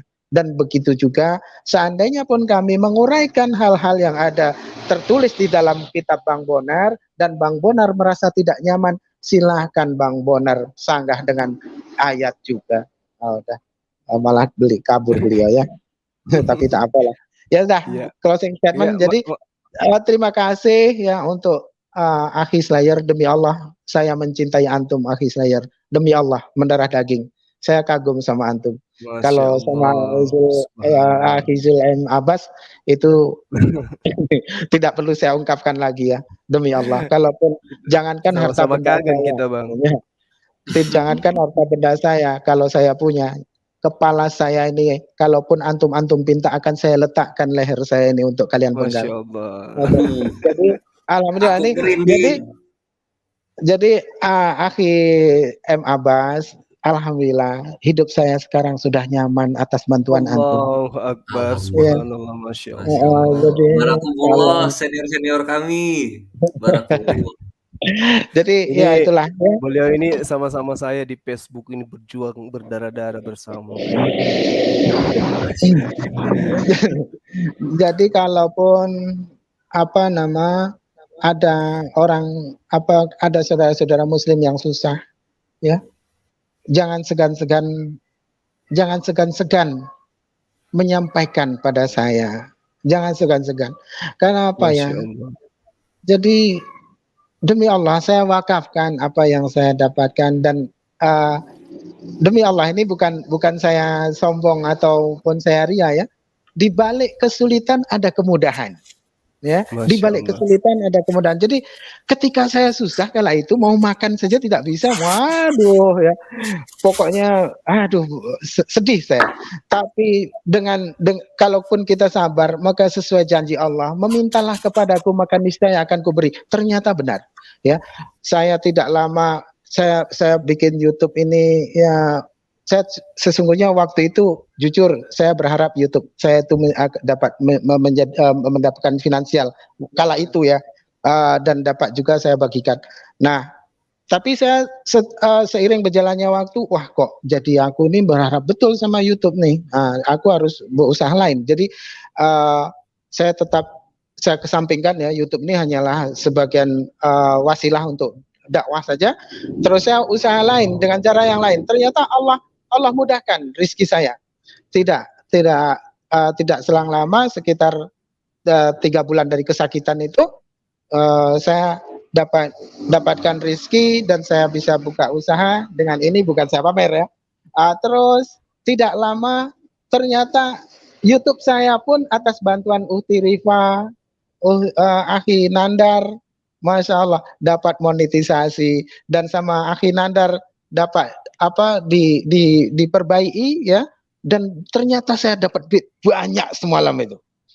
Jadi itulah, kalaupun ada yang susah maka bersabar ya, tetap ikhtiar, tetap berbaik sangka pada Allah, dan jangan menyerah bahwasanya Allah itu maha menguji juga maha memberikan kemuliaan. Monggo silakan. Masya Allah. Silakan Adinda Slayer. Masya Allah. Adinda Slayer silakan closing.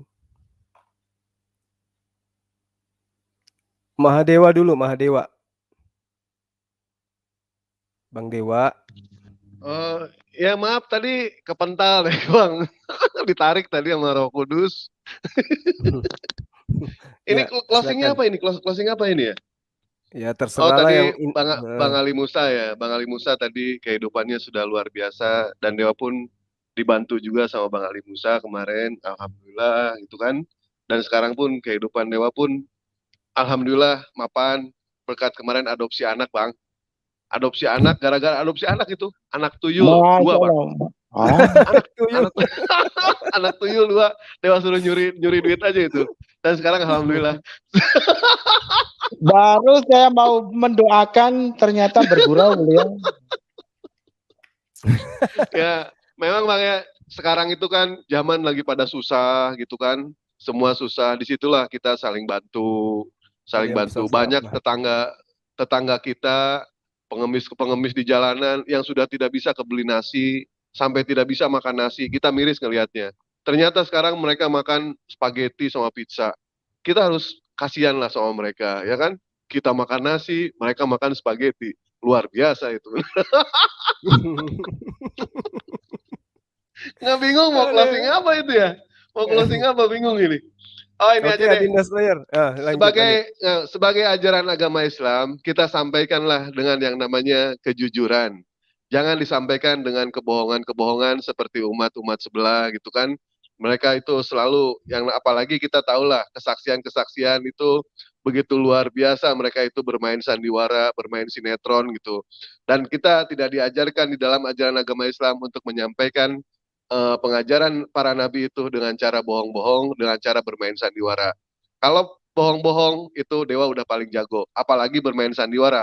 Sampai Dewa dapat penghargaan Piala Academy Award dari istri Dewa. Saking jagonya itu Dewa main sandiwara. Terima kasih banyak. Itu aja dari Dewa. Pialanya sekarang masih ada pialanya.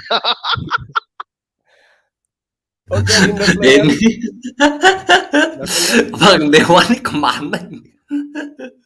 Tapi kita butuh serius, kita butuh ini loh, apa namanya, mujahid yang memang hiburannya tuh hiburan keduniawi gitu, seru juga tau gak? Ivan bila sekalian ini apa ya?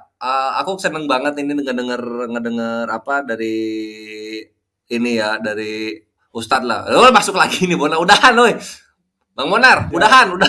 dia Udah, mau udah, closing Ini juga nanti. Oke lah, Closing tapi seneng juga. banget denger sekarang dari kita Ustadz apa ya, manusia ya. aku Ustadz ini, Ustadz Mualaf Musa Channel, Ya. terus dari Bang Dedew juga ketika apa ya, menjadi saksi bahwa janji Allah selalu bersama kita itu benar gitu. Maha benar Allah beserta segala firman-Nya gitu, Ikhwan Fillah. Jadi aku berharap gini aja sih, Bang Dedew sama Ahi Mualaf Musa selalu apa? Istiqomah gitu, istiqomah di jalan jihad ini gitu, membantai syubhat dan fitnah dari kufar, penghujat, laknatullah gitu. Dimana kita mencontoh kepada Gurunda Zuma gitu. Gurunda ini nggak cuma ngebantain syubhat dan fitnah, iya, di luar pun iya gitu, dan akhirnya tertular juga kepada Ahi Musa kan, Masya Allah. Aku berikutnya ingin menjadi ahli sedekah juga, karena ini contohnya udah ada 2. Allah memberikan contoh kepada kepada umatnya gitu, sangat dekat sekali. Masya Allah. Terus apa ya? Nah, ini saya tambahin Ya? sedikit, Akhi, ada semalam saya dikomplain oleh netizen, Musa katanya, dikomplain oleh netizen, Musa, kau nih bikin malu agama Islam aja, terkesan memalukan agama Islam. Kalau Kok bisa? berdebat itu, iya, berdebat itu, ya saya apresiasi, saya tidak marah. Kalau berdebat itu belajar dulu sama Bang Zuma katanya. Masya Allah, beliau memang luar biasa. Sampai sebegitunya, dari Facebook hingga WA hingga YouTube beliau tetap menjadi idola. Masya Allah, karena memang beliau di samping keilmuannya, ya makanya saya sering dulu kalaupun kami menggibah ya sama Bang Sugi sama yang lain-lain, wah kalau Akhi Zullah itu memang orangnya wah kalau Bang Zuma itu memang perfect ya, di samping orangnya ganteng, tampan, ya terus cerdas. Jadi kalaupun mereka jadi idola banyak orang, ya kita jangan iri lah. Kalau saya sudah pun bodoh, buruk rupa pula, siapa pula mau mengidolakan? Ketawa mereka. Jadi Hama apa kabar kalau misalnya Ahi Mualaf Channel ini buruk rupa? Hama apa kabar nih? Jadi ini mohon maaf untuk netizen, penggemar Akhi Zul M Abbas ya. Saya bersaudara dengan beliau itu sudah semenjak lama, hanya saja memang kami jarang, karena mungkin saya yang malu mendekat, takut dikata pansos, panjat takut dikata pansos, makanya saya lebih baik ya diam. Tapi saat ini saya, karena demi Allah bukan saya pamer ya, subscriber sudah mendekati beliau, makanya saya mendekat gitu. Hanya saja channel saya tidak ada yang nonton. Itu karena rusak. Karena rusak, channel saya itu rusaknya ada video viral bagus, 1 jam itu 67.000 yang nonton. Nah, tapi saya salah ucap, yang menghajar KC ini saya sangka kawan kita Kristen, ternyata bukan. Nah, disitulah salah, berarti saya minta maaf. Jadi video itu tengah viral, saya hapus, rusak video. Maka para YouTuber ya, kalau video itu tengah viral, usahakan jangan dihapus, nanti channel kita rusak. Karena saya sudah chatting langsung sama pihak YouTube. Jadi caranya untuk menghindari supaya channel kita tidak rusak, agar tetap penonton itu betah di tempat kita, dapat notifikasi dari kita tidak lambat gitu ya, itu jangan dihapus. Maka sebelum kita mengupload video, kita hendak berhati-hati dalam berlesan ya, jangan pula nanti sudah terupload akhirnya viral kita hapus, rusak channel kita juga yang rugi. Jadi kita memang harus seperti Akhi Zuma, setiap kata-kata itu harus, yang keluar dari lesan itu harus hikmah. Betul apa yang dikatakan netizen yang mengkritik saya. Barakallah, semoga beliau diberikan panjang usia ya, itu doa saya untuk netizen. Ya, untuk netizen yang mengkritik saya, terima kasih atas kritikannya. Ya, kok jadi closing 2 kali. Lanjut, moga. Gak apa-apa, 2 kali lagi, Dewa 2 kali lagi ini. 2 kali lagi. Ya, ini aku tolong di-subscribe channel Mahadewa, bantu ya.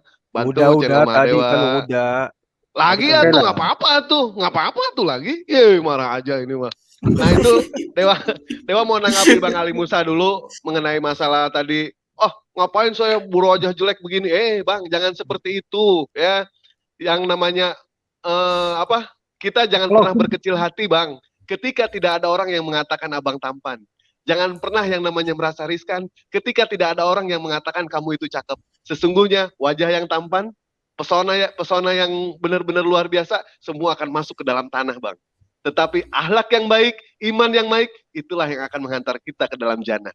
Ada semut, ada gula, Bang. Betul tidak? Ada gula, ada semut. Pasti yang namanya sudah terkenal, Bang.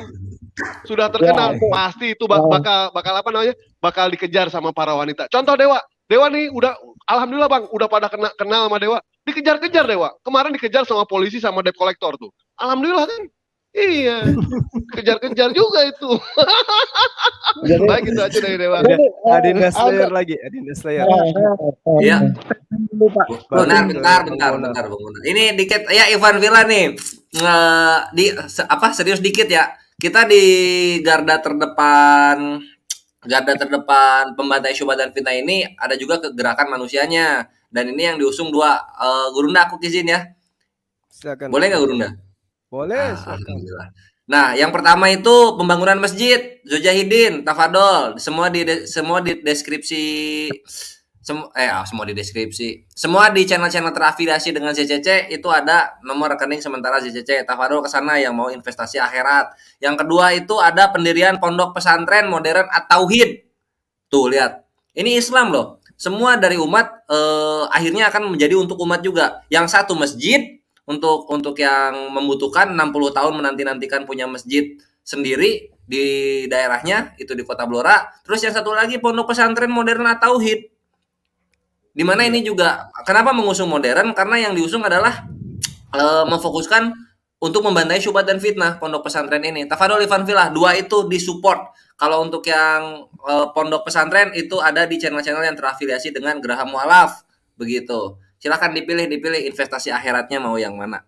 Sekian Gurunda. Adinda Slayer, saya juga sampaikan bahwa saya juga sedang membangun masjid untuk almarhumah istri saya gitu. Oh, jadi, alhamdulillah. Sahabat-sahabat netizen yang ingin mengambil bagian daripada Tunggu. Iya, akhirnya istri meninggal. Iya, akhirnya. Masya Allah, kapan? Tanggal Agustus kemarin, baru-baru. Masya Allah. Kenapa antum tak ngasih tahu saya? Ya, nanti akhirnya kita japri-japrian. Oke dah, Masya Allah. Ya. Yang sabar ya, karena memang sesuatu yang bernyawa itu pasti akan merinding saya nih, Masya Allah. Semoga Allah antum berikan ketabahan, semoga Allah memberikan antum kelapangan. Ya, Masya Allah. Lanjut. Ya, jadi akhi, syukran. Itu saya ada niatan ya untuk membangun masjid.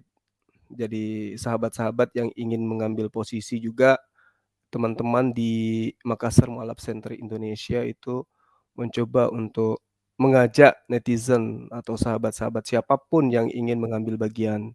Saya tidak serakah dalam hal ini untuk membangun rumah ibadah, ya, mengatasnamakan istri saya. Jadi teman-teman yang ingin juga berdonasi, silakan nanti diinfokan berikutnya di video-video berikutnya nomor rekening Yayasan MMCI. Ya, sekaligus untuk di channel ini saya mengumumkan tentang masjid di Blora yang menjadi program pertama kita di ZCZ, termasuk pesantren yang tadi, agar kiranya dilanjutkan karena itu sudah berproses. Insya Allah sahabat-sahabat yang sudah berdonasi akan mendapatkan ridha dari Allah atas segala upaya yang selama ini kita upayakan. Oke, selanjutnya kepada Bang Bonar, mungkin ada yang ingin disampaikan, silakan Bang. Oke lah, selamat malam kembali buat kita semua. Saya sangat berterima kasih buat kesempatan di mana saya bisa berbicara ini dengan hati yang jujur ya. Jadi semua teman juga merespon, saya terima kasih banget. Termasuk yang ada di Zoom ini, Pak Juma, Zulkifli, di Dewa, Kosman, ada mungkin yang lain-lain, nggak begitu hafal saya nama-namanya. Juga buat para pendengar lah semua yang mungkin tadi sempat mendengar, tak ada gading yang tak retak. Artinya ketika saya juga berbicara mungkin ada yang silap, ada yang terlanjur atau apa. Saya hanya minta mohon dimaafkan. Biarlah segala apa yang menjadi impian kita, saudara-saudaraku di sini, pengharapannya, saya percaya jika Tuhan berkenan atas semua itu, Tuhan pasti menjadikannya. Terima kasih buat semuanya. Salam damai, salam cerdas, salam sebangsa dan setanah air. Tuhan memberkati. Salam damai. Tuhan memberkati. Brandon Bonar. Ya, sehat-sehat selalu. Semoga hidayah Allah sampai kepada benak dan lubuk Brandon Bonar. Begitu juga dengan saya, Bang Bonar ya. Kalaupun ada salah-salah silap-silap kata yang terlontar dari lisan saya yang menyakiti hati Bang Bonar, mohonlah sekiranya dapat Bang Bonar maafkan ya. Ya. Menyakiti ya. Saya live ya. Baik. Tuan, ya, saya mohon maaf ya Bang Bonar kalau ada kata-kata saya yang agak kasar tadi ya. Iya, enggak apa-apa itu. Ya. Sama. Dewa juga sama. Banyak kata-kata yang kasar, sama. Iya, itu kan biasanya kalau apa. Baik. Saya kalau sambil di kedai kita minum kan enak sambil teguk-teguk gitu kan. Oke ya. Iya, Bang. Salah. Siap. Ya minum sirup lah, teguk sirup kita. Nanti Akhi tunggu ya. Kita berempat ngobrol sebelum, tapi jangan diturunkan, live-nya dimatikan. Kita ngobrolan dulu sekejap. Ada yang saya tutup dulu. Saya tutup dulu ya. Baik. Alhamdulillah sahabat-sahabat yang ada di room kita ini dan juga netizen yang ada di konten kita di channel kita, ya, kita senantiasa bersyukur kepada Allah Subhanahu wa Ta'ala karena apa yang kemudian menjadi materi kita pada malam hari ini adalah sebuah materi yang sangat-sangat kita butuhkan khususnya kepada generasi berikutnya, di mana ketika kita mengambil Al-Qur'anul Karim sebagai sebuah panduan di dalam kemudian mengarahkan iman kita menuju kepada Allah, di situ tidak ada keraguan. Lantas kenapa kemudian kita mengambil dalil dari kitab terdahulu sebelum Al-Quran? Itu semata-mata untuk kemudian memberikan edukasi kepada netizen di luar sana agar menyampaikan kepada generasi yang lain, generasi muslim yang lain, bahwa ketika di dalam kitabnya sahabat kita Kristen dikatakan bahwa di dalam Yohanes 16 ya ayat 27 Yohanes 14 ayat 26 dikatakan bahwa Roh Kudus itu akan datang mengingatkan kamu akan semua yang telah kukatakan kepadamu. Artinya sosok yang kemudian dinubuatkan Yesus datang kemudian setelah dia terangkat ke langit itu adalah sosok yang mengajarkan ajaran Yesus kembali. Di mana Yesus ketika dia datang kepada Bani Israel tidak pernah sedikit pun Yesus mengajarkan seperti konsep Kristen hari ini yang kemudian menyembah dan mendudukkan Yesus sebagai Tuhan itu sendiri. Jadi apa yang mereka teman-teman Kristen sebut sebagai Roh Kudus bukanlah Roh Kudus yang dinubuatkan oleh Yesus. Karena Roh Kudus yang dinubuatkan oleh Yesus itu jelas akan mengajarkan kepada manusia untuk berkata bahwa Isa atau Yesus itu adalah utusan Allah. Dia menyembah kepada Allah. Dia diutus hanya kepada Bani Israel. Maka Al-Quran kemudian menorehkan apa yang Isa atau Yesus sampaikan kepada Bani Israel. Salah satunya di dalam surah As-Saf ayat 6. Di situ diterangkan bahwa wa iz qala Isa bin Maryam ya Bani Israel inni Rasulullahi ilaikum. Artinya bahwa Nabi Isa atau Yesus ketika pernah mengajarkan kepada Bani Israel bahwa aku adalah utusan Allah yang diutus kepadamu, hal itu kembali diucapkan oleh Roh Kudus kepada Rasulullah Muhammad SAW dan terekam kepada umat Islam hari ini sehingga saya mampu mengajarkan, menyampaikan bahwa Nabi Isa pernah mengatakan wa isqala Isa bin Maryam ya Bani Israel inni Rasulullah ilaikum. Nah, diterangkan di dalam Yohanes 4 ayat 22, dalam Yohanes 7 ayat 3 dan banyak dalil di dalam kitabnya teman-teman Kristen yang mengatakan bahwa Yesus diutus hanya kepada Bani Israel dan dia hanyalah seorang rasul.